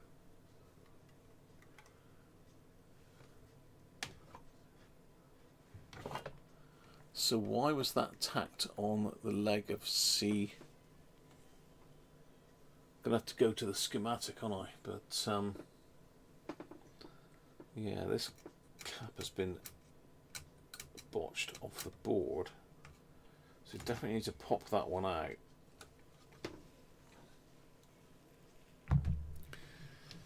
We definitely need to pop that one out.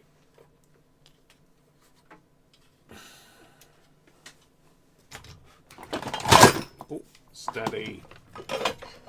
Trash in the place now.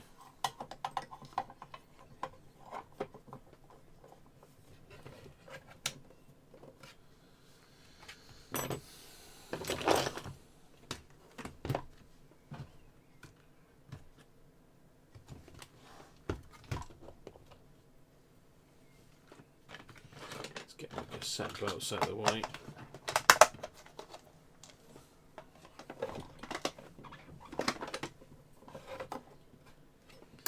Turn the sucky sucker on.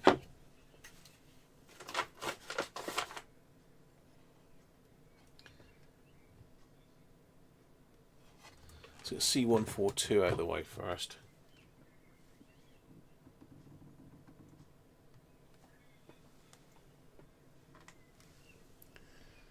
Ooh.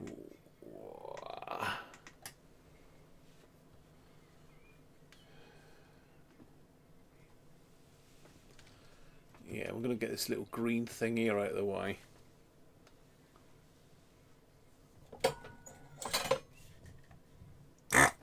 Whack. Whack, whack. is it? It looks like it's between there and here somewhere.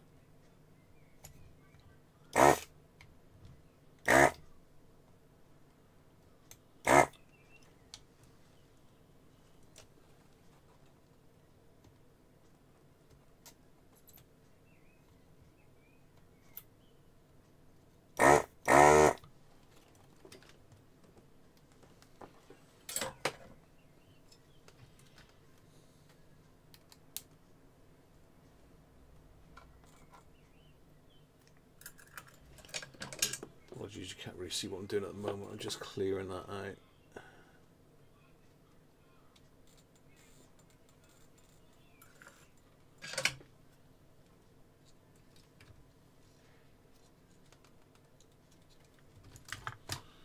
There he is.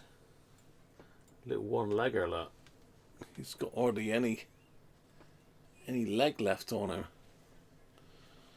Let's see what the marking is on that one, if it's got anything.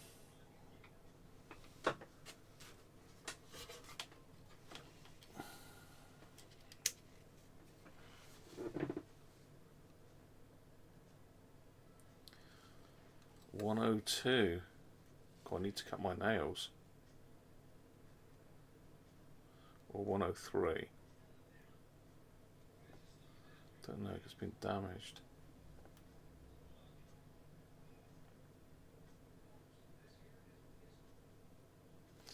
.103, I think.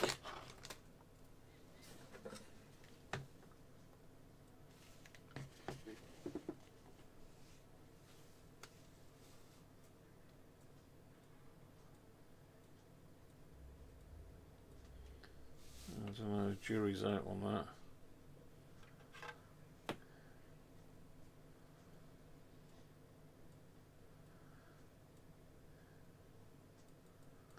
.103, I think.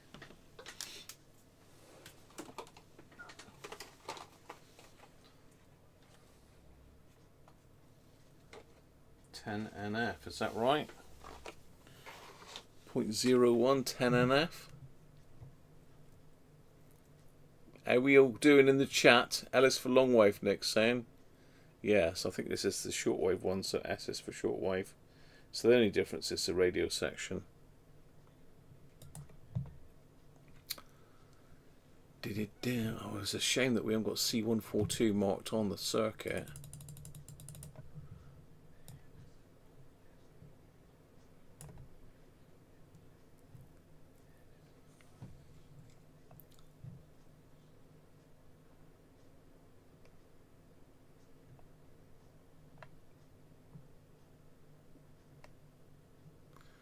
I can see it.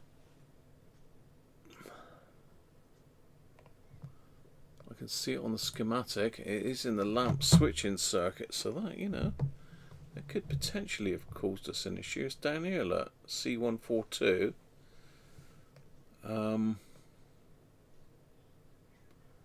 So maybe someone, instead of changing it, they've just wired a lead on it and chucked it to ground, rather than just putting another cap in. So I think that's what's happened. Yeah, that's what's happened. Someone's just put a lead on. Why would you do that? So, 0.01.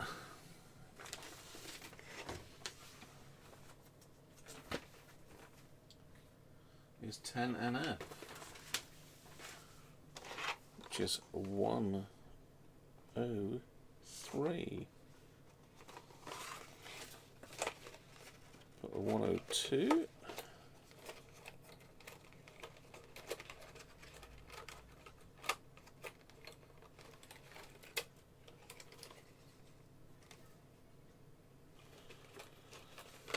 These are a pain in the neck to look at, these. Come on, give me a 103. 104.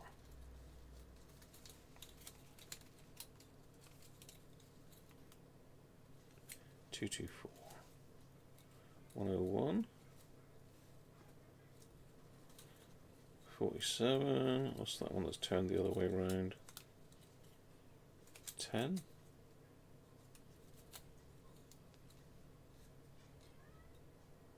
Two two 471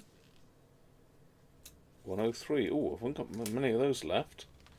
Literally got 2 of those left.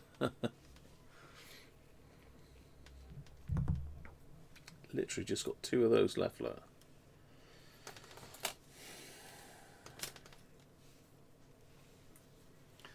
I mean, this is all maybe a little bit pointless. I don't know. It's so far gone with all the broken plastics in it. It's going to be quite difficult to resurrect. I would need to make up new posts for that with some JB Weld and drill them out. I've done it with what did I do it with for someone back along? I did it for Gordon, wasn't it, on his DR22. I had to make a new pillar for that one.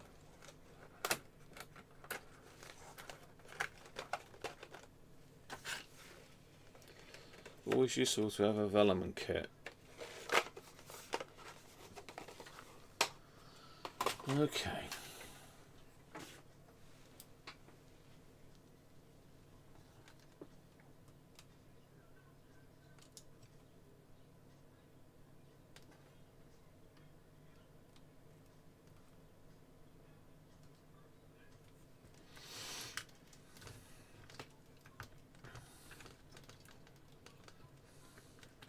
Don't break any other wires off, please. Well, not that I broke that one off, really. That was already a goner, wasn't it? Let's get some light down here. All seeing eyes on. Let's turn the solder. Oh no, we need to sucky suck that wire there off, don't we?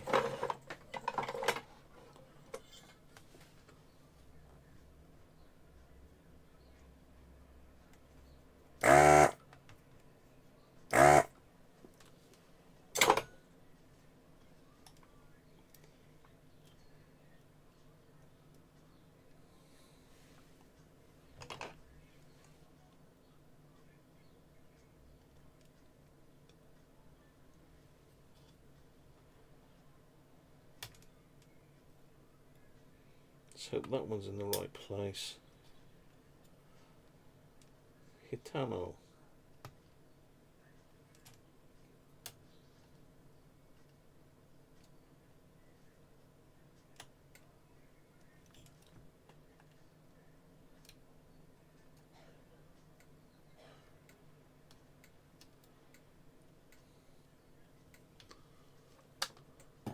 Let's turn sucky sucker off.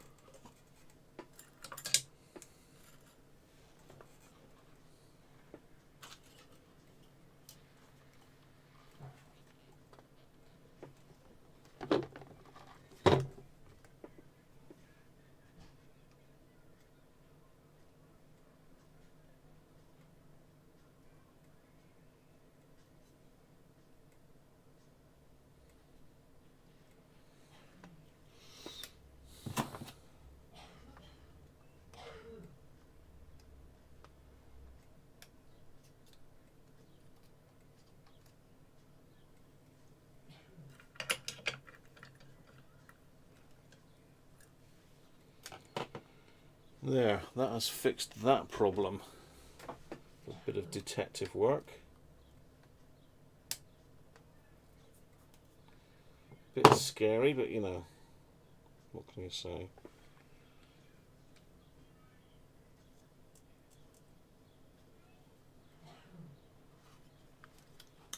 Now this is the motor wires here.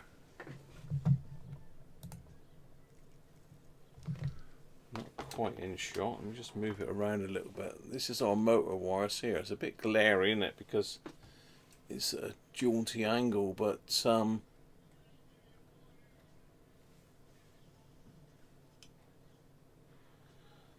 suppose they could be on the wrong terminals, couldn't they?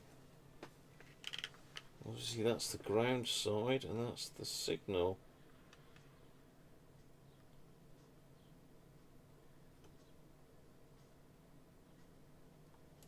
the signal, the power. That's the positive, that's the negative, I would think. Doesn't seem to be many strands holding that on, but let's just double check the schematic a minute. Let's double check the schematic.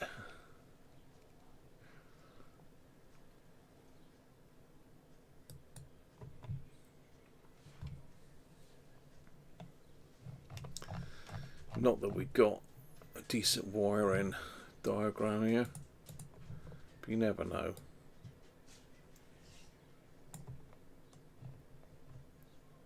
Oh, yes, we have. We have got a picture.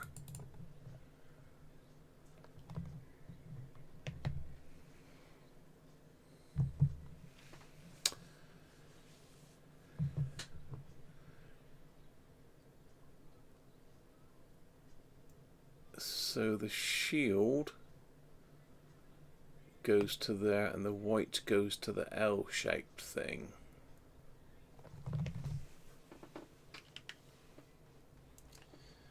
So that is correct. You see we've got an inductor there which is on the other side of the board. And let's see, C134, we need to check to make sure that's the right way round. C134, 220, 10 volts. So I always get confused with these. Is that the positive and that's the negative, isn't it? So the positive should be going to the same place as this white wire on the other side of the board.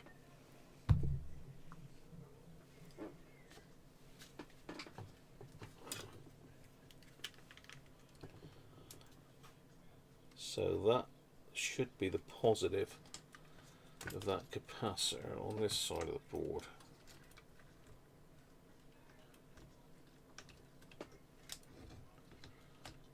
So which capacitor is it? This is difficult to see because I don't want to screw up the...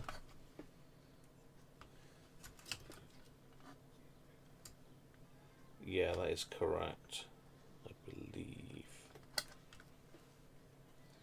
Yeah, that is correct.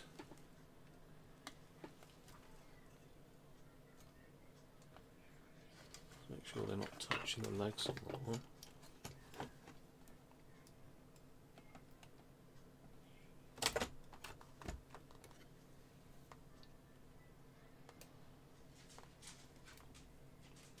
Looks a little bit close together there. Could have been touching. You never know. Little inductors, they're touching. Let's move them apart. So those two were touching. We've got this nasty conductive glue gunk here everywhere. A threadbare wire there.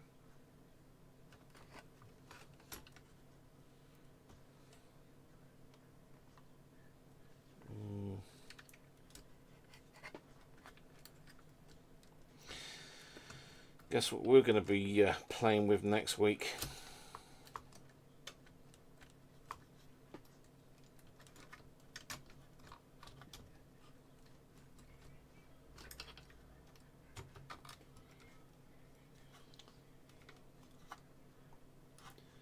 This is going to be a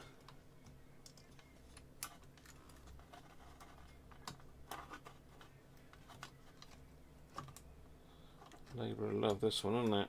It's lucky that Martin plied me with beer, wasn't it? Right, let's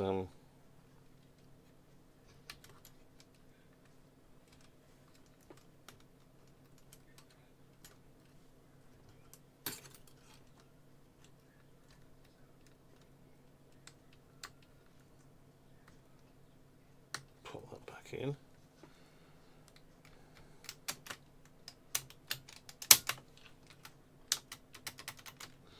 Yeah, that's a record playback there, so we need to make sure that one's good. That might have to come out and go in the old knob washer.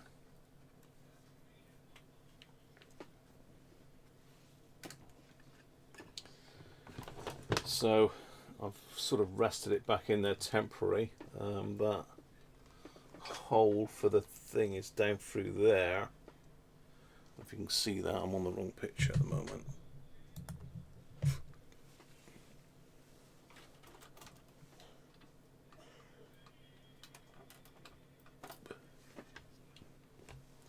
It's down there, in behind that red wire, which has got all that snot all over it.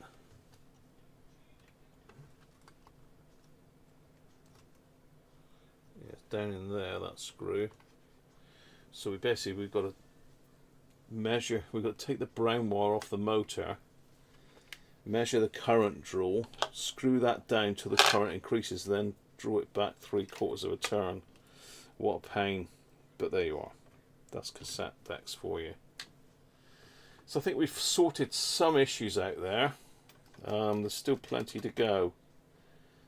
This is going to need a good old soaking. These switches here are an absolute nightmare.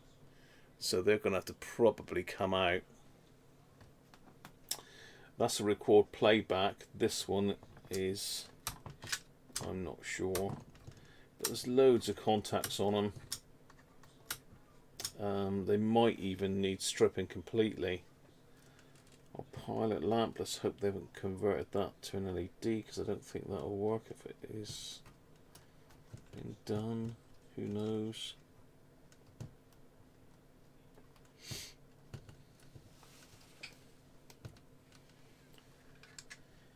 Yeah, so we've sorted one of the belts out.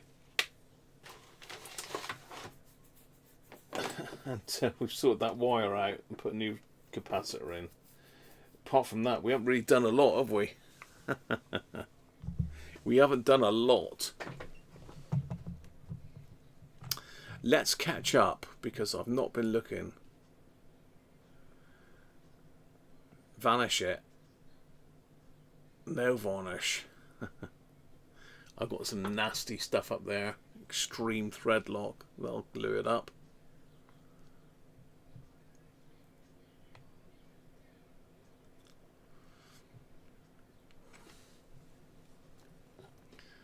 Aaron's off. 1750. You probably missed Aaron, have I? Catch you soon, Aaron, mate. Cheers.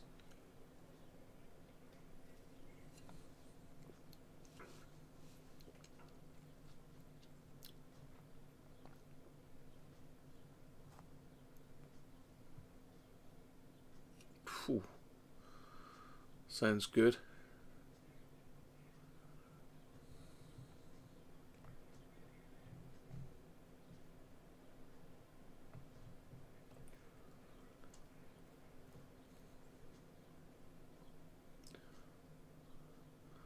It is the famous Sony glue, yeah. Speaker fill foam, I think you mean, don't you?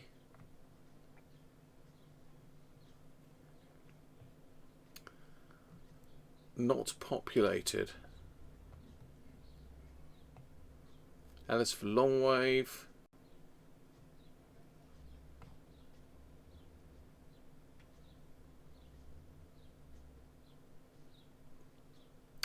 Oh, what do you use for the soft packing? Ah, you need to use some scrim cloth.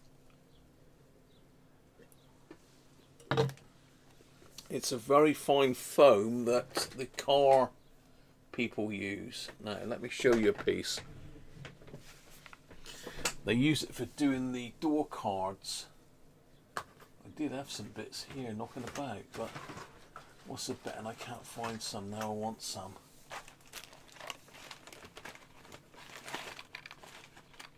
I had some templates cut out. Yeah, it's not going to be there, is it?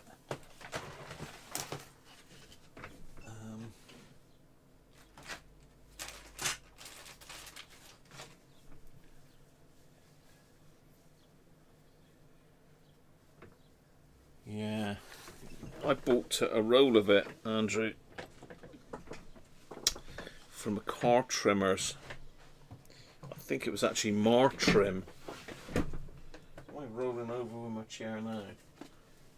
I was trying to think if I got any here knocking about. I did have. I've got a roll of it which I keep up in the loft out the way. It's typical, isn't it? It's here for months and months in the way. I have a clean up, you know, and all of a sudden I want it. Yeah, I actually had a piece with the cutouts for each of the models on it. Excuse me, see if I can find it.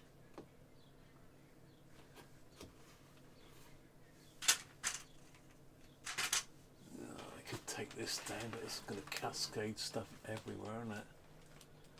It's overfilled by glue thingy.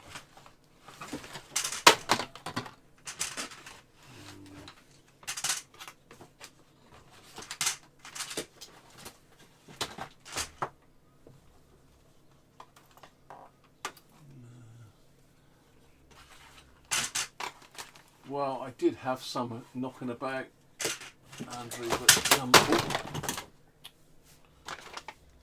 have to ping you over a link later.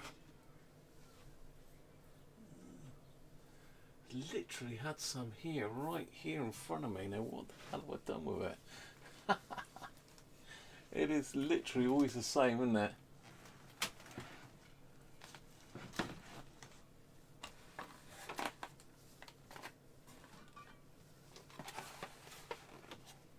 It's not something you use very often, but the cases do come up really nice. If you do them with repad them, it's the padding you want, isn't it, underneath the Rexine.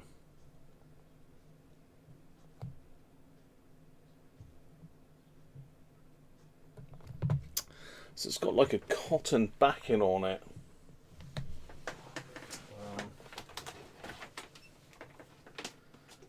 Yeah, it's got a cotton. It's almost. It's not really cotton. It's like a scrim backing with very fine foam, but you've got to get the right thickness of foam. You have to get the right thickness of foam, otherwise you're going to be in all sorts of trouble. I can't remember, it's 3mm, something like that.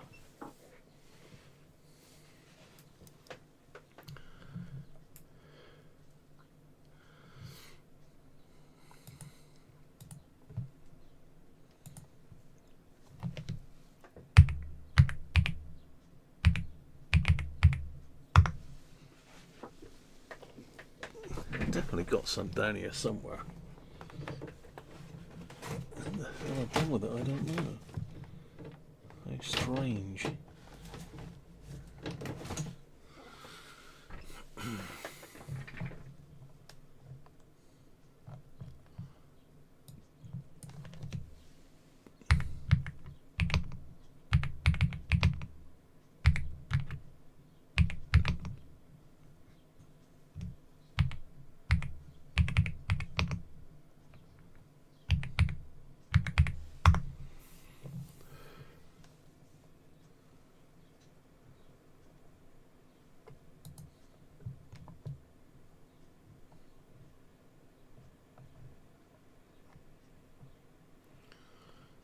Yeah, I think it wants to be about 3mm from memory, but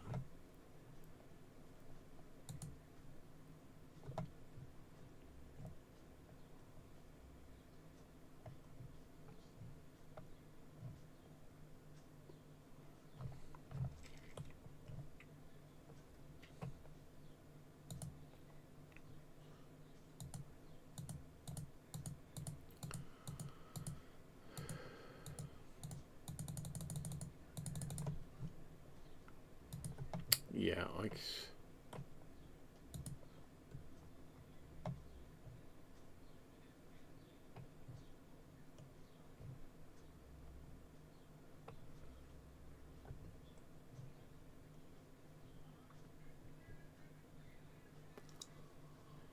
headliner scrim. You don't want the headliner scrim really, because that's got white vinyl on one side.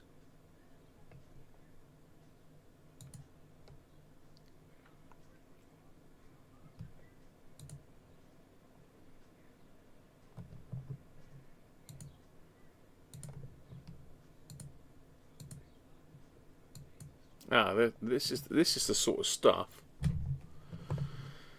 Scrim foam.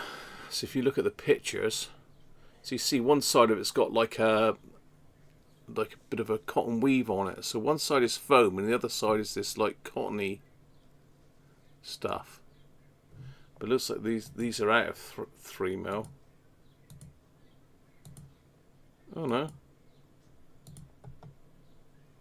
Yeah, you can get it from there. Look, $18.99 for 3 meters of it. That'll do you a fair few.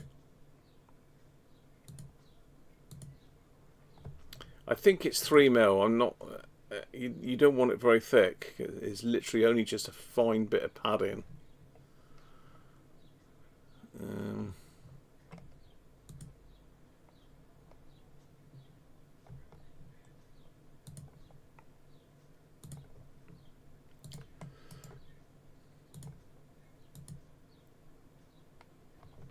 There you go.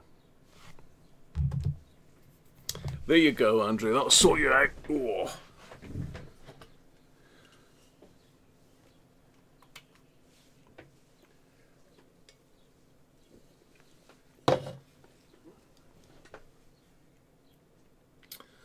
So you want some decent glue for it. I use this for gluing it. 548. The normal stuff is rubbish. This is very high grab. So as long as you let it go virtually dry, you can wrap it around and stick it straight away, and it'll hold. It won't pull back. So I have got some pictures of it when I did some. I've done a few now. Chris has got most of the ones I've done, I think. Mr. Chris Milky has got most of them.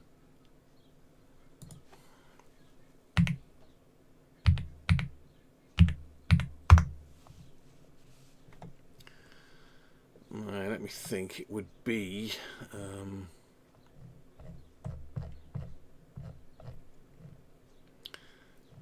Hacker Marine.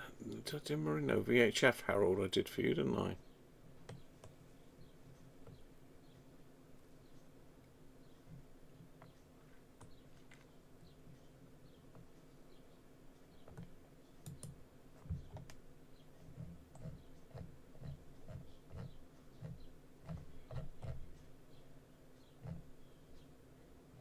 Ah, here you go. Here you go. So I don't know where.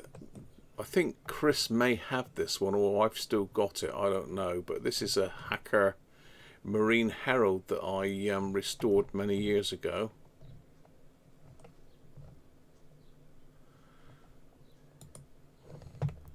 So you can see the like white plastic stuff. That's a pig to get off, so be really careful with that because it will rip easily. So strip your stuff off. It's literally the foam will have gone to, well, not on this side, but just isopropyl all that lot up to get the scrim off. Then you've got to get this off really carefully. It's horrible to get off. It's even more horrible to put back on again.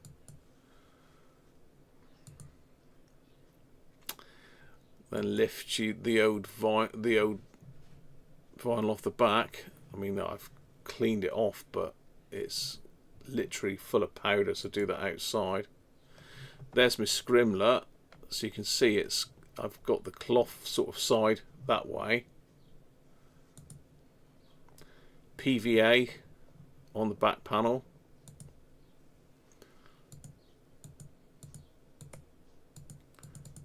Oh, hang on. Whoa. So you can see I've PVA'd it, then I've put a book on it and weighed it down with a battery overnight to stick the PVA to the foam. Then I've cut out my holes.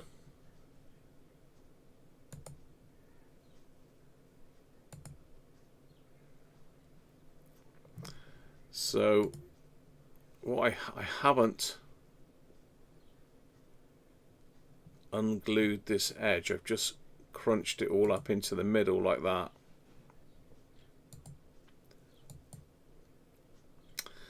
Then I put a complete piece with a square cut out of it, or a rectangle cut out of it, and push the foam, the leatherette through.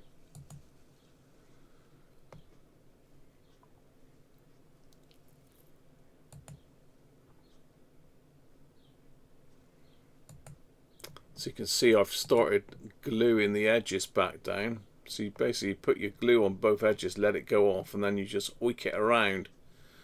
You want this to be on the side, but don't overlap the foam onto this bit, or you'll never stick it on else. That's what it looks like when it's done. That's the front. So that's the back and that's the front. We'll glue back together. I painted the grill as well, just for good measure.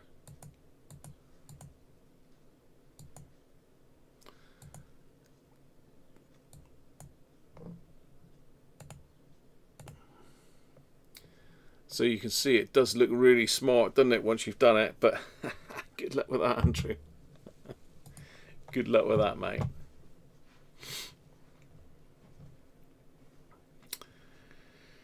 There you go. Right, what else have I got to do? Nothing really. I've got to speak to Martin, see how far he wants to go with this. I think I might be able to sort that problem out with the upstands, but I'm going to have to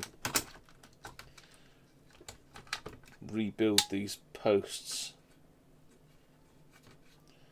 re-drill them.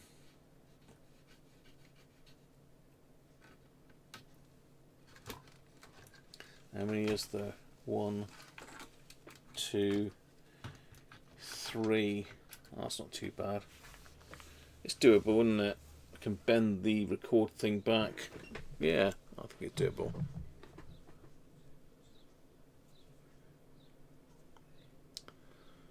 You've got a new grill printed for the back, did you? Nice. Nice. So if you drop me an email if you want me to wing those photos over to you, Andrew, I'm not sure which one you're doing.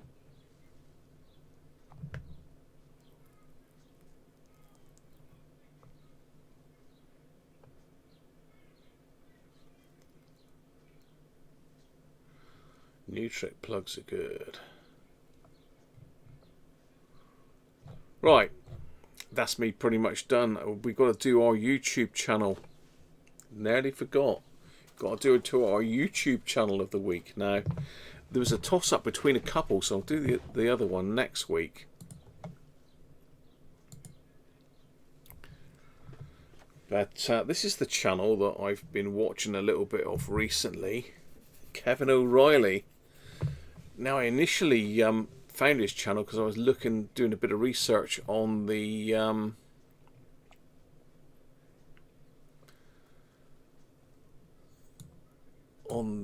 Kenwood R5000. Pop that in the chat for you a second.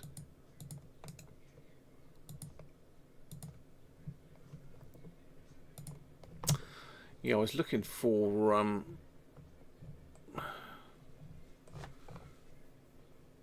something on the R5000. He does a lot of shortwave stuff, but he's got some lovely bits of kit. He's got the Drake R8.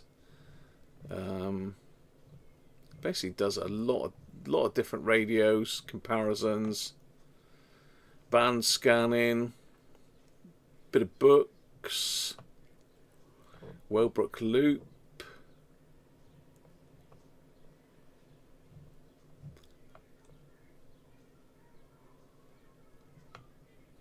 Yeah, nice, interesting channel. Interesting channel.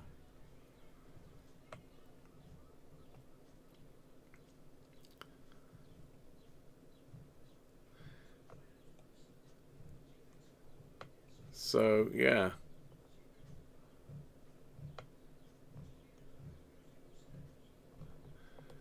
And say, his recent one, have a look at his Radio Shack setup. And some of these ones on the books, because I've actually got a copy of this Radio Listener's Guide coming apparently. I don't know where the hell it is. I ordered it over a week ago. And he's got the 1983 World Radio Television Handbook, so he's done a few of those reviews.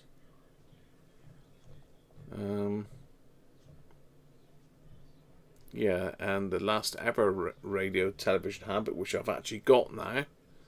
That arrived last Sunday where we were on stream.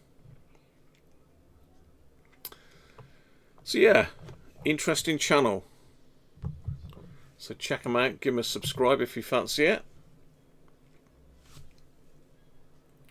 I will see you next week. Take care. Thanks for joining me. Thanks for the super chats and the tips. Much appreciated as always. And I'll catch you next Sunday. And I think we're going to have to crack on and get this one done. Get some power on it. But in the week, I think what I'll do is I don't know if I've got enough JB Weld left.